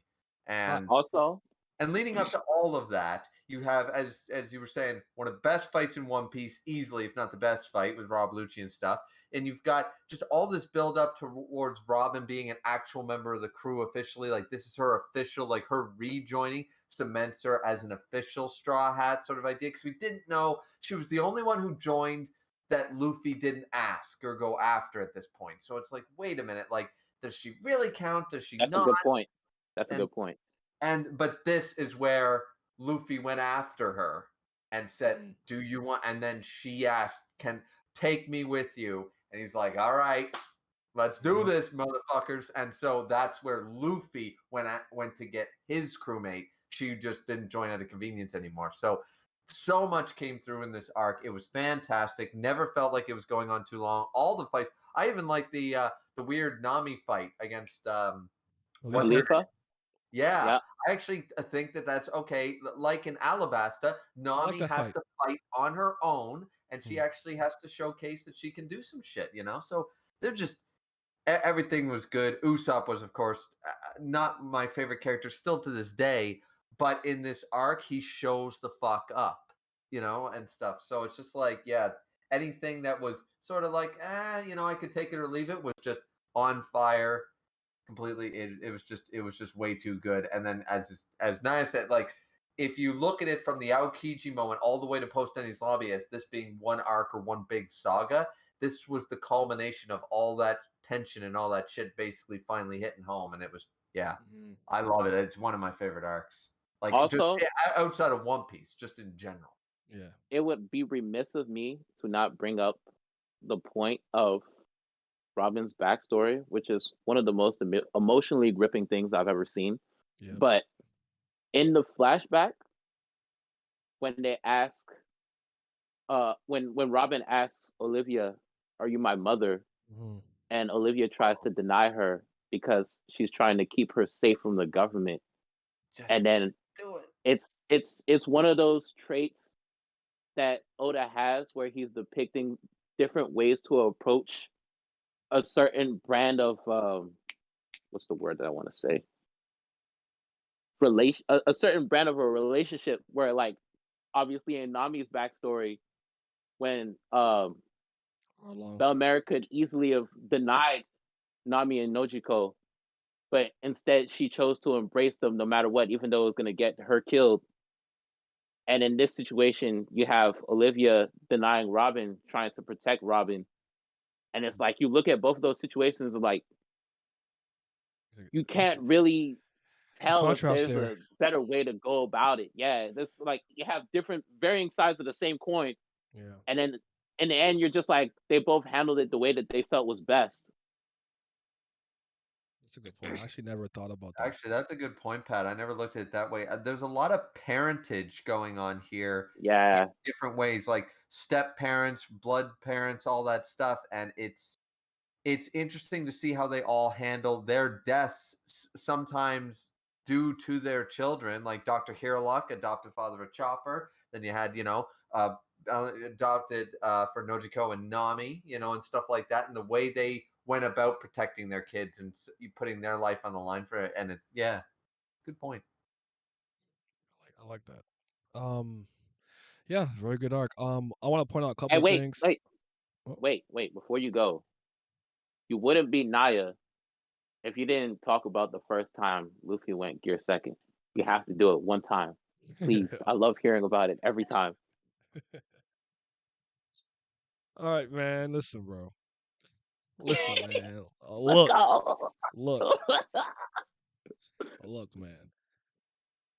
Oh, Bluno, Bluno, Bluno, Bluno. Bluno. Got his ass beat. Listen, man. He comes up there, Bluno's there, comes out with his little dough, whatever, and they're kind of fighting. Like, why is he fighting me on equal terms right now? He's not really worried about what's going on with Robin right now in that sense, where like he was held back by the fact that he thought he was betrayed. What's up, Infamous, my boy? What's going on? And he's like, oh yeah, I got right after Ace on meat anyway. So like they're on equal footing, right? This is actually no, like this is kind of like my draw into One Piece in a lot of ways because I had seen this like why was he pink and steaming and I ended up kind of like reading it and catching up and stuff, right? And I was like, he gets to Gear Second, he's like, what is this? He's like a bluff. He's trying to put up steam, whatever. And he tries to like Luffy gets in his pose. He's like, oh, whatever, hit me if you can. Like Luno is not taking this shit seriously at all. Anyways, he goes, so just yo, it hit Bluto so fucking hard. I have never in the history of my life seen a villain like usually when, like in Dragon Ball something when the villain's like is okay, you wait for the smoke to clear. He moved the cloud himself. That's how fucking that's how hard he's like, wait. What just happened? I cannot see him. Tumped in his left, tumped in the right. He's like, bro, what? He assimilated Sora just by seeing it a couple of times. He's getting his ass beat. He can't even think. He has no time to process what's happening to him. He has to go through his little dimension. I said, yo, oh my fucking goodness. That is a I'm him moment. Okay? Yo. Have you Nah, guys it's ever funny seen somebody because ever do that with the cloud, the smoke of cloud? They're like, I'm still alive. You might have seen some of my leg hairs to Brian the Birdie. He said, no, remove the cloud of smoke. What the fuck just happened to me? it's funny because when he pulled up on him, Luffy was like, "I'm not like I was before," and Ludo was like, "What's gonna change?" And Luffy rocked his fucking shit when he was in base, and he was like, "Oh, oh shit!" Yep. he honestly did not have to go gear second at all. Like Luffy could have won it. I mean, I don't want to use this term, but it probably would have been mid diff if he would fought him in base. But Luffy was like, "Nah, I'm trying to move on, so I'm gonna try something new." And he fucking waxed this nigga. He rinsed him. Rinsed. Oh my goodness, bro. Like in the anime, you just see him get hit. You're not even seeing Luffy. He's just getting hit left, right, up, down. Yari! Look at that! He beat his ass! He get no fucking chance. He's beat the fuck out of that nigga. And then he hits him with, Tekai. Tekai, go! And tries to tank it. And he's swinging. All right, let me try a different technique. And he just fucking drops him like, yeah, look at him. You weren't ready for the stage, brother. He said, all my techniques are going to evolve by one step. Yeah, secondo. Like I told you niggas, I used to score goals and I used to hit the gear second pose, bro. I wasn't a big celebrator like that, but I used to hit the gear second pose, man. But fuck. That shit was great, man. That shit was greatness. I love that. That's like one of my first instances of seeing a new form in action, honestly, because he really beat the fuck out of him, and then Rob Lucci ended up pushing him. The thing I want to talk about quickly with the Rob Lucci fight, I won't go into great detail. I've done this spiel a million times, but I like this small attention to detail Oda had, especially in the manga. Toei still emulated this well enough, in my opinion, but it's small stuff like when I'm saying Madara when Lucci uses like Madara spots the Shigan, and he has his claws out. If you actually watch very carefully, especially in the manga, it's really good. You'll see that Luffy opens a part of his hand for the claw to slide through, and he catches his hand like this, so he won't actually like stab him because those things will pierce through his flesh pretty easily. On top of that, sometimes when he's doing it, he's punching his hand basically around the part where Rob Lucci's trying to poke him. There's a lot of really good attention to detail and stuff like that. When he uses Kamisori, he actually, I would argue, he channels Akira Toriyama's ability to show you when you start like your little key movement from one place to another. The movement's really good and really fluid, and the sequence of events that's what's happening. Like, okay, he punched left, then Luffy dodged, then he countered. To me, it's very easy to tell in the manga, and I was highly impressed with that. I don't think we really went back to that level of greatness, in my opinion, until really the Katakuri fight. Katakuri fight had a lot of instances like that, but man, um, I'll never forget this episode 309, man. That jet pistol, the the when he's like Tekai, you just you see all those fists going so fast, like he only has two hands. You know that, right? Why it look like he's getting hit by like six things at once? How fucking hard Luffy and fast movies punching that dude. It was so good. It was so good. And Bro, then like these niggas wasn't there back in the day. They The weren't there. subtitles, Yep. said Yep. Jeto, get the thing, and it's started changing in different colors, and it was Colors, yep. vibrating up in the fucking oh my god! When I saw that, I was like, "This is the greatest anime in the world." He get hit. He get fucked up in the wall. Don't say yo, he's still going. Don't say yo, he's still. Yo, I love that shit, bro. Oh, Rob Lucci got his ass beat. No, that was a really good fight though. Cause when Luffy, like I never forget when he got hit with that last goddamn Roku gun. I panicked. I really did. I said no. He said, I'm not gonna fall for that again. Got caught by the tail. I was like, no. Nigga, he said side hiding. Roku gun. Pew! Pew! You said the replay 3 times. I said, no, it's over. It's over. I was so worried. But I gotta always say, like, I hate that I do this with anime. If you don't go back into your base form, I'm not worried. I don't care how long Goku's unconscious. If his hair's yellow, he's fine. He's fine. If that shit don't turn black, I don't. So I remember Luffy, like, he was waddling away and stuff, but he was still steaming. He's like, ugh. He's trying to remember everything with Robin. And Robin was like, ain't no way he's still going, and he got his ass rocked. So greatness. Post and his lobbies are still ass for me. I don't know about you guys, but for me, still ass. Blackbeard, Ace, Garp, mention of Dragon, the new It's an S. bounties, the fucking Sunny Go getting built. Grapes, oranges. Robin's grabbing Frankie's fucking nutsack to join the crew and everything. And I feel like I'm forgetting something very important. Oh yeah, Whitebeard. There we go. Whitebeard and Shanks clash. Come on, man. Stop playing with me, bro. It's an S. Easy. One scene that made me choke while eating was Luffy. Oh yeah, Chibi Luffy smacking Rob Lucci base center. That was good. The Gear third scene was really good too. Like it's supposed to intimidate me, and he got hit. He's like, I almost lost consciousness. Jesus fucking Christ! And then like the whole Dark Justice stuff. That was all pretty good too. But yeah, That nigga got his shit rocked. yes, boy. And then the reintroduction of Helmeppo and Kobe, I think, was very strong. This actually resonated with me really, really. I said, oh, I was like obviously, like, yeah, you're not fucking with them, but like you guys have come a long way, not bad. Like Kobe looks kind of cool now. I fuck with him. So shout out to you guys. And we So saw the greatest. Hold on, we saw the greatest Marine of them all in action, throwing cannonballs. Bro, he's scary. Really is. Garp is stupidly scary. He's scary, bro. Nah, it's also funny when they're like, bro, Luffy's on edge, yo. Who's this guy?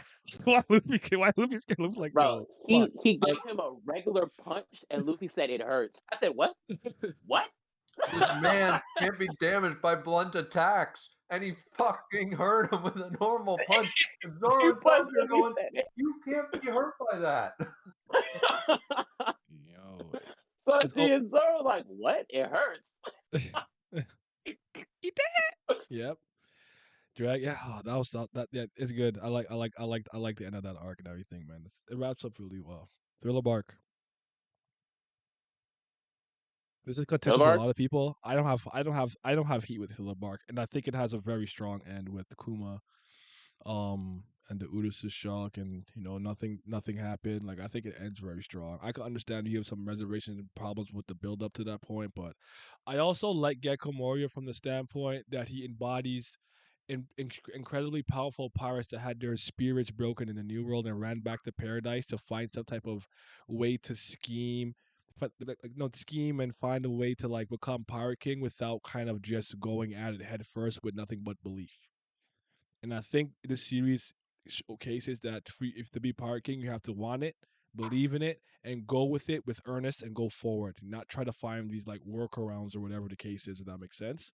I think Moria's loser nature of running back to paradise showcases that pretty well. I don't gotta go into great detail. I like the arc. I think it's fun. I like in hindsight, I ended up liking Brooke, but the Laboon stuff was really good. That coming full circle. But go ahead though. Nightmare Luffy. All right. I thought Grover was gonna go, but I'll be the one. I can go. It's just Thriller Bark. What it, like, as I already just said, to me it was a bit of a mixed match. If you like horror movies, slasher movies, Tim Burton theme park movie, then this is the type of thing for you. But if you're not into ghosts and ghouls and zombies and stuff, you probably didn't find the adventure that exciting. You know what I mean? But I thought it was fun. I loved Brooke is one of my favorite characters. He's just there. Luffy said from the beginning, I want a musician. And boom, he just got one like, join my crew. Yeah, sure. And it was the easiest crew join to date. I love adding Nick Jasmine. That fucking easy. Brooke's like, yeah, it's very good set. And it's like, fuck yeah, let's bring the tall ass Afro skeleton. Griever, you know what's funny? Because they drew sticks to see who was gonna go on the ship with Luffy because they knew he wanted to go. And Luffy is climbing up the ship, and Sanji and Nami with me was like, "Why are you guys coming?" And Sanji's like, "Because you're stupid." And we let you go by yourself. then they meet up, and he's like, "Join my crew." He's like, "Sure." They come back. Zoro's like, "Why the fuck did we even send you to? You gotta stop us." Yep. So I mean, Do you poop? yes.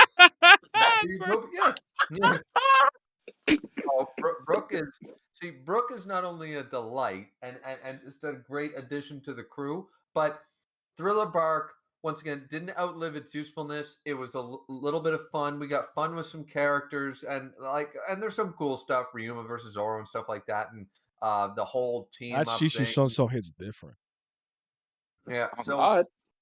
exactly. So, and as you said, when you started getting the better swords, that's when you started liking Zoro better and stuff. And I get that he's got the black blade now. It's No, like, okay. by this point, I'm a Zoro fan. Well, I've Oh, been a Zoro fan by this point, nigga. By Thriller Bark, I was big on Zoro. What the hell? I told you, Whiskey Peak is when I started liking him. oh, all right, fair. It No, was but you also said during when he East gets Blue upgraded during swords. East Blue specifically. I wasn't a Zoro fan. Oh, all right. I Well, was a Sanji guy until Crocodile. I'm like, oh yeah, he's a goat. either way, given this list, I would put it at the top of B or at the bottom of A for me because I just enjoyed it. I thought Gecko Moria. A lot of people thought Fat Onion Man wasn't Onion Man. Oh yeah, He is but oh shaped like an yes, onion. I never thought about Well, it. yeah, Perona tax for me. Yeah, Perona's one of my yeah. favorites.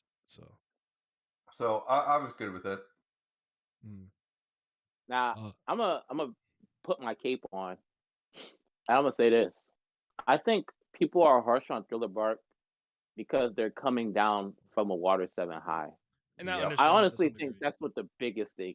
Like, because people say that this arc is mid, and it's anything but. Because the last two members that joined the crew, Robin and Frankie, I had to warm up to them before I'm like, all right, yeah, they're family now. They're cool. I like Brooke immediately. Like, I thought he was funny as shit from the get go. When he said sure, I was like, all right, we got a skeleton on the crew. This nigga sitting at the table eating with them said, excuse me. He burped and then he farted. Too funny, bro. He's a musician. Luffy, when he was on the ship by himself in Romance Dawn, musician was one of the things that he was interested in having on his crew because he know he gotta have fun.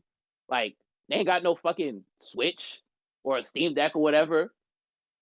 They pirates. You try to pass the time, all you can do is nap, fucking eat, and party. So they need music. And now we And finally got it. So now yeah, Zoro has someone to drink. He's got music to drink to finally.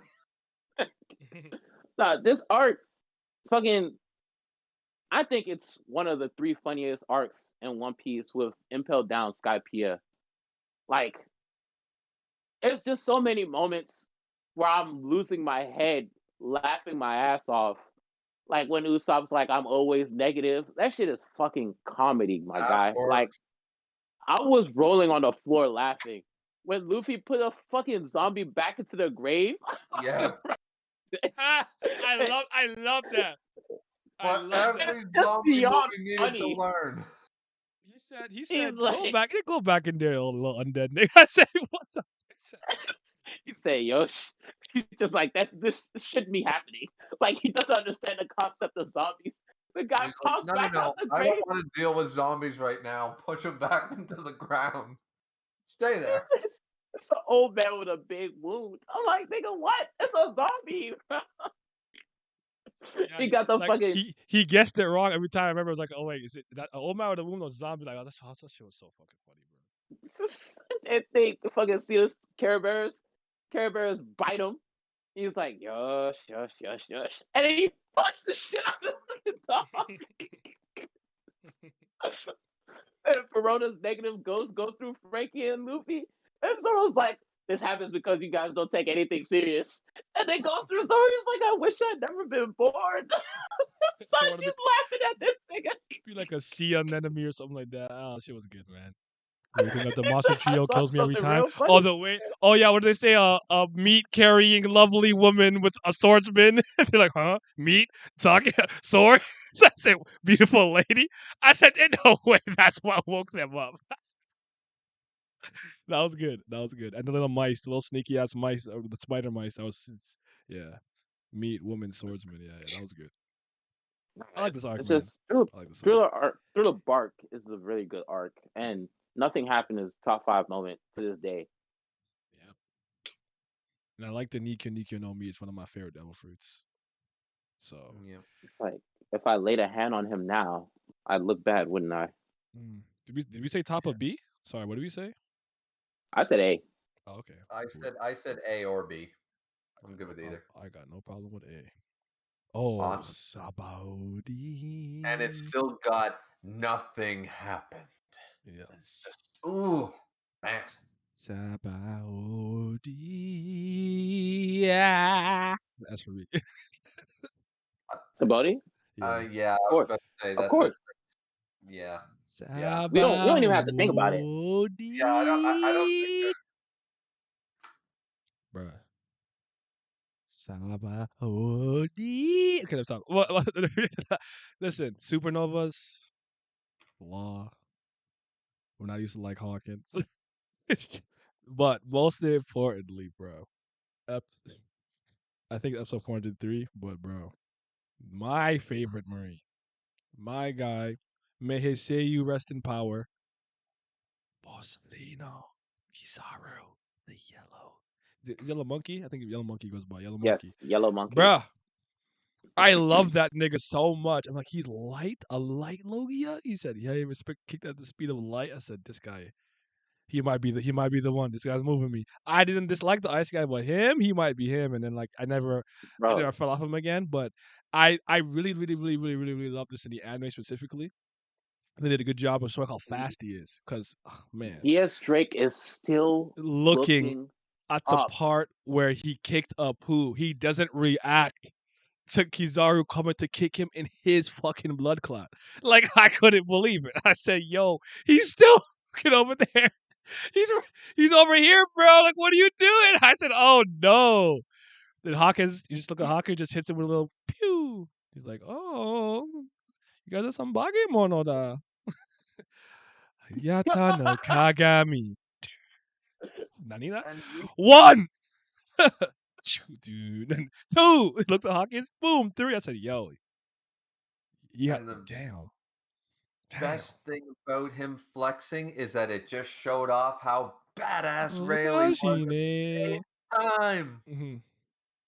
It just showed him off. He's like, "Oh damn, I'd like to help them," and Kizaru's like, "Oh my!" It's like, you're kind of hurting my feelings here, man. You're fighting an admiral, and you're saying, "Oh, it sucks getting old because I can't fight a warlord and admiral at the same time right now. That might be a little tough." Are you like I'm insulted, motherfucker?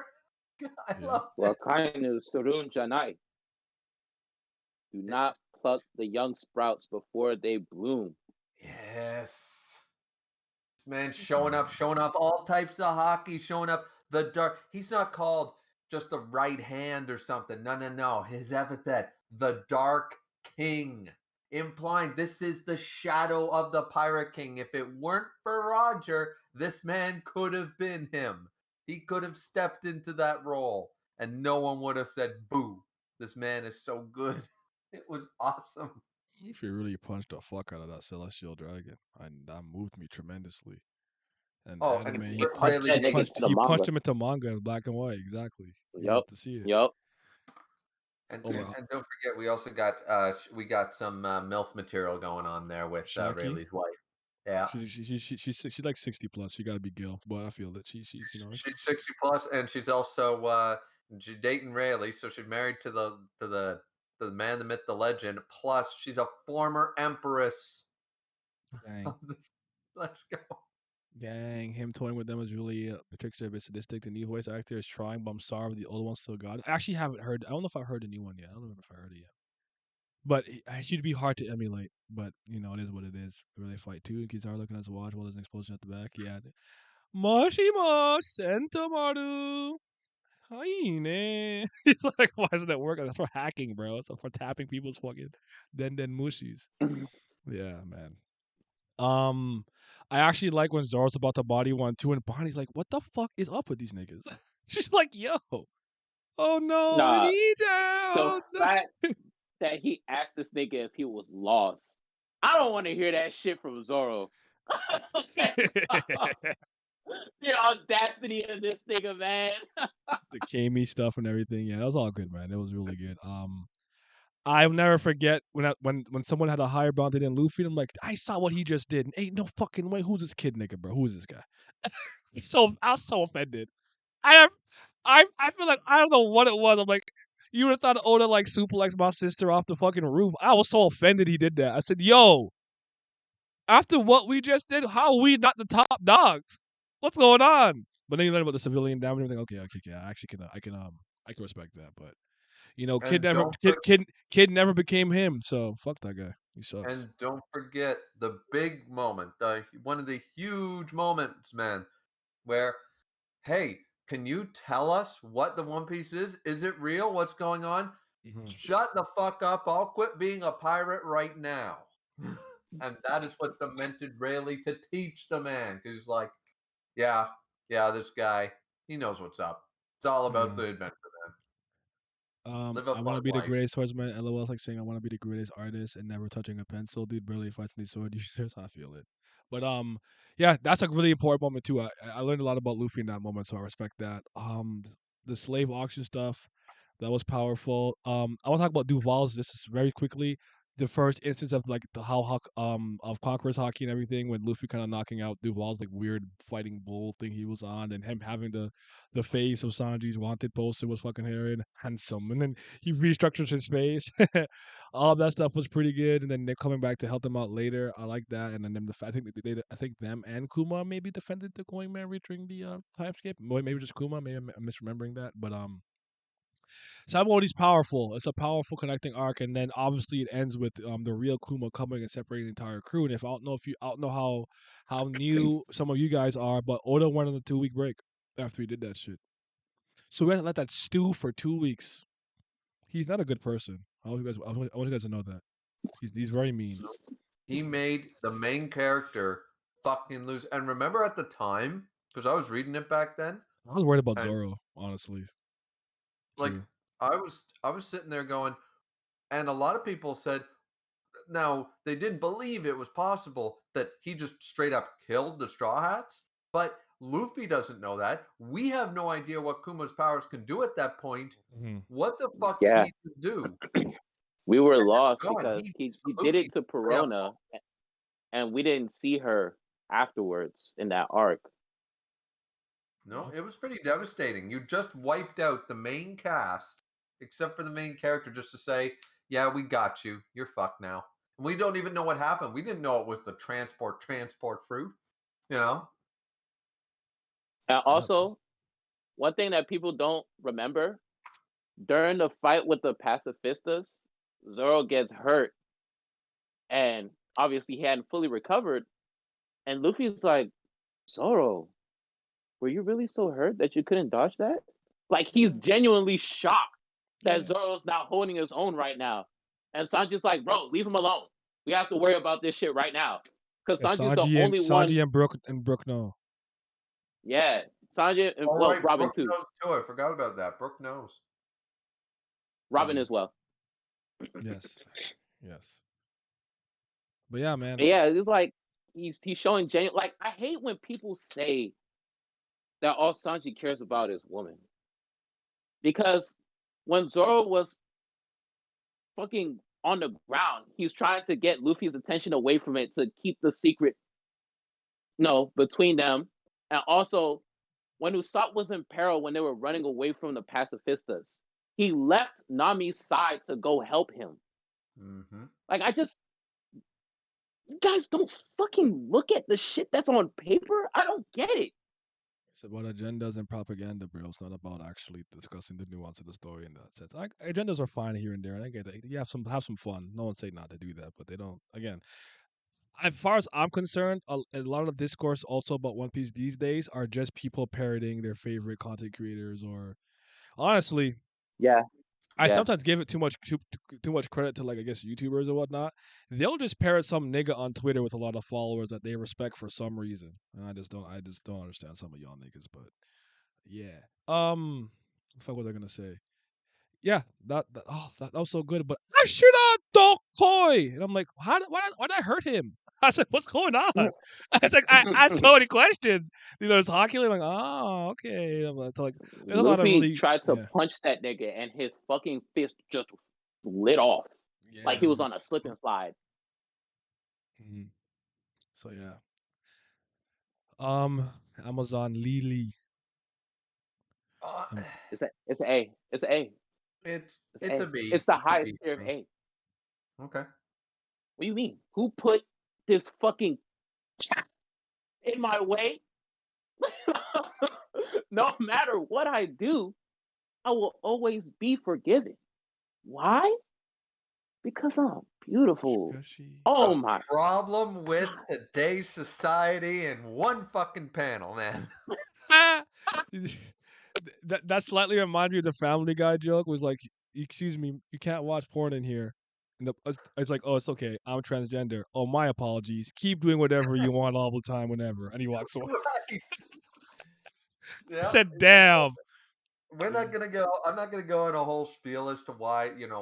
We obviously all know, but that thing. Not only I'm a huge, unlike Naya over here, the devil's brother over here, not liking animals, but me, I love animals. I will save my cat and let a million people die tomorrow. I fucking don't care about those million face people. I don't give a fuck. Okay, Mhm. so the fact that Boa does that, knows it's wrong, doesn't care, and gets away with it, and actually does get away with it, fuck that. Like, it just, yeah, that burns me in the worst way, man. Second time Alpha Invader. The first time Luffy flexed his Conqueror's Hockey kind of by accidentally was against Duval, the Flying Fish arc. But this is the first time he like does it and like knocks out a bunch of people. You're right. I got you there. Yeah, yeah, he's I'm recognized. actually I'm actually teetering on A or B. Like I want to put top of B because for me, as much I like this arc, I really do. I think it's fun. I think it's good. It's funny. They're fucking Yeah, trying to pull it like they never seen a man before. They're pulling them. He's cocking he balls. You got the yeah, kintamas, everything. All that stuff's really funny, really good, and everything. And I like the stuff when he fought the sisters. But for me, the most powerful scene to me is like the story of the flashback of them being Mm-hmm. under the celestial dragons. And I thought that like to me sometimes what I'm very impressed by is when you're limited in certain ways where you can't showcase stuff, but you make me feel the intent or what really happened without you having to tell me, right? The trauma and shock and the horror of their face when they're like, I never felt like true horror until the first time. Like, you don't have to tell me what went on. I understand. And I yep. thought they did a good job showcasing that kind of visually and everything. I really do like this arc. I don't have any smoke with it like that. I think it's really good, and I really like Ball Hancock. She is one of my favorite characters. But I actually think I might be at like the top of B, bottom of A. I might revisit and put in A after, but for now, I think I'm gonna put it at the top of B. But I Yeah, yeah. do really like Well, Amazon it Lily. sounds like to me the same reason that I'm putting it in B. There's nothing actually that I don't like about the arc, but there's nothing that's making me go, yes, this fucking arc. So hard to put something like that and say this is an A tier fucking arc or an S tier arc when it's like, well, what happens? Well, we meet Boa Hancock, yay! Like, so. Well, I mean, for me, I like it because it's a great segue from where we just came from and where we're going to go. Mhm. Because we see what happens when Kuma fucking bloops people. They get sent to different islands. So at that moment, already I'm relieved because I'm like, okay, he just split them apart. They can meet Yeah. up again. They're all fine. And then we meet Boa Hancock. We find out she's another warlord. That's always Oh. nice. Mm-hmm. We get the backstory. Well, not really backstory, but like Naya said, the story of her situation, why nobody can see when she's taking a bath. Um, Oh, I can see. we see we see Hancock fall for Luffy because he laid hands on the single most traumatizing figures on Earth to them, and Protected their secret by at, covering it up too when the back was burning and everything. And also Yep. when she tried like, I'll give you a ship right now, or this. Oh, okay, thank God. All right, please unstone them. And she's like, what the fuck? Go ahead though. She's trying to show men's true nature, but she failed against my boy. Yeah. And on top of that, they throw this big ass party, and Luffy's like, oh, okay, so I got a ship. All I gotta do is just go back to Djibouti. Then he sees the newspaper. Ace That's a lost to good point. Blackbeard That's a good point. because we didn't know No, we what didn't. happened at The the conclusion of conclusion that yet. fight. That's a good point. It was a fucking clash. This Yeah. nigga is an impel down. He's about to get fucking executed. I'm like, bro, what? Who is gonna get what? He's like, Yeah. nah, fuck all that. My crew can wait. I'm gonna go save my brother. And at that moment, that's when I understood what is the most important thing to Luffy. Sorry, Because what? at first, when the Vivicar was burning, Mhm. he was like, well, I'm not gonna go to wherever Ace is at because he got his own adventures, I got mine. He would just get mad. But this shit right here, nah, I have to go no matter what. Yep. The arc was also great for where it shows Luffy literally changed the whole nation by himself, and they were all trying to kill him because he was a man. Yep. Ship versus saving the Stone Amazons ultimatum was fantastic. Would you guys get with a woman who's part snake? Me, no. Can't speak for them. These niggas, I would not. He's a man's man, so I'm sure I can see the appeal, dude.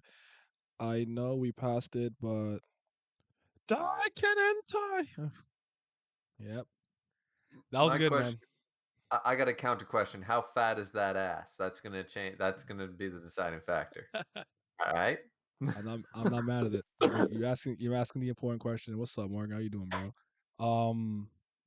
There's one thing I wanted to say. It's not coming to me. Oh, I like that part where he's trying to think and he's fucking malfunctioning. That shit's so funny to me. He's trying to think. He's like, I'll get a my Oh headache. yeah, he was like, well, important people live in tall places, so I'll just go there. Yeah. All right. This is also for me a top 3 contender, but Impel down, and I'm putting it in the S. Oh, can I start? Can I start? Go ahead, you may. Can I start? Yeah. Impel Then you down. go agree. Then you go agree. Oh man, this guy wants a fucking Pat's a dog with a bone right now for fuck's sake. Impel down is the top 3 for me because it's my favorite arc in all of One Piece, and this is the funniest arc ever in the history of anything. I cannot recall a moment where I was reading something and every single time I turned a page, I'm fucking laughing. Bro, everything is just so fucking funny. The moment Luffy and Buggy get together, it's nonstop comedy from that point on up until when Marshallin shows up. Because, first of all, Marshallin is the head jailer. He sits on the toilet for 16 hours a day. Like, bro. And they say he eats poisonous things because he likes poison food. It has nothing to do with his fucking devil fruit. He knows it's bad for him, but he's still doing this shit. That's fucking funny. Luffy and Buggy going through doing mischievous deeds in the jail trying to break out. He like, Mugiwara, you remember my super monkey ball? He's like, no. Dog. Burst his face.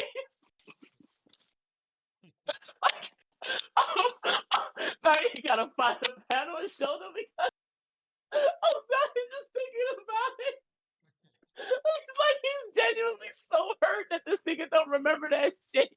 Like, do you remember the buggy ball? He's like, no, but niggas like, No, I don't remember shit. you know what it reminds me of? Like, you ever like be like, hey, I like you. Do you want to go out? Sure. What time? I didn't think I'd get this far. Like the opposite of that. Like he had so many more options in his skill tree he wanted to pick, and he was like, I don't fucking remember that shit, and it shut it down immediately. It's just so damn funny. Then it's just one of my favorite things about One Piece is that even as vast as this world is, you always have recurring characters. And this arc was the biggest example of that. Like, we run into Buggy, who ain't seen since what, Logtown?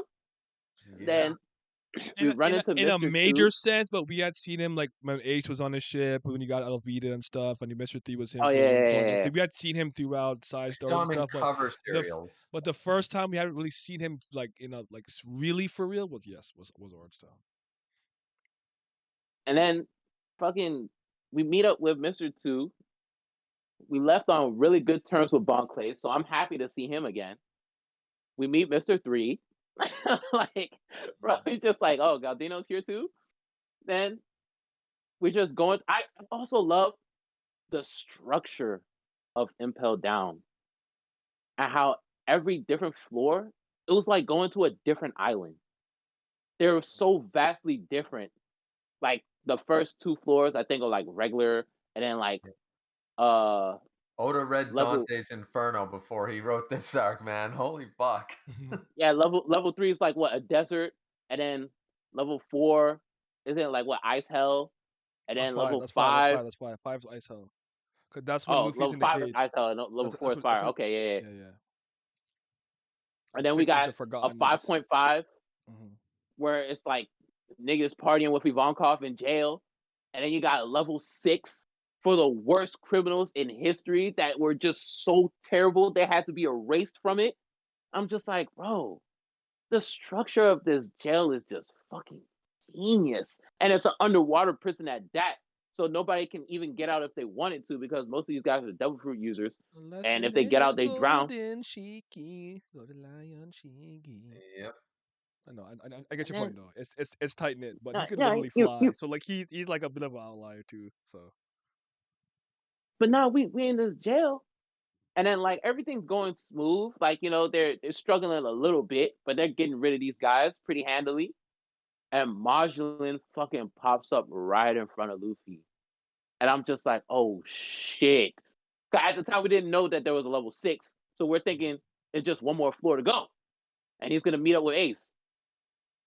Marshall pull up. The panel of this nigga showing up in front of Luffy makes him look so fucking massive. Yep. And it just puts this image in your head of how big of a hurdle that Luffy has to clear to get to Ace. And I'm thinking, all right, Luffy has prevailed time and time again. I don't know how he's going to be able to fight this nigga since he's poisoned, but he's going to be able to do it. They start fighting. They're like, no, you can't touch him. He's poisoned. You'll die. And I'm just like, damn, how is he going to beat him if he can't touch him? And I'm thinking he's going to come up with something ingenious. He comes up with the most reckless shit in the world. He's like, fuck it, I'm going to hit him anyway. I'm like, bro. He hit him with the jet bazooka. I'm like, yo. And as a side note, just kind of like to sometimes contextualize the time period. A lot of people thought that he was a poison Logia at the time. I knew it. I thought it was obvious he wasn't, but a lot of people in the community thought he was a poison Logia. Yeah, he fucking punched him, and obviously, like, you get hit from Luffy, you're gonna feel it. So he rocked his shit a little bit, but I'm just like, Luffy, you're poisoned now. Like, even if you beat him, you're gonna die. Like, I'm over here getting stressed out. Bon Clay left. I'm like, I can't really get mad at him for leaving because, like, the fuck is he gonna do? Like, you know what I mean? Like, even if he stayed and helped, he would just end up getting killed. And then they fucking flash forward to the end of the fight afterwards. Luffy is laying there in a pool of poison, beaten. I'm like, yo, he lost. Yep. All this dude's been doing has been losing lately. It's like, wait a minute. Yeah, This is like, his story. What's going on here? yeah, he lost. I'm just like, well, what's gonna happen next? Then Bon Clay comes back. I'm just like, I knew he was a real one. They're gonna get to level 5. They're gonna get to Ace. They going through the fucking ice hell. Got these fucking rabid ass wolves chomping at them. Can't fight them off. Luffy get up, flex his conqueror's hockey, and they just lying there. And Unazuma show up. I'm like, oh, now what's gonna happen? They fucking rehabilitate this nigga. He come back better than ever. They get to level 6, but they too late. Ace already leaving. Then what do we hear? Sashi Buridana. Mugiwara. I'm just like, crocodile. guys don't Crocodile understand. about to get out of here. You guys don't understand. I hurt myself. I hurt myself. I was sitting at the table. I jumped up and banged my knee under the top of my table. I said, "Yo, he." I couldn't believe it. Tears in my eyes. Crocodile back.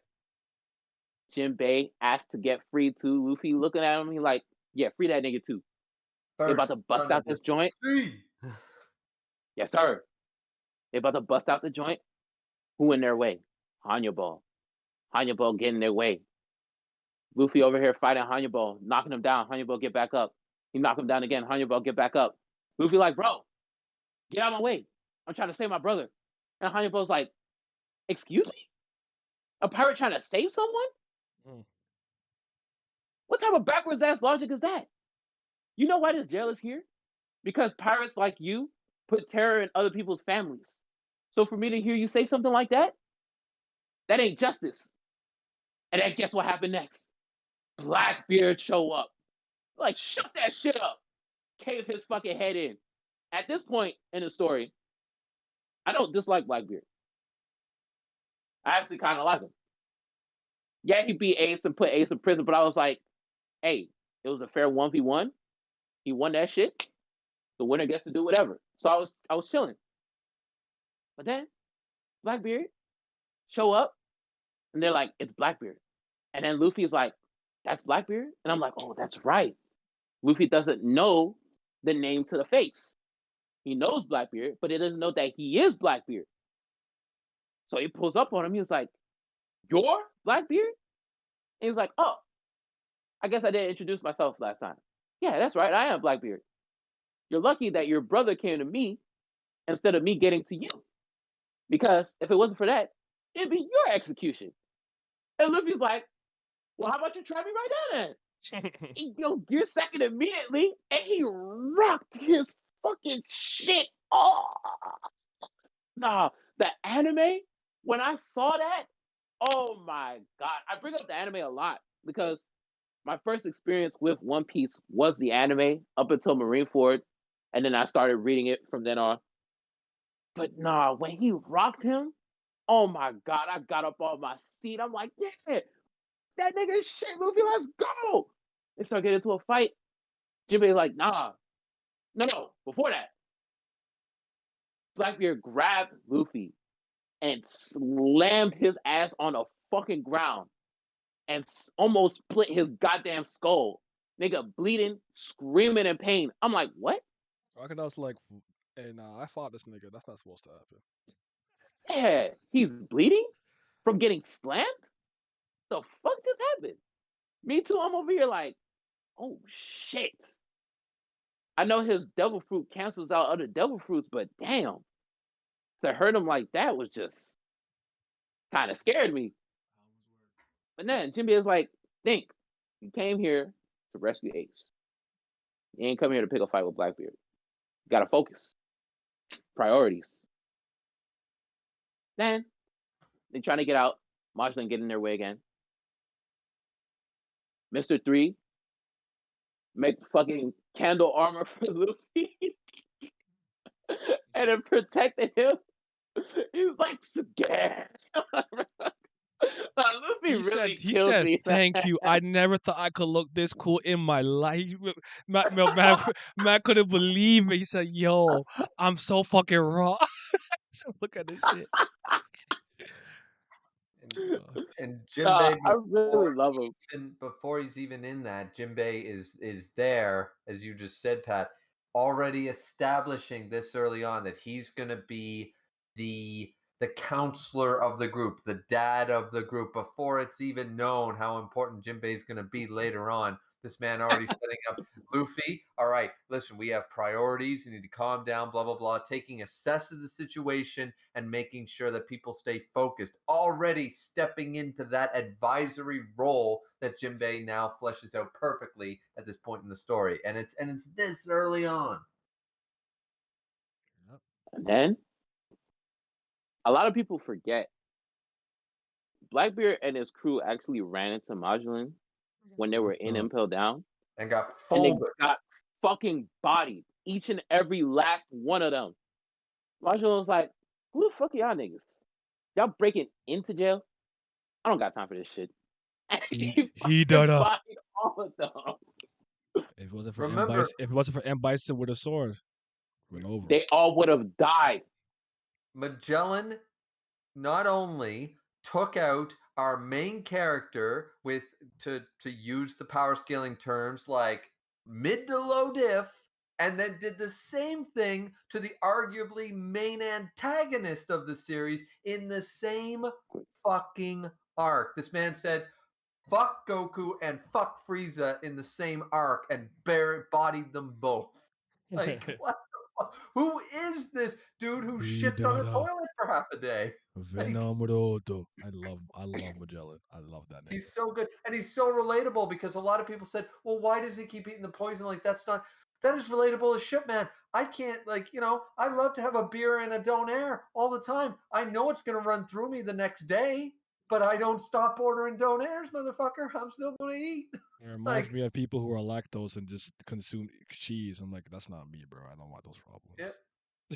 I mean, like, I know certain bodies, you can't just sit there and eat raw, like red meat all day. It's going to go through you the next day if you don't have a balance of veggies and shit. But some days it's like, nah, fuck it. I really feel like this. I know what it's going to do to me in the morning. But I'm enjoying myself. I don't care. So I relate to that shit with Magellan, literally. I feel it. But yeah, man. Reaver, you go. That's the part wasn't done. I say, my bad. No, I'm done. I'm done.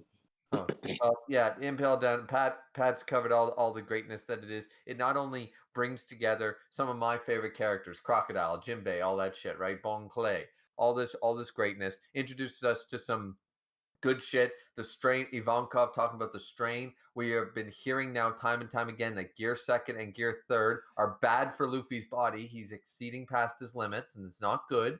It's shortening his lifespan. Then he does the hormone treatment. No, this is going to shorten your lifespan. We're getting this idea here put in that, yes, it's defeated by the time skip, but later on. But the fact that, listen, you're going at 110%, 120% past where your body and your training sort of idea is at right now. You're trying to go Super Saiyan when you only know the Kaioken right now, motherfucker. You need to slow down. You're not cutting off months off your life. You're cutting off years, and this is dangerous. And this is where a lot of people got the theories that were out there for so many years that Luffy's going to die by the end of the story or die very young because this kept happening arc and arc and arc subsequently. So there's a lot of danger here. It was a mishmash of characters. I think this is the first arc. Correct me if I'm wrong, but this is the first arc where I guess Sapodi sort of did it a little bit, with Hachi and stuff, but we're meeting up with old characters from previous arcs that we haven't seen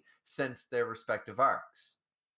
Crocodile and the Baroque Works guys and stuff like that, and Buggy and all this shit. And who would have thought that Mr. 3 would become an ally and a decent character? Like, Bon Clay was already pretty good, but this supplemented him as very good. All the just increase in characters that could have been a one and done. And Oda never had to bring Buggy back into the story, never had to bring Mr. 3 and Mr. 2 back into the story, chose to do so instead of creating new characters, which he did for Impel Down, but he also brought back characters that, not just fan favorites, he brought back characters that, I know there's sort of a side character in Alabasta. Let's bring him in and let's have him do something. Not just be there for the sake of it, but do something. Impel Down did a fantastic job of that. We already talked about Magellan and stuff being just way too, like, the disrespect for Magellan in today's One Piece power scaling climate is just real. It's just crazy.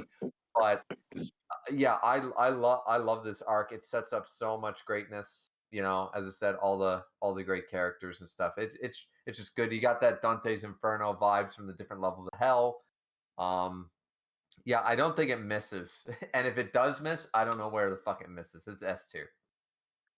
Yeah. Absolutely. I don't think I have too much to add. I'll just add that one thing that I very much appreciated about that arc that I thought was interesting, because to me it seemed like a bit of a contrast, was I would argue Luffy is, he's rubber. He bounces back like rubber. He's highly tenacious. His vitality is high. He has a never say die attitude, man of action that doesn't give up. I feel like Hannibal was embodying that in Impel Down when he was the one argue he's the good guy if you want to, because he's supposed to put these criminals in jail, and he was the one that was like he kept getting back up until Blackbeard stepped on him. Like he kept getting back up over and over. Like he to me was showing the level of tenacity you usually see the main character show in the face of insurmountable power until Blackbeard's like, all right, enough of you, and he stepped on him and he was done. I like that moment. That was good. Didn't think he was strong enough to really do anything, but I thought it was a really good moment. Hell Winks made me laugh. I loved Bentham coming back for him and then twirling for him while he's supposed to be like healing up, and he's like, Nico, I need beat, and then he's good again. The connection to Dragon, that stuff was dope. His defeat really shocked me. Like he really got fucked up in poison. Like they just threw him in the fucking cold cell. That was crazy. And Crocodile saying that you never know how two devil fruit abilities will match up. I think that's very important. I think that's still true to this day. And He said, his yeah. he said, "What's trash like you doing here, Mister 3?" So yeah, it made me very happy to have my favorite character reintroduced in this arc, and this was very very important for me because in Alabasta, Crocodile you could say is the pinnacle. Like he's the Don. He's what everybody is kind of trying to work their way up to and stop. And here and subsequently, especially Marineford, he's in the middle of the fray. He's not necessarily a top dog or the bottom or whatever. So you get to see him from a different vantage point and see how he stacks up with a lot of the other and a lot of other characters. And I think it made him way more multifaceted when you get to see him in a different light like that. I thought it was really good. So I have my Crocodile video. Go watch that. But this is the one. This is the only thing that I think that I have on this list that might be contentious with you guys. But for me, I'd put it in B for Marineford. You guys know I'm not that high on the Summit War. I'm not as high as other people in the Summit War. For me, it's a B. I'm gonna Agree with go you. S tier. I gotta go S, but yeah. Okay. I So want you all to listen very carefully when I say this. To this day, this is the greatest arc I've ever seen in my life. There we go. I don't. This like the Water 7 stretch for Naya is the Summit War stretch for me because Yeah. this is just beyond greatness. We start off the arc. Luffy's on the boat talking with Ivankov and the other escapees, and he's like, "Mugiwara boy, when is Dragon coming? Because he's not about to sit back and just let his son get executed." Then we go back to fucking Marineford. They say Ace's father is the king of the pirates. No. I was like, oh no, what? She was fucking insane. Excuse me? You said Goldie Ace. I said who? Who is your father? My father is Whitebeard. No, Said, your no. father is. Your father is Gold D. Roger. And then Luffy just casually on the boat talking to the rest of them niggas. He was like, oh, my father is Monkey D. Dragon, but Ace's dad is Gold D. Roger. I wasn't supposed to say that. He doesn't like when people say that. Felt like the Garp scenario, fucking just like his granddad. Yeah, your dad's Monkey D. Dragon, the most wanted man in the world. Oh yeah, you weren't supposed to know that. Oh well, whatever. You never heard that. Forget it. I'm just like, what do you mean? We start off this arc and Luffy and Ace not blood brothers. Huh. So now I'm even more interested in knowing why they claim that they're brothers. Garp over there, not taking part of the war, said, I have no sympathy for pirates, but family is a different story. I'm like, oh. Bro, he was in such turmoil, bro. I could see it. He was split in two. Man was so torn. He was so Nobody has fought yet. No one's died yet. I'm already on the brink of tears because I'm just so hurt by this situation. The Whitebeard pirates pull up. Bro, Kizaru like, look, let's get things started. He goes straight off the bat. Yasakani no Magatama. Whitebeard standing there like, Marco. Kind of bright. It's a little bright. Marco goes out there, yokai. Fucking flying through that shit. Everybody over there sucking his dick in the Marines. It's the first efficient commander, Marco. Marco. He pulls up. He's like, Ikinari Kingwa. Jordan. I don't. Oh, God.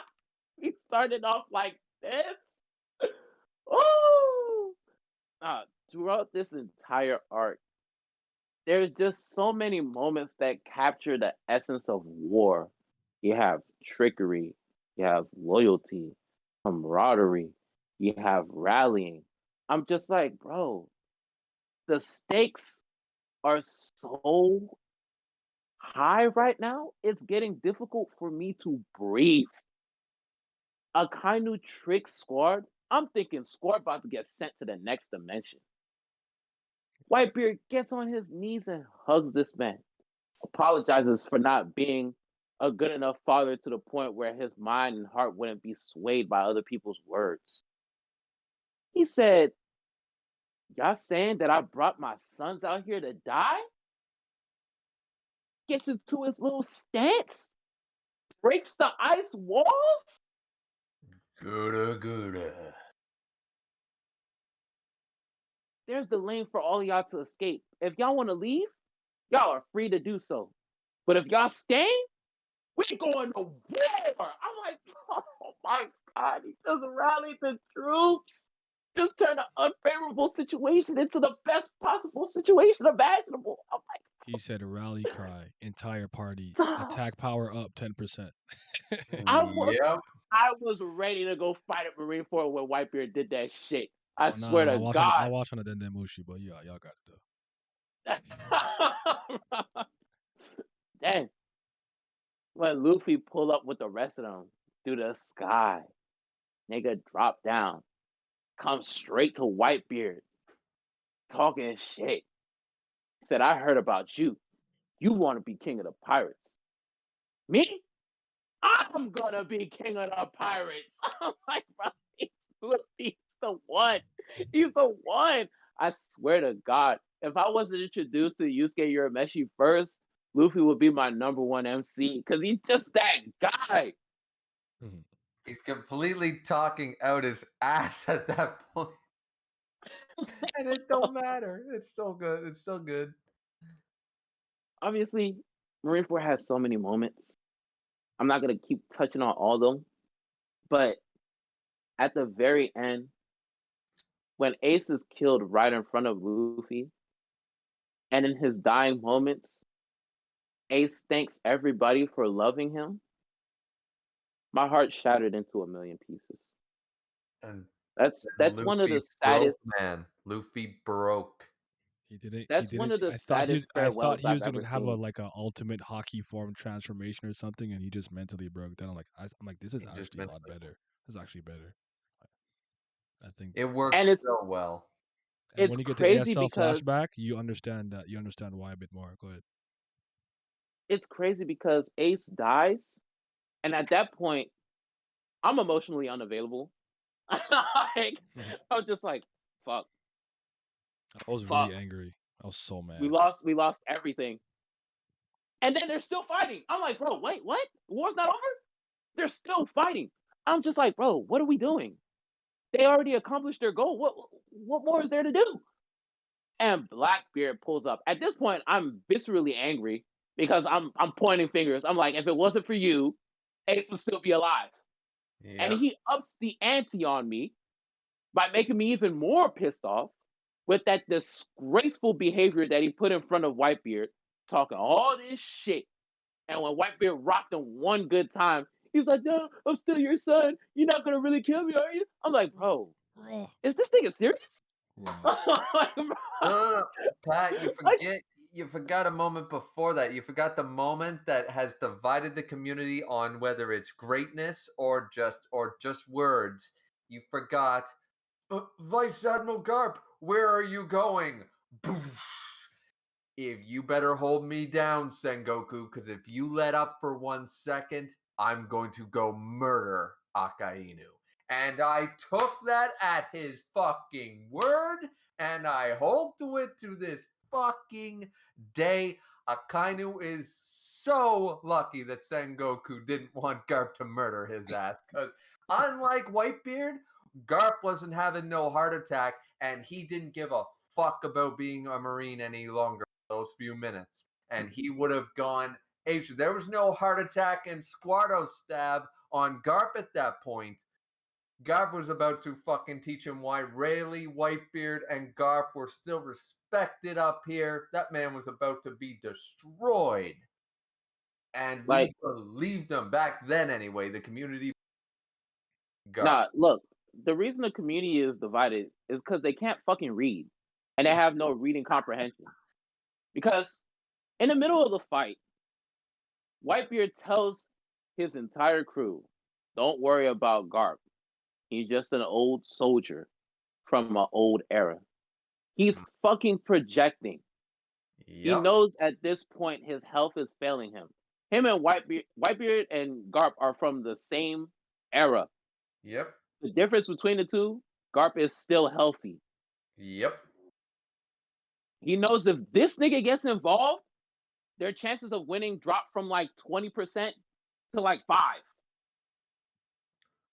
Oh, they know. They know, man. And so that's what I love, man. You got a guy same age fucking going up against Kizaru, wondering if he can take on a warlord and Kizaru at the same time, and you're telling me that Garp can't go up against that guy? Get the fuck out of here. It was greatness. But you continue with the Blackbeard stuff. I just needed to mention, because that's what cemented. I was like, this man didn't hit that torn thing that a lot of people really hated Garp. I think more of the disrespect came because people hated that Garp didn't try to save Ace and stuff, because people can't read. But at the end of the day, at this moment, he just lost his grandson.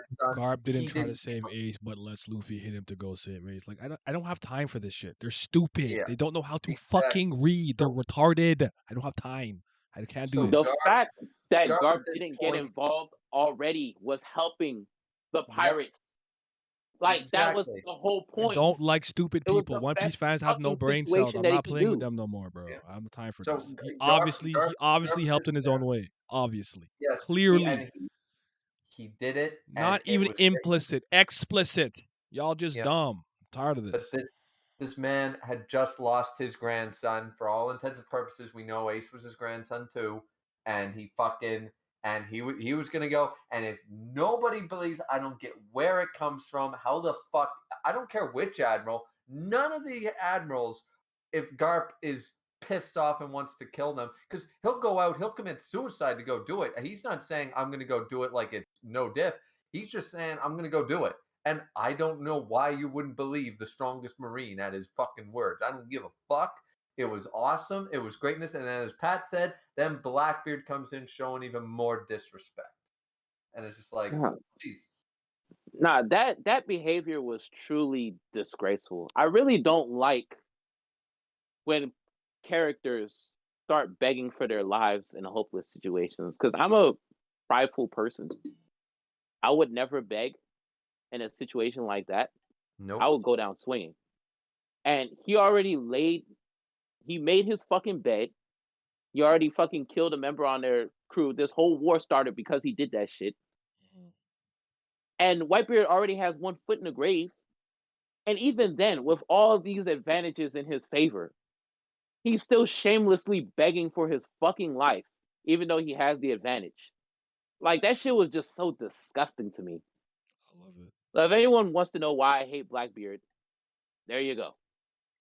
I don't hate Blackbeard, but people got to stop acting like he's like top 5 and all this bullshit, because at the end of the day, this man is a survivor, but it also makes him a weasel and a coward. He is not willing to get hurt. He's not willing to go up against Rayleigh or Shanks or any of these guys, because he knows there's a chance he could lose. And this man likes to manipulate and make when it's a sure thing. He doesn't like to gamble. Blackbeard is not a gambler. Blackbeard goes up, and when he thinks he's got the W in the bag, and he'll do whatever means he can do it. When a situation turns sour for him, he's like, fuck it. I can't do this right now. Because the man is more of a survivor than anything else. And people need to understand that doesn't make him a bad villain, but that is part of his villainy. He's not a Frieza. He's not a guy who goes up there and, yes, I am the strongest. I have the strongest devil fruits, and I can beat anyone and I'll take anyone on. No, this man is never going to do that. That's why he runs from these fights.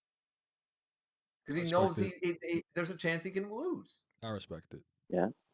And on top of that, after we have this whole fiasco with Blackbeard, they kill Whitebeard. So now I'm like, damn, Ace died, Whitebeard died, double shock. What the fuck? And as if I'm over here like, all right, so arc's definitely over now. No. Blackbeard comes out from behind the veil. He's like, watch this. And then he does the same motion that Whitebeard does. Before he can even let the punch off, I'm like, ain't no fucking way. I'm like, bro, It's my era, there's baby. no fucking way. It's my era. He fucking cracked the screen. I'm like, excuse me? I love it. 2 devil fruits?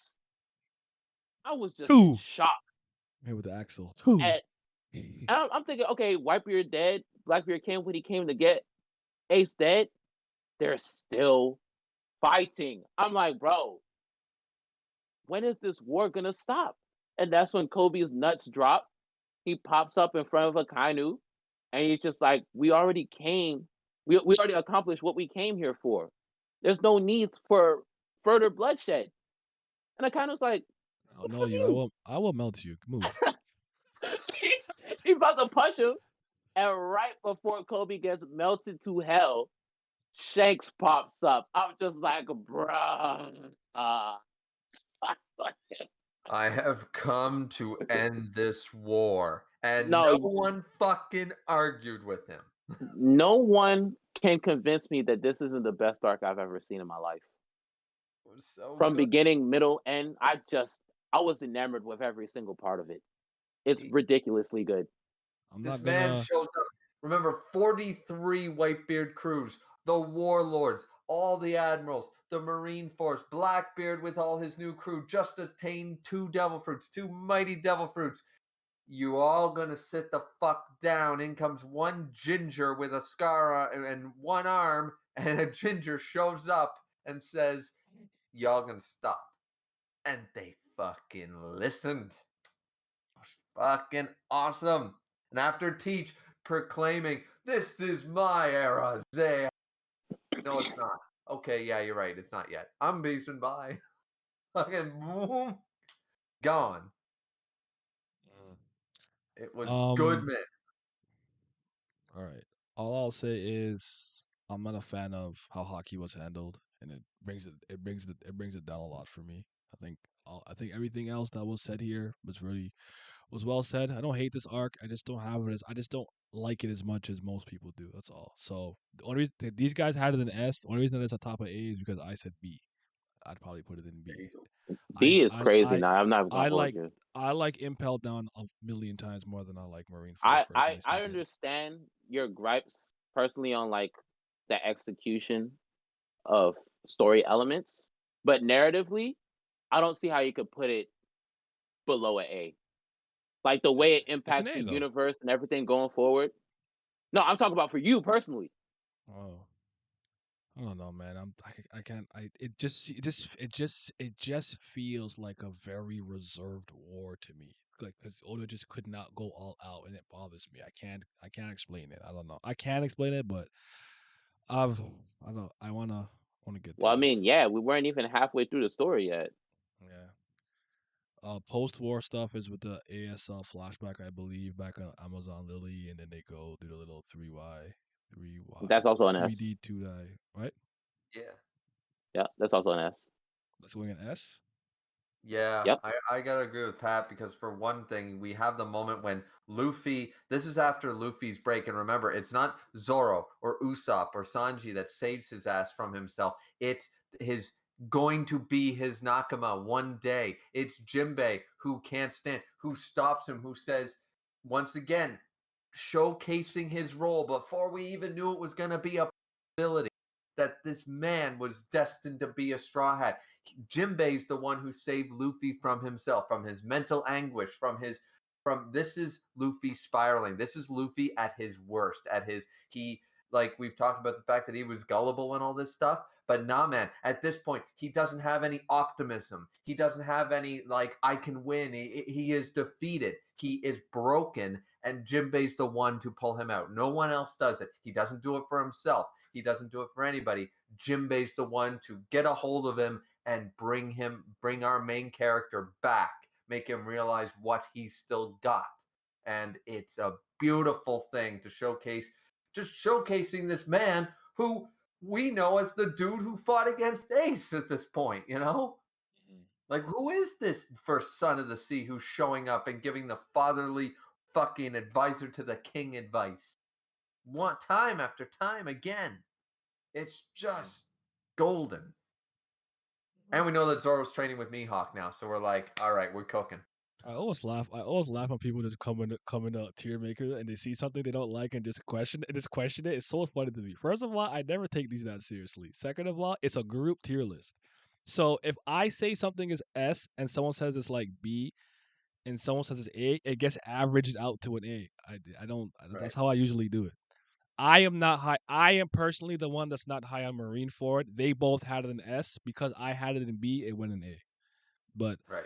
I don't have any smoke with the post-war release. I still wouldn't put it in. I wouldn't put it in S. I put it with A, but I'm not mad at it being in S. So I'm letting them rock with that one because I feel like I was being mean with Marineford. So I want to give. I'm giving y'all that one. Return to Sabaody. It's also an S. Yeah, I think I'll give it an A, but I see why you're saying it. I'm I want to say the reason why I want to say S is because I waited fucking 5 weeks for the chapter, and I was just so happy to get it back. I remember I ran out of my class. I remember I got a BBM, and they're like, "Yo, One Piece out," and I ran on top of the tables to the library, and I read it for the rest of the day. I just kept reading it over and over and over. I like it. It's cool, This but is I when I think caught up. yeah, I like it. It's cool, but I think it's an A. Yeah. Look. It's an A. Pew pew pew. Oh, Sam. See, I'm gonna say because we had that post-war thing of him not believing in himself anymore. The time Luffy has not believed in himself was the post-war thing. Jinbei brings him back, blah blah blah. Now we see Luffy return to form and then tells Rayleigh, who was helping him out, and this was a big thing. Rayleigh, I'm gonna do it. I'm gonna be, and he says his iconic phrase, "King of the Pirates." Rayleigh sheds a tear, going, "That's my boy." And it's just it's really good. And Rayleigh going, all right, similar to the whole like how he's done, like we've seen it done a couple times before by other characters, but he draws the line and says, my apprentice, official, that Rayleigh this is now Rayleigh's protege, the Dark King's protege. He's got the Dark King in his corner, and he says, none of you cross this line unless you want to deal with me, because he's going to the new world and he's about to make his mark in history. And none of you are bothering him right now. And it's like, yeah, let's start off this arc with a bang. Let's see these boys. Let's go on. This fake Straw Hat stuff was really funny too. Soul King. I think Zoro had the best re-entrance. I was awesome that he got there first. And he started calling people based on how long it took him to get there, with a little poetic stuff and cutting the ship in half from underwater. Reminiscent of Mihawk. All that's really good. Sanji got the beard. He hasn't seen women in so long because he's been on that tranny island for how long? Okama's obviously. Actually, I didn't mind that trope that we had the running gag with that, like throughout for a while with Sanji through the arcs, that like he couldn't. That made sense because he was deprived for 2 years. I get it. Exactly. And it didn't go away with just one joke. It kept going. Yeah, yeah. So I think it's good. I like it a lot. I think I was one of the few people, at least that I remember, who immediately liked Frankie's new design. I'm like, now he's a cyborg. I like this. Like, people are like, oh, it's weird. Oh, it's hair. I'm like, nah, this is it. This is how I want Frankie to look. He looks like a monster and everything. So I was messing with it. So it's good. Well, what did I say when I gave Romance Dawn an S? It's the start of the adventure, right? Mm-hmm. This shit is an S because it's the restart of the adventure. The restart, nice. We have not seen these guys together since Sabaody. And that was 5 real weeks, real time. Amazon Lily, Impel Down, Marineford, post Marineford, 4 whole arcs without the Straw Hats all together. And they're back together again for another adventure. In real time, that was like what, 2 years? Yeah. Mm-hmm. Well, it's 2 years in their world, yes. It's 2 years in No, their no, world. no, no. I'm talking about real life. Oh, it was years. Was it 2 or 3 years? Because One Piece arcs weren't that long back then. No, but I think it was Oh, I think it was 2 years at least. There's actually a chart that kind of shows like the weeks that everything came out, but I don't remember. Yeah. I'm just trying to guess Yeah, what man. could be different. Honestly, between says one better than one. Fair enough. It Yeah. just, number one, the arc is funny as shit.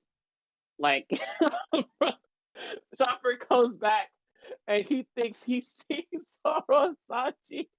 He's like, you guys really get along. No, that was Luffy. Luffy said, you guys get along way better now. It was at least 2 years because I don't know the exact date, but Sapodi was in 2008. It ended by sometime in 2008, and it was late 2010 when Return to Sapodi started. So roughly about 2 years. Could be a few months longer or shorter, but yeah, in real time. So we waited in the manga. We waited 2 years to see our Straw Hats together again. So Yeah. actually, that's fucking accurate. So not only is there a 2-year time skip in the manga, at that time we waited 2 years to see our crew back together. You see, Oda's playing 4D chess. Y'all don't He even is. realize it. But like I said, arc's funny as shit. The fake Straw Hats, they all make me laugh. That shit was fucking comedy. Fucking Chopper running into the fake Straw Hats was also funny as shit. Zoro calling Sanji by the fucking number of the order that they arrived, and he was like, "Well, I gotta take orders from you." Was number 7? Sanji was the 7th person to get there. They're about to duke it out. That shit is fucking comedy. Like Naya said, Zoro also had the best reintroduction. I woke up on the wrong ship. I'm like, what? I don't like that I remember them like saying it and spitting the water out after. Like, why didn't? All right, but maybe it's because you speak with the sword in your mouth already, so I guess that's fine. Yeah, you Excuse get to me. see like what these guys been up to. Fucking, they run into Pacifista again. Zoro and Sanji take one down with no difficulty whatsoever. I broke his neck. No, I cut him. Fucking Luffy dodging the lasers like nothing happened. He tells Rayleigh he's gonna be king of the pirates, like Reaver said. Brought a tear to Rayleigh's eye. Brought a tear to my eye. I'm ready for Yeah, shit me to pop too. off. It's just, it's short. It's simple. It's 6 chapters, but it does 6 chapters very well. Exactly. It's compact, but it's like a short, small bundle of happiness that just nestles in your heart, and it makes me so happy. I understand. I agree with that. But yes, I have a YouTube channel. I just put it in the chat. There's commands for stuff like that, like Patreon. I think it's exclamation mark YouTube. But yeah, Naya D Hemmings. Fishman Island. This is a B for me. It is a B. I'm gonna put it in B, but I'd like to just say that I can see it low A and top of B, just because a lot of people hate on this arc for the wrong reasons, and as we've already discussed, like Wapple doesn't make a great villain. Well, neither does Hody. But sometimes the arc isn't about the villain. You know what I mean? Sometimes it's about something better than that. And Fishman Island does a lot of things outside of Hody. This is not a Luffy needs to beat up Crocodile, Luffy needs to beat up NL type of arc. This is something more. It's more than about the villain. It's more about the story building, the world building, and all the great moments and stuff, and getting attached to different things, the flashback, all that stuff. So it does a lot of things well. I think people just didn't enjoy it because they expected to see more of the new Straw Hats and their power-ups go ape shit and just go through another war right out of the gate, and people were just disappointed at the pacing. But it's just me. I hear you. There's a lot of things in the arc I like. Mostly it's the stuff with Queen Orihime. And this is the arc that gave me a lot of hope. So what Shirahoshi might have ended up doing in a Reverie. It didn't play out the way that I wanted, but Yeah, I don't hate this arc the way a lot of people do, but I do think that Hody and his entire crew kind of somewhat in some ways kind of sucked the oxygen out the room because I'm like, you guys are I never took them seriously, especially after Hody beat his fat ass underground. They popped mollies to become some fucking weird shit, and I'm like, you still suck, bro. Like I can't take you seriously. I truly believe Jinbei could have stopped this nigga by himself. Like I wasn't worried. Him and Yeah, all his niggas, he Yeah, could have stopped all of them by himself. I really wasn't like he put no fear in my heart in any capacity. Like it just I can't explain it. Vanderdecker remember stuff he was got whatever. by Zoro underwater. Remember where they excel. That's what I said. Zoro beat his fat ass underwater, then he popped mollies to turn into like the whatever new form he had. Remember, he had a belly, he had a gut. He was fat. He was fucking Sheesh, son, chungus. son. Yeah, so there's that. I like Neptune and his family though. I like the others. I thought they were Yeah, solid. Megalo the shark. Luffy comes out, starts folding them, knocks out half of them with Conqueror's Hockey, everything. It was nice to see their showcasing new moves and abilities and everything. That was dope. I get the point of it. It just I don't know. It was just like Hody sucks, bro. yeah. He's not good. He's just not good. I don't I'm with you where like I don't think the arc is necessarily about him in that sense, but ultimately, I also think it ends really strong with the Big Mom stuff. That was really good. So I think I do think it has Yeah, a setting solid up and the big. strong ending. The Noah stuff, her being Poseidon, learning all that was really good. So you gotta Jinbei joined my crew. exactly, and then Jinbei also having the same blood type as Luffy to transfer the blood to him, and so that was all dope. But Big, I also like the Fisher Tiger stuff too that we got, and then Koala coming back full circle later on. There's a lot of good stuff here. a lot of setup. It's just not one of my favorites. That's all. You know, it's not one of my That's fair. I favorites. agree. I agree. Punk Hazard though. I like this one more than This is Fishman Island, but I don't know if I put it in A though. But I like it more than Fishman Island. Maybe this is a high A for me. maybe A for me because I really like I Law enjoy Showcase here. Punk Virgo. Hazard a lot. Mm-hmm. I think this is a great stepping point for the Four King saga because, Mm. for one, we get introduced to Law again. Well, I should say get reintroduced to Law. He is a warlord now. Get reintroduced to Smoker. Tashigi is unserious. She tries to charge Law. Law cuts her in half, Weaklings and don't she's get to like, choose their method of death. it's shameful for me Mm. as a swords woman to get cut and not die. And as Naya said, the weak don't get to choose how they die, which we find out that it's not even an original quote from him. Yep. And Smoker and Law get into it. Law beats Smoker effortlessly. It took his I'm just heart. like, Oh. bro, this is how we're starting off the arc. Yep. He took his heart out of his chest, family. What the fuck? Bro. I gotta go to Arc? work in the morning, boys. So I'm gonna have to peace out for the rest of this. But thanks for having me on. Always nice to chat to you, Naya, Pat. I appreciate Sure. it. It's about bedtime for me too, honestly. So, but yeah, I'll just say one quick thing about Punk Hazard is that people still sleep on. That'll be my moment, and I'll take off. Is Zoro didn't, not that he couldn't use hockey, but didn't use hockey and scared a fucking Logia so bad that it fucking she couldn't reform. She was terrified.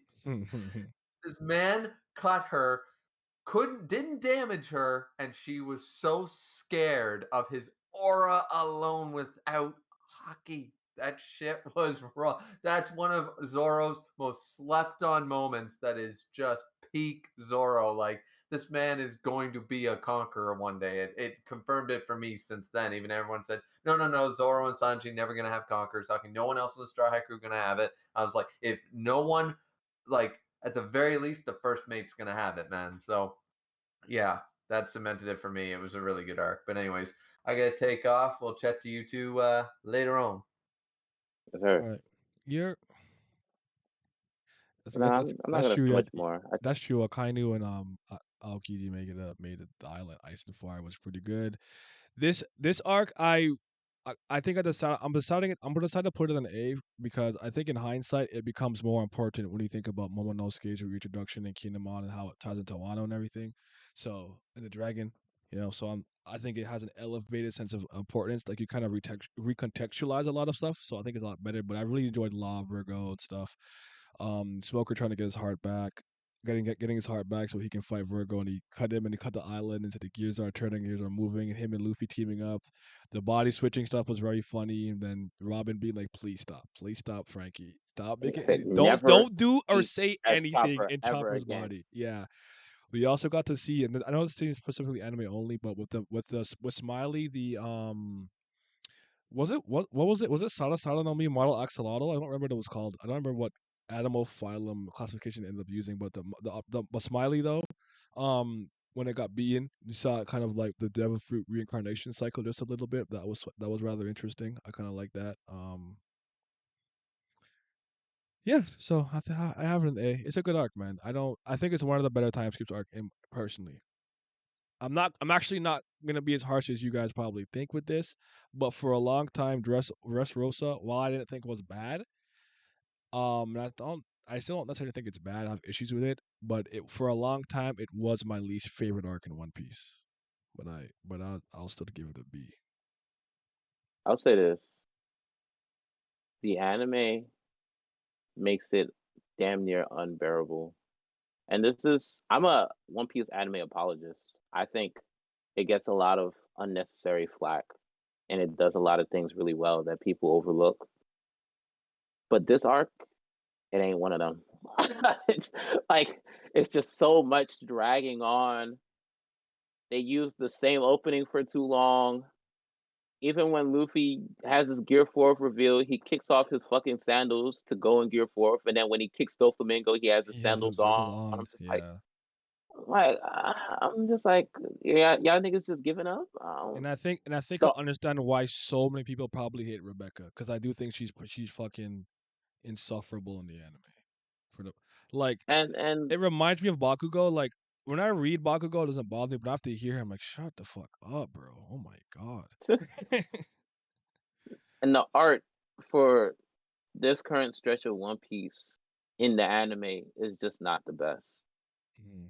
Like, I'm so glad they got an overhaul afterwards with the Wano arc. It looks so much cleaner now. Yeah, I like the animation stuff for that. They kind of went. I argue that they emulated what they did in a One Piece style, what they did with the Broly movie for Dragon Ball. Virgo Yeah. is literally the best of the Don Kyoke executives. 100% agree with that. Sanji isn't gonna have the go a lot cutting the gears top 5 One Piece panel in my opinion. I'm not mad at that. Dolphin's first time frowning. Okay, yeah, like his Virgo, broke bones was nice. He isn't just getting thrashed against a mere villain. Dressrosa was a poor man's Alabasta. I don't really like the Dressrosa or Alabasta as 1.0 or 2.0, and Crocodile and Doflamingo are similar. I don't like it. I think it's lazy comparison, personally speaking. I get it. I understand why some people on the very surface level say what they say, but I do not think these arcs are as similar as people would think they are. I don't really like it. Oh yeah, I didn't talk about Caesar. I forgot. I like Caesar. Caesar was interesting because of what he was able to do by removing all the oxygen in that moment. I like that moment a lot, where he moves the oxygen and pretty much beats everybody, despite not being powerful. And he's the only other person that I can remember actually doing modification with science and medicine to his own devil fruit, the way Chopper did with the Rumble Ball. So just so credit where credit's due. So Dressrosa going where for you? Ace S. No, Dressrosa is an A. It has a lot of high peaks. Obviously, Sabo's return, the 3 cups. I told you the story. I stood up in the middle of the fucking lounge at my college, and I was like, "It's." Everybody's looking at me. I was like, "I don't give a fuck." Mm. What else is a great moment? The clash between Don Chinzhao and Luffy, and the mini flashback of why Chinzhao hates Garp. Yeah, that was I funny. like that moment. The Gear 4 reveal, obviously. Do you think Pattern. tournament arcs are usually good? Uh, Like on average, I actually think a lot of them miss. Like I don't on usually. average, I would say yeah. Oh, okay. Fair enough. Because if I list them off the top of my head, you got the Dark Tournament, Kengan Annihilation Tournament, fucking I guess you could count tuning exams as a tournament, kind of. Okay. Got the Kenichi, the tournament in that one was the tournament. Yeah. Of course, you got the Dragon Ball tournaments. Those are all iconic. Most of them. Yeah, on average, those are good. Okay. All right, you guys got it then. I feel like there's a couple I'm not too high on, but maybe no, but ultimately the question is most of them. Yeah, most of them are good. All right, fair enough. Yeah, the tournament for Dressrosa didn't bother me, but it wasn't like super amazing. But also never felt like the focal point of the arc to me, so I never really took it that Oh, way. If that makes also sense. the biggest part of Dressrosa that brings it all together is the dual flashbacks of Law and Doflamingo, how they intertwine. It's just that moment where Corazon said, "When you stabbed me, the one that was really hurting was you." There's a lot of moments in One Piece that have shaken me up, but that one right there, that one hit me different, bro. Just like I said, what? Oh my lord! And then at the end, when Doflamingo kills Corazon and he's trying to hang on so that Law can escape and his cries can't be heard across the island, man, deep depression. Suffering. Deep depression. Yeah. So Zoe is my favorite post time skit arc, I guess. I don't know if I'm gonna Really, put it in, I don't know if I'm put it in S. I still think I put it in A. it's my least favorite, actually. Where would you put it? I would give it a B. I'm not mad at that. I mean, the Rise of a Safe thing is monumental, but everything besides that, I don't really care for. Oh, that's fine. I'm not mad at that. I'm not gonna die on a hill for Zoe. Whole Cake Island. It's a S. It's a S. Dare I say it? I It's think the it's best arc post time skip. I think I think it's my second favorite post time skip art probably. Um, I'll actually, oddly enough, like it a bit more in hindsight. Um, this was a frustrating arc to go through with the community at the time, and this is the arc where I became like a part of like the more social media YouTube side of like One Piece community, and man, I was not prepared for the fucking idiocy I'd have to deal with. So I think removing myself from it and getting to kind of re-experience it on my own, I'm like, I like this arc a lot. I think it's good. I think this is the one post timescape arc that gets a lot of flack that I don't think deserves it to the degree that it gets it. This is my opinion, though. I just remember when Katakuri was first introduced, he had a billion berry bounty. He looked cool as shit. He was doing all this cool ass shit. Nigga could see into the future. All this extra shit. A whole community was on his nuts. Myself included. Because he's fucking raw. And But he looks fucking cool, especially without the damn yeah, scarf. Yo, show them teeth, man. Pelican eel. yeah. See, that's the point that I was gonna get to. When he was in the middle of his fight with Luffy and he's eating the donuts, my initial reaction when I saw that was like, what? That's what he looks like? That's fucking hilarious. That was my initial reaction. I thought it was funny as shit that he looked like that. I was like, okay, I can see why he would want to why he would want to cover his face because it contrasts with his appearance. Because this is One Piece. Niggas look goofy all the fucking time.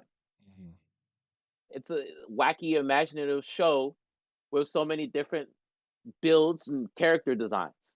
It's not something that I'm not used to. We are at the point when 800 chapters deep.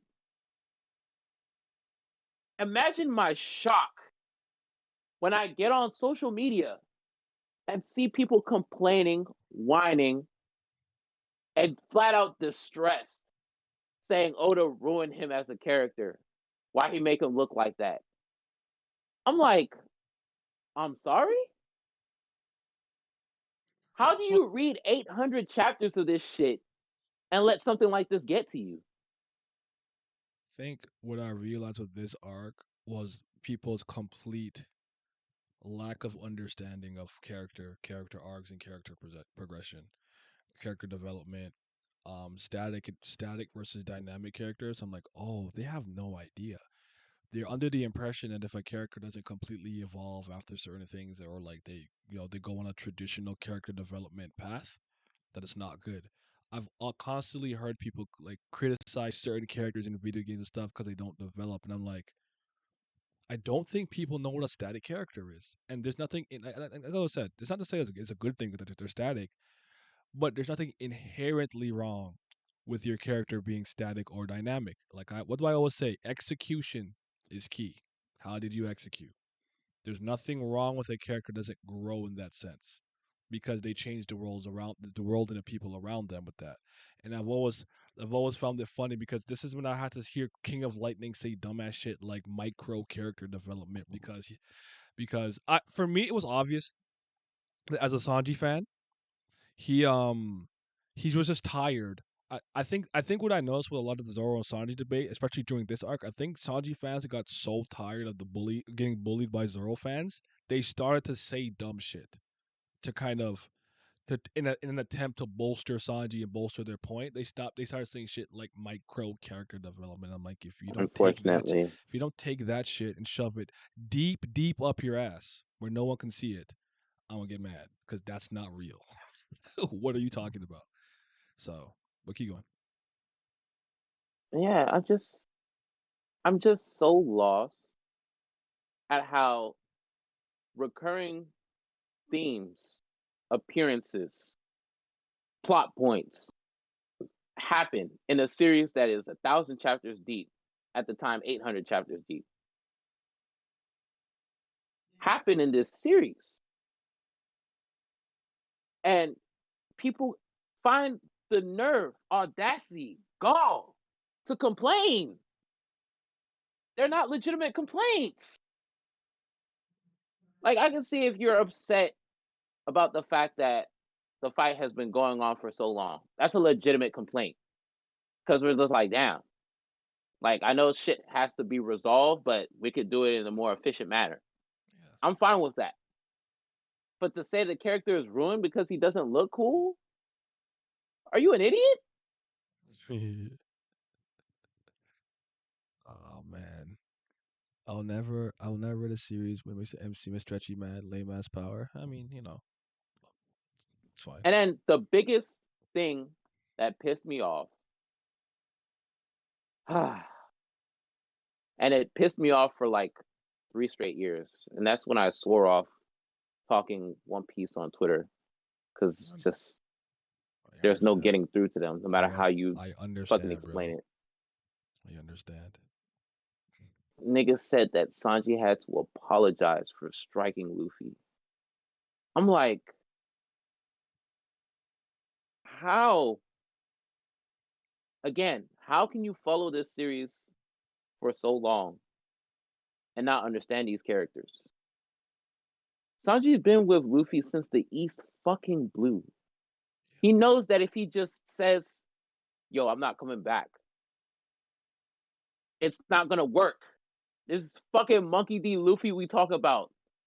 This nigga don't take no for an answer. He had to stop him with force. And Luffy understood that if he's resorting to something like this, something bigger is going on. So he's gonna wait it out.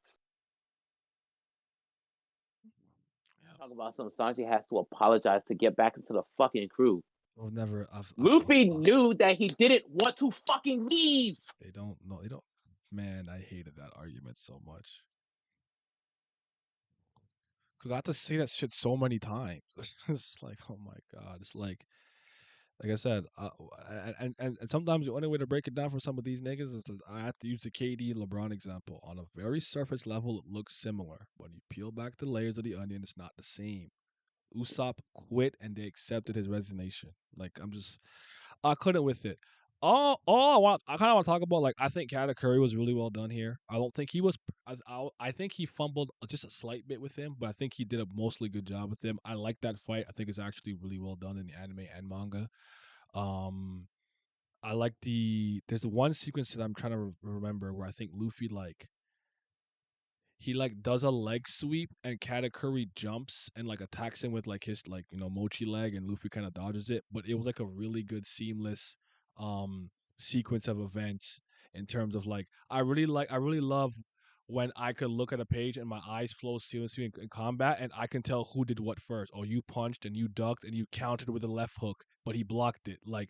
I thought he was in his bag in a lot of senses there, but this was a frustrating moment to be a One Piece fan, because I thought the community was insane. Hams, who really won? Katakuri or Luffy? Luffy won the fight, but yeah. So Luffy it beat was his ass. yeah, it was a little bit annoying, but I like. but I was just saying, I like in the middle of the fight, like after Luffy stumbles in on Katsukuri eating donuts, mm, and Katsukuri is clearly enraged, so he can't calm down and see into the future, which is mm. a point that we didn't know. So we're like, oh, you have to be calm in order. Do you remember what my dumbass said? What? He needs sugar. Sugar is his brain power. I don't know if y'all remember that. I think that might have been one of the only times where I had a strong opinion something, and no one remembered it, and I didn't even admit I was wrong. I'm like, nah, no one cooking me for this. I'm gonna act like I never said it. I'm like, it's like L eats a lot of candy and drinks a lot because he got brain. I'm like, I was so fucking wrong. But keep going. Sorry, I was so funny. I was so fucking wrong. That's It's funny still as on my shit. blog post. Actually, it's still there from 2015 when I wrote that shit. I like that moment because it's like Luffy gets absolutely hammered by Katakuri, and then he gets a kick in. He's like, I hit him. He's like, I hit him. And Katsukuri's like, you think because he hit me one time that you're gonna have a fucking advantage? And he starts wailing into him some more, bro. And Luffy was like, wait. All this time, I thought you were some type of invincible low gear or some shit. Nah, I can touch you. And he went gear 4 and he fucking rocked that nigga's shit. And at that moment, that's what okay, he can beat him. Because at that point, I wasn't sure if he could. And I was very nervous. But once I saw the way he knocked him back, I was like, all right, he can do this. Yeah. And their final conclusion, I'm sorry, this is the best fight in Ma. One Piece for me. Snake Ma. I Snake Man. I can't. I was just gonna say Rob Lucci was it's the too good, best. but I'm not mad. I'm not mad at it. If there was one you were gonna say is this one, I accept. I think It's the best gear 4 design. Rob Lucci versus Luffy to me is the pinnacle of One Piece fighting. A lot of it I'm has to not do mad with at the it. stakes too, the stakes of Robin and how invested I was emotionally, and I'm not gonna act like that wasn't a thing. So, And yeah. also, I would not be a Sanji fan if I didn't talk about how Eiichiro Oda put my favorite character on that Summer Jam screen and constantly, relentlessly brutalized, tormented, and flat out tossed this man into the depths of despair constantly for 30 something chapters and had me sit there and watch all that shit. Because all this time, I was just like, there's no way his backstory is just him on a fucking boat randomly, and then Zeph pull up, Remember, and then they stranded. I always said this. Look, I knew there was more to this. It's this is a 30-day flashback. Yeah, how is he on this boat? Where his fucking parents at? The Vince Smoke stuff was And cool. we see his I'm a Nietzsche fan. I know he's a dickhead, but I love Nietzsche. He's my favorite. Now I get it. Color blue reigns supreme. Yes, sir. He's still my least favorite Vince Smoke though. Fucking asshole. Nah, Yanji's the worst. He's a fucking punk. I like Ichiji. He carries that oldest swag. The Vince Smoke family first son. He's the only one with an inverted color scheme on his coat. I'm just like, dog, he just fucking raw. Like that cape, everybody got a fucking dark and then fucking light number. Nah, I got a light cape, dark number. I'm like, bro. Yeah, man. I like the Not Vince Smokes though. That was a really good. I thought that really did a lot for him and his character. Now I understood a lot more about him after the fact. Like it really made yes, a lot more sense yes. of many It things cemented about him as my Sanji. favorite character in fiction. Mhm. And I think the biggest misunderstanding about this arc is that people believe that Sanji had to like change and become this whatever the fuck, and I'm like, I don't think people understand that this arc was able to reset him back to zero, Yeah, to neutral, if and they pay attention, Sanji they always felt broke that him he was down to expendable. negative, and he came back to neutral by the end of it, with through Luffy and everybody tenaciously trying to save him and stuff like that. I don't think they got that. I thought they wanted him like it's almost like remember when people used to say like, oh, like Luffy losing Ace should have made him like edgy and dark and super serious and mega smart. And I'm like, I don't know what story y'all niggas was reading, but it wasn't a One Piece. Couldn't have been. So Couldn't have been. yeah. And I like how the arc ends with Judge being like he's useless, he feeds rats, yada yada. It's like, how come you just naming all your good qualities? Like what's going on with that? That's- yeah, that was good. Nah, I love And I when like he's that with Luffy Pudding. goes back to fight Katakuri. By the way, I like that part a lot when he leaves and he comes back, and he's like, oh, he's like, yo, don't laughed at you. It was me. Like, yo, bring that ass here, boy. Luffy is the one, dog. I love him. He's a real stepper. Oh, how I not talk with the mirror, bro? When he grabbed him through in the mirror and broke it, I said, boy, I am ready. Oh my god, Yeah, I'm ready for this. I was so excited. yeah. That was so raw. That was so raw. But your point, Alpha, of made up with the power creep, I think is well taken. I think this arc starts off so strong because of Cracker, though, because they couldn't really beat him seamlessly, quickly like that. Like I like that. That was a really good way to start the arc, in my opinion. Like this is Yeah, different. because we're in This is fucking a Yonko Yonko. territory. Yeah, I like that. That was really good. But he did beat two in one arc, and for some people that was a lot. I mean, fair enough. I'm not too mad at it, but I get it. There was some power creep there. I mean, honestly, from the beginning, I always felt like, in terms of power, Cracker was below Luffy. Like, Mhm. Luffy was having difficulty with him, but when he went Gear 4, he was running through them crackers like crazy. Like, Cracker It was was getting an to the point where it was ability like, oh thing shit. more than like a yeah. Yeah. Well, that Like, matters though. obviously, his armament hockey was like on par with Luffy's at that point, Yeah. but if Luffy would have caught him one good time, the fight would have been over. It's literally like with the Doflamingo thing where I said like Dolphy was completely outclassed by Luffy when Luffy was in Gear 4. Like in the sense like let's just say Luffy is more athletic. So what did Doflamingo do? He played defense by just using the town and the string until Luffy had to kind of deflate. You know what I'm saying? So, but at that point, Luffy like in Gear 4th, man to man, like pound for pound, Doflamingo could not hang with him. So yeah, I like that arc, man. I like Whole Cake. All right, let's Reverie for me. I like want to put it high, but I'm putting it B, top of B or like top of B or something. I liked it. They had a lot of this is one of those things. I'll admit that my expectations weren't met, and I just deflated me. I was very sad about it. I had such high hopes for that. I was so excited for this arc. I don't even like when we kind of just randomly cut to like Wano. I was really I think this was might have been the arc I might have been the most excited for, like post like whatever arc, and it wasn't bad. I like what I got. It didn't live up to my expectations, and that's not really anyone's fault but my own. But I was let down, so I'm like B. The the reverie in real time the first time around, because it was kind of like concurrent with Wano. But before we started doing that, Mhm. those 5 weeks of chapters, I think that was peak One Piece. I honestly believe that. I hear Like, you. all these earth I shattering loved it. reveals that we were getting, Mhm. if we had stayed like that, it would have gone in S. But the subsequent events coming back to it after certain things happen and kind of like off screening like important events, I was just like, I have to drop it down to an A. Mhm. I'm not gonna go in depth with this one because we still have the big conversation to have, and I don't feel like going through all this. So let's keep it simple, and then we'll rank the top four. Where would you have Wano? I would throw it in D, personally. Wano Um, has a lot of peaks. I don't like Wano. but it also has a lot of lows. I think for you specifically, To live with C. it's also like aftermath of community engagement.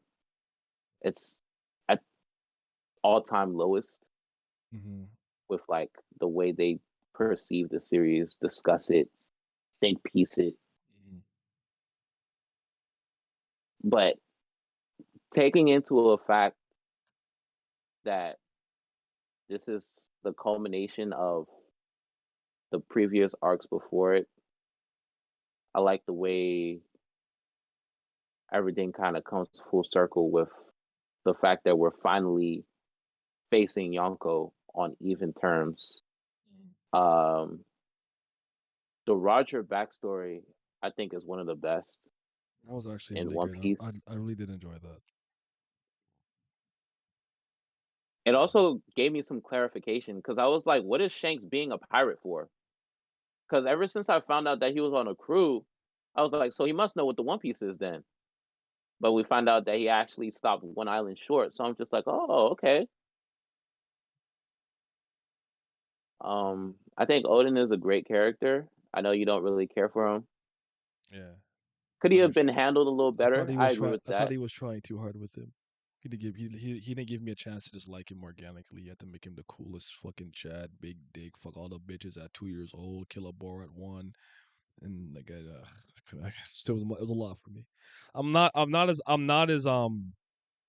as like low as I was on him before though. I'm a bit higher on him now, but I'm not. But I can't still call myself an Odin fan. Baby steps. So yeah. Kaido had to grow on me. I didn't like him very much at first, but at the end of the arc, I ended up liking him quite a bit. Told you he was a step. I just, huh? I told you about him. He was nice. It's like I'm lower No, on him I now, just but I like from Kaido for a really long time. from the flashback, it kind of felt like he wasn't a real stepper to me. The anime kind of clarified the way the moment was handled, but early on, I was just like, "You're not really that guy." Plus, like when Big Mom was pulling up and he was kind of like panicking a little bit, I was like, "This nigga don't really want smoke for real. He just says he does." But then I was like, "Nah, he's really about it." I gotta say this because it came up. I really have maybe there's something I'm missing. Why did that Hiyori thing bother so many One Piece fans? With the Kurozomi meant to be. Oh, Why did that bother so many of them? I don't. I was literally like, bro, 20 years of suffering. Fuck them. Burn. Are you kidding me? Oh my! I have the no mercy in my heart. This is the right message. No mercy. Vengeance. I agree with this. This is a good message. Positive, big picture takeaway. Don't forgive them losers. You know what I'm saying? Like well, it has to do. It's you could join me anytime, bro. I'm not one of those people who's pretentious like that. Just as long as your mic is good, you can come in. I don't have a problem with it. Next time just hit me up. You're good. Go ahead. Sorry, keep going. the answer is very nuanced in a lot of things. Mhm. The biggest thing is, Japanese culture primarily focuses on forgiveness, Yeah. and it's also one of the primary themes and messages that Jump in particular tries to convey, where revenge is not an option that you should seek. Not saying necessarily you should turn the other cheek, but in any story that you read from Shonen Jump, they always say that, oh, at the end, there's nothing for you when you try to pursue vengeance and stuff like that. Da, da, da. And on top of that, a lot of them are fucking Naruto fans. Forgiveness is all they fucking know. Because that's all that fucking blonde haired, blue eyed fuck does. Yeah, I killed my He parents. Best forgives guy somebody that ever. slapped his own fucking mother. Yeah. Fuck that. So that's what give me your where it ranking normally though. comes from. Um, I have to give it an A. I want to give it an S so bad. because I really feel like it has like the highest peaks in One Piece. Like that ocean sovereignty, nigga. Oh my god. Zoro went crazy with this. I think we're gonna agree with the top 4. Skypiea. Top 4. Oh, Yeah. you changed it. I think you slick. Top. Skypiea, right? Impel down. Consensus, yes. Impel down. Yes. Yes. Do you want to do Water 7 and Ennie's lobbies or Ennie's lobbies over Water 7? I'll live. I mean, whatever. they're both the same to me. Like it's I just know. different venue. I know. Got this post But Ennie's lobby, I guess the Sabaody, Ennie's lobby post war, is Arlong. Yeah, go better. ahead. Okay. You want to do Baratier, Arlong Park, Alabasta, Water 7, post Ennie's lobby, Sabaody, or post war? Marineford. I'll give it to you. It'll be nice. But I'm putting post war in A then. I'll give it to you. I'll let you have that. And well, I'm ordering it my way. So I'm putting Ennius lobbies first. Oh, that's fine. Oh I had to fight for that Then Marineford one. Then I'm putting Impel down second. I don't even know. I go back and forth with Impel down and Sky PW my second or third. I'm interchangeable.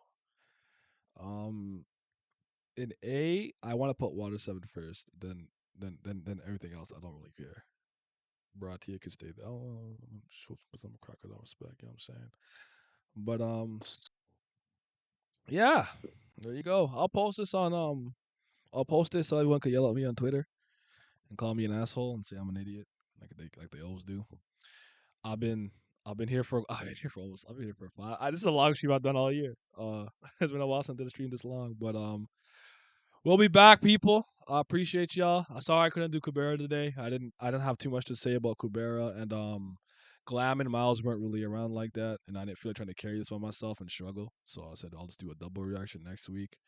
I am thinking of moving the Kubera and the Tower of God like raw discussions to both being on Monday instead of doing them the day after. So because I usually react on Monday, so I want to do them while we're fresh and everything. But appreciate y'all.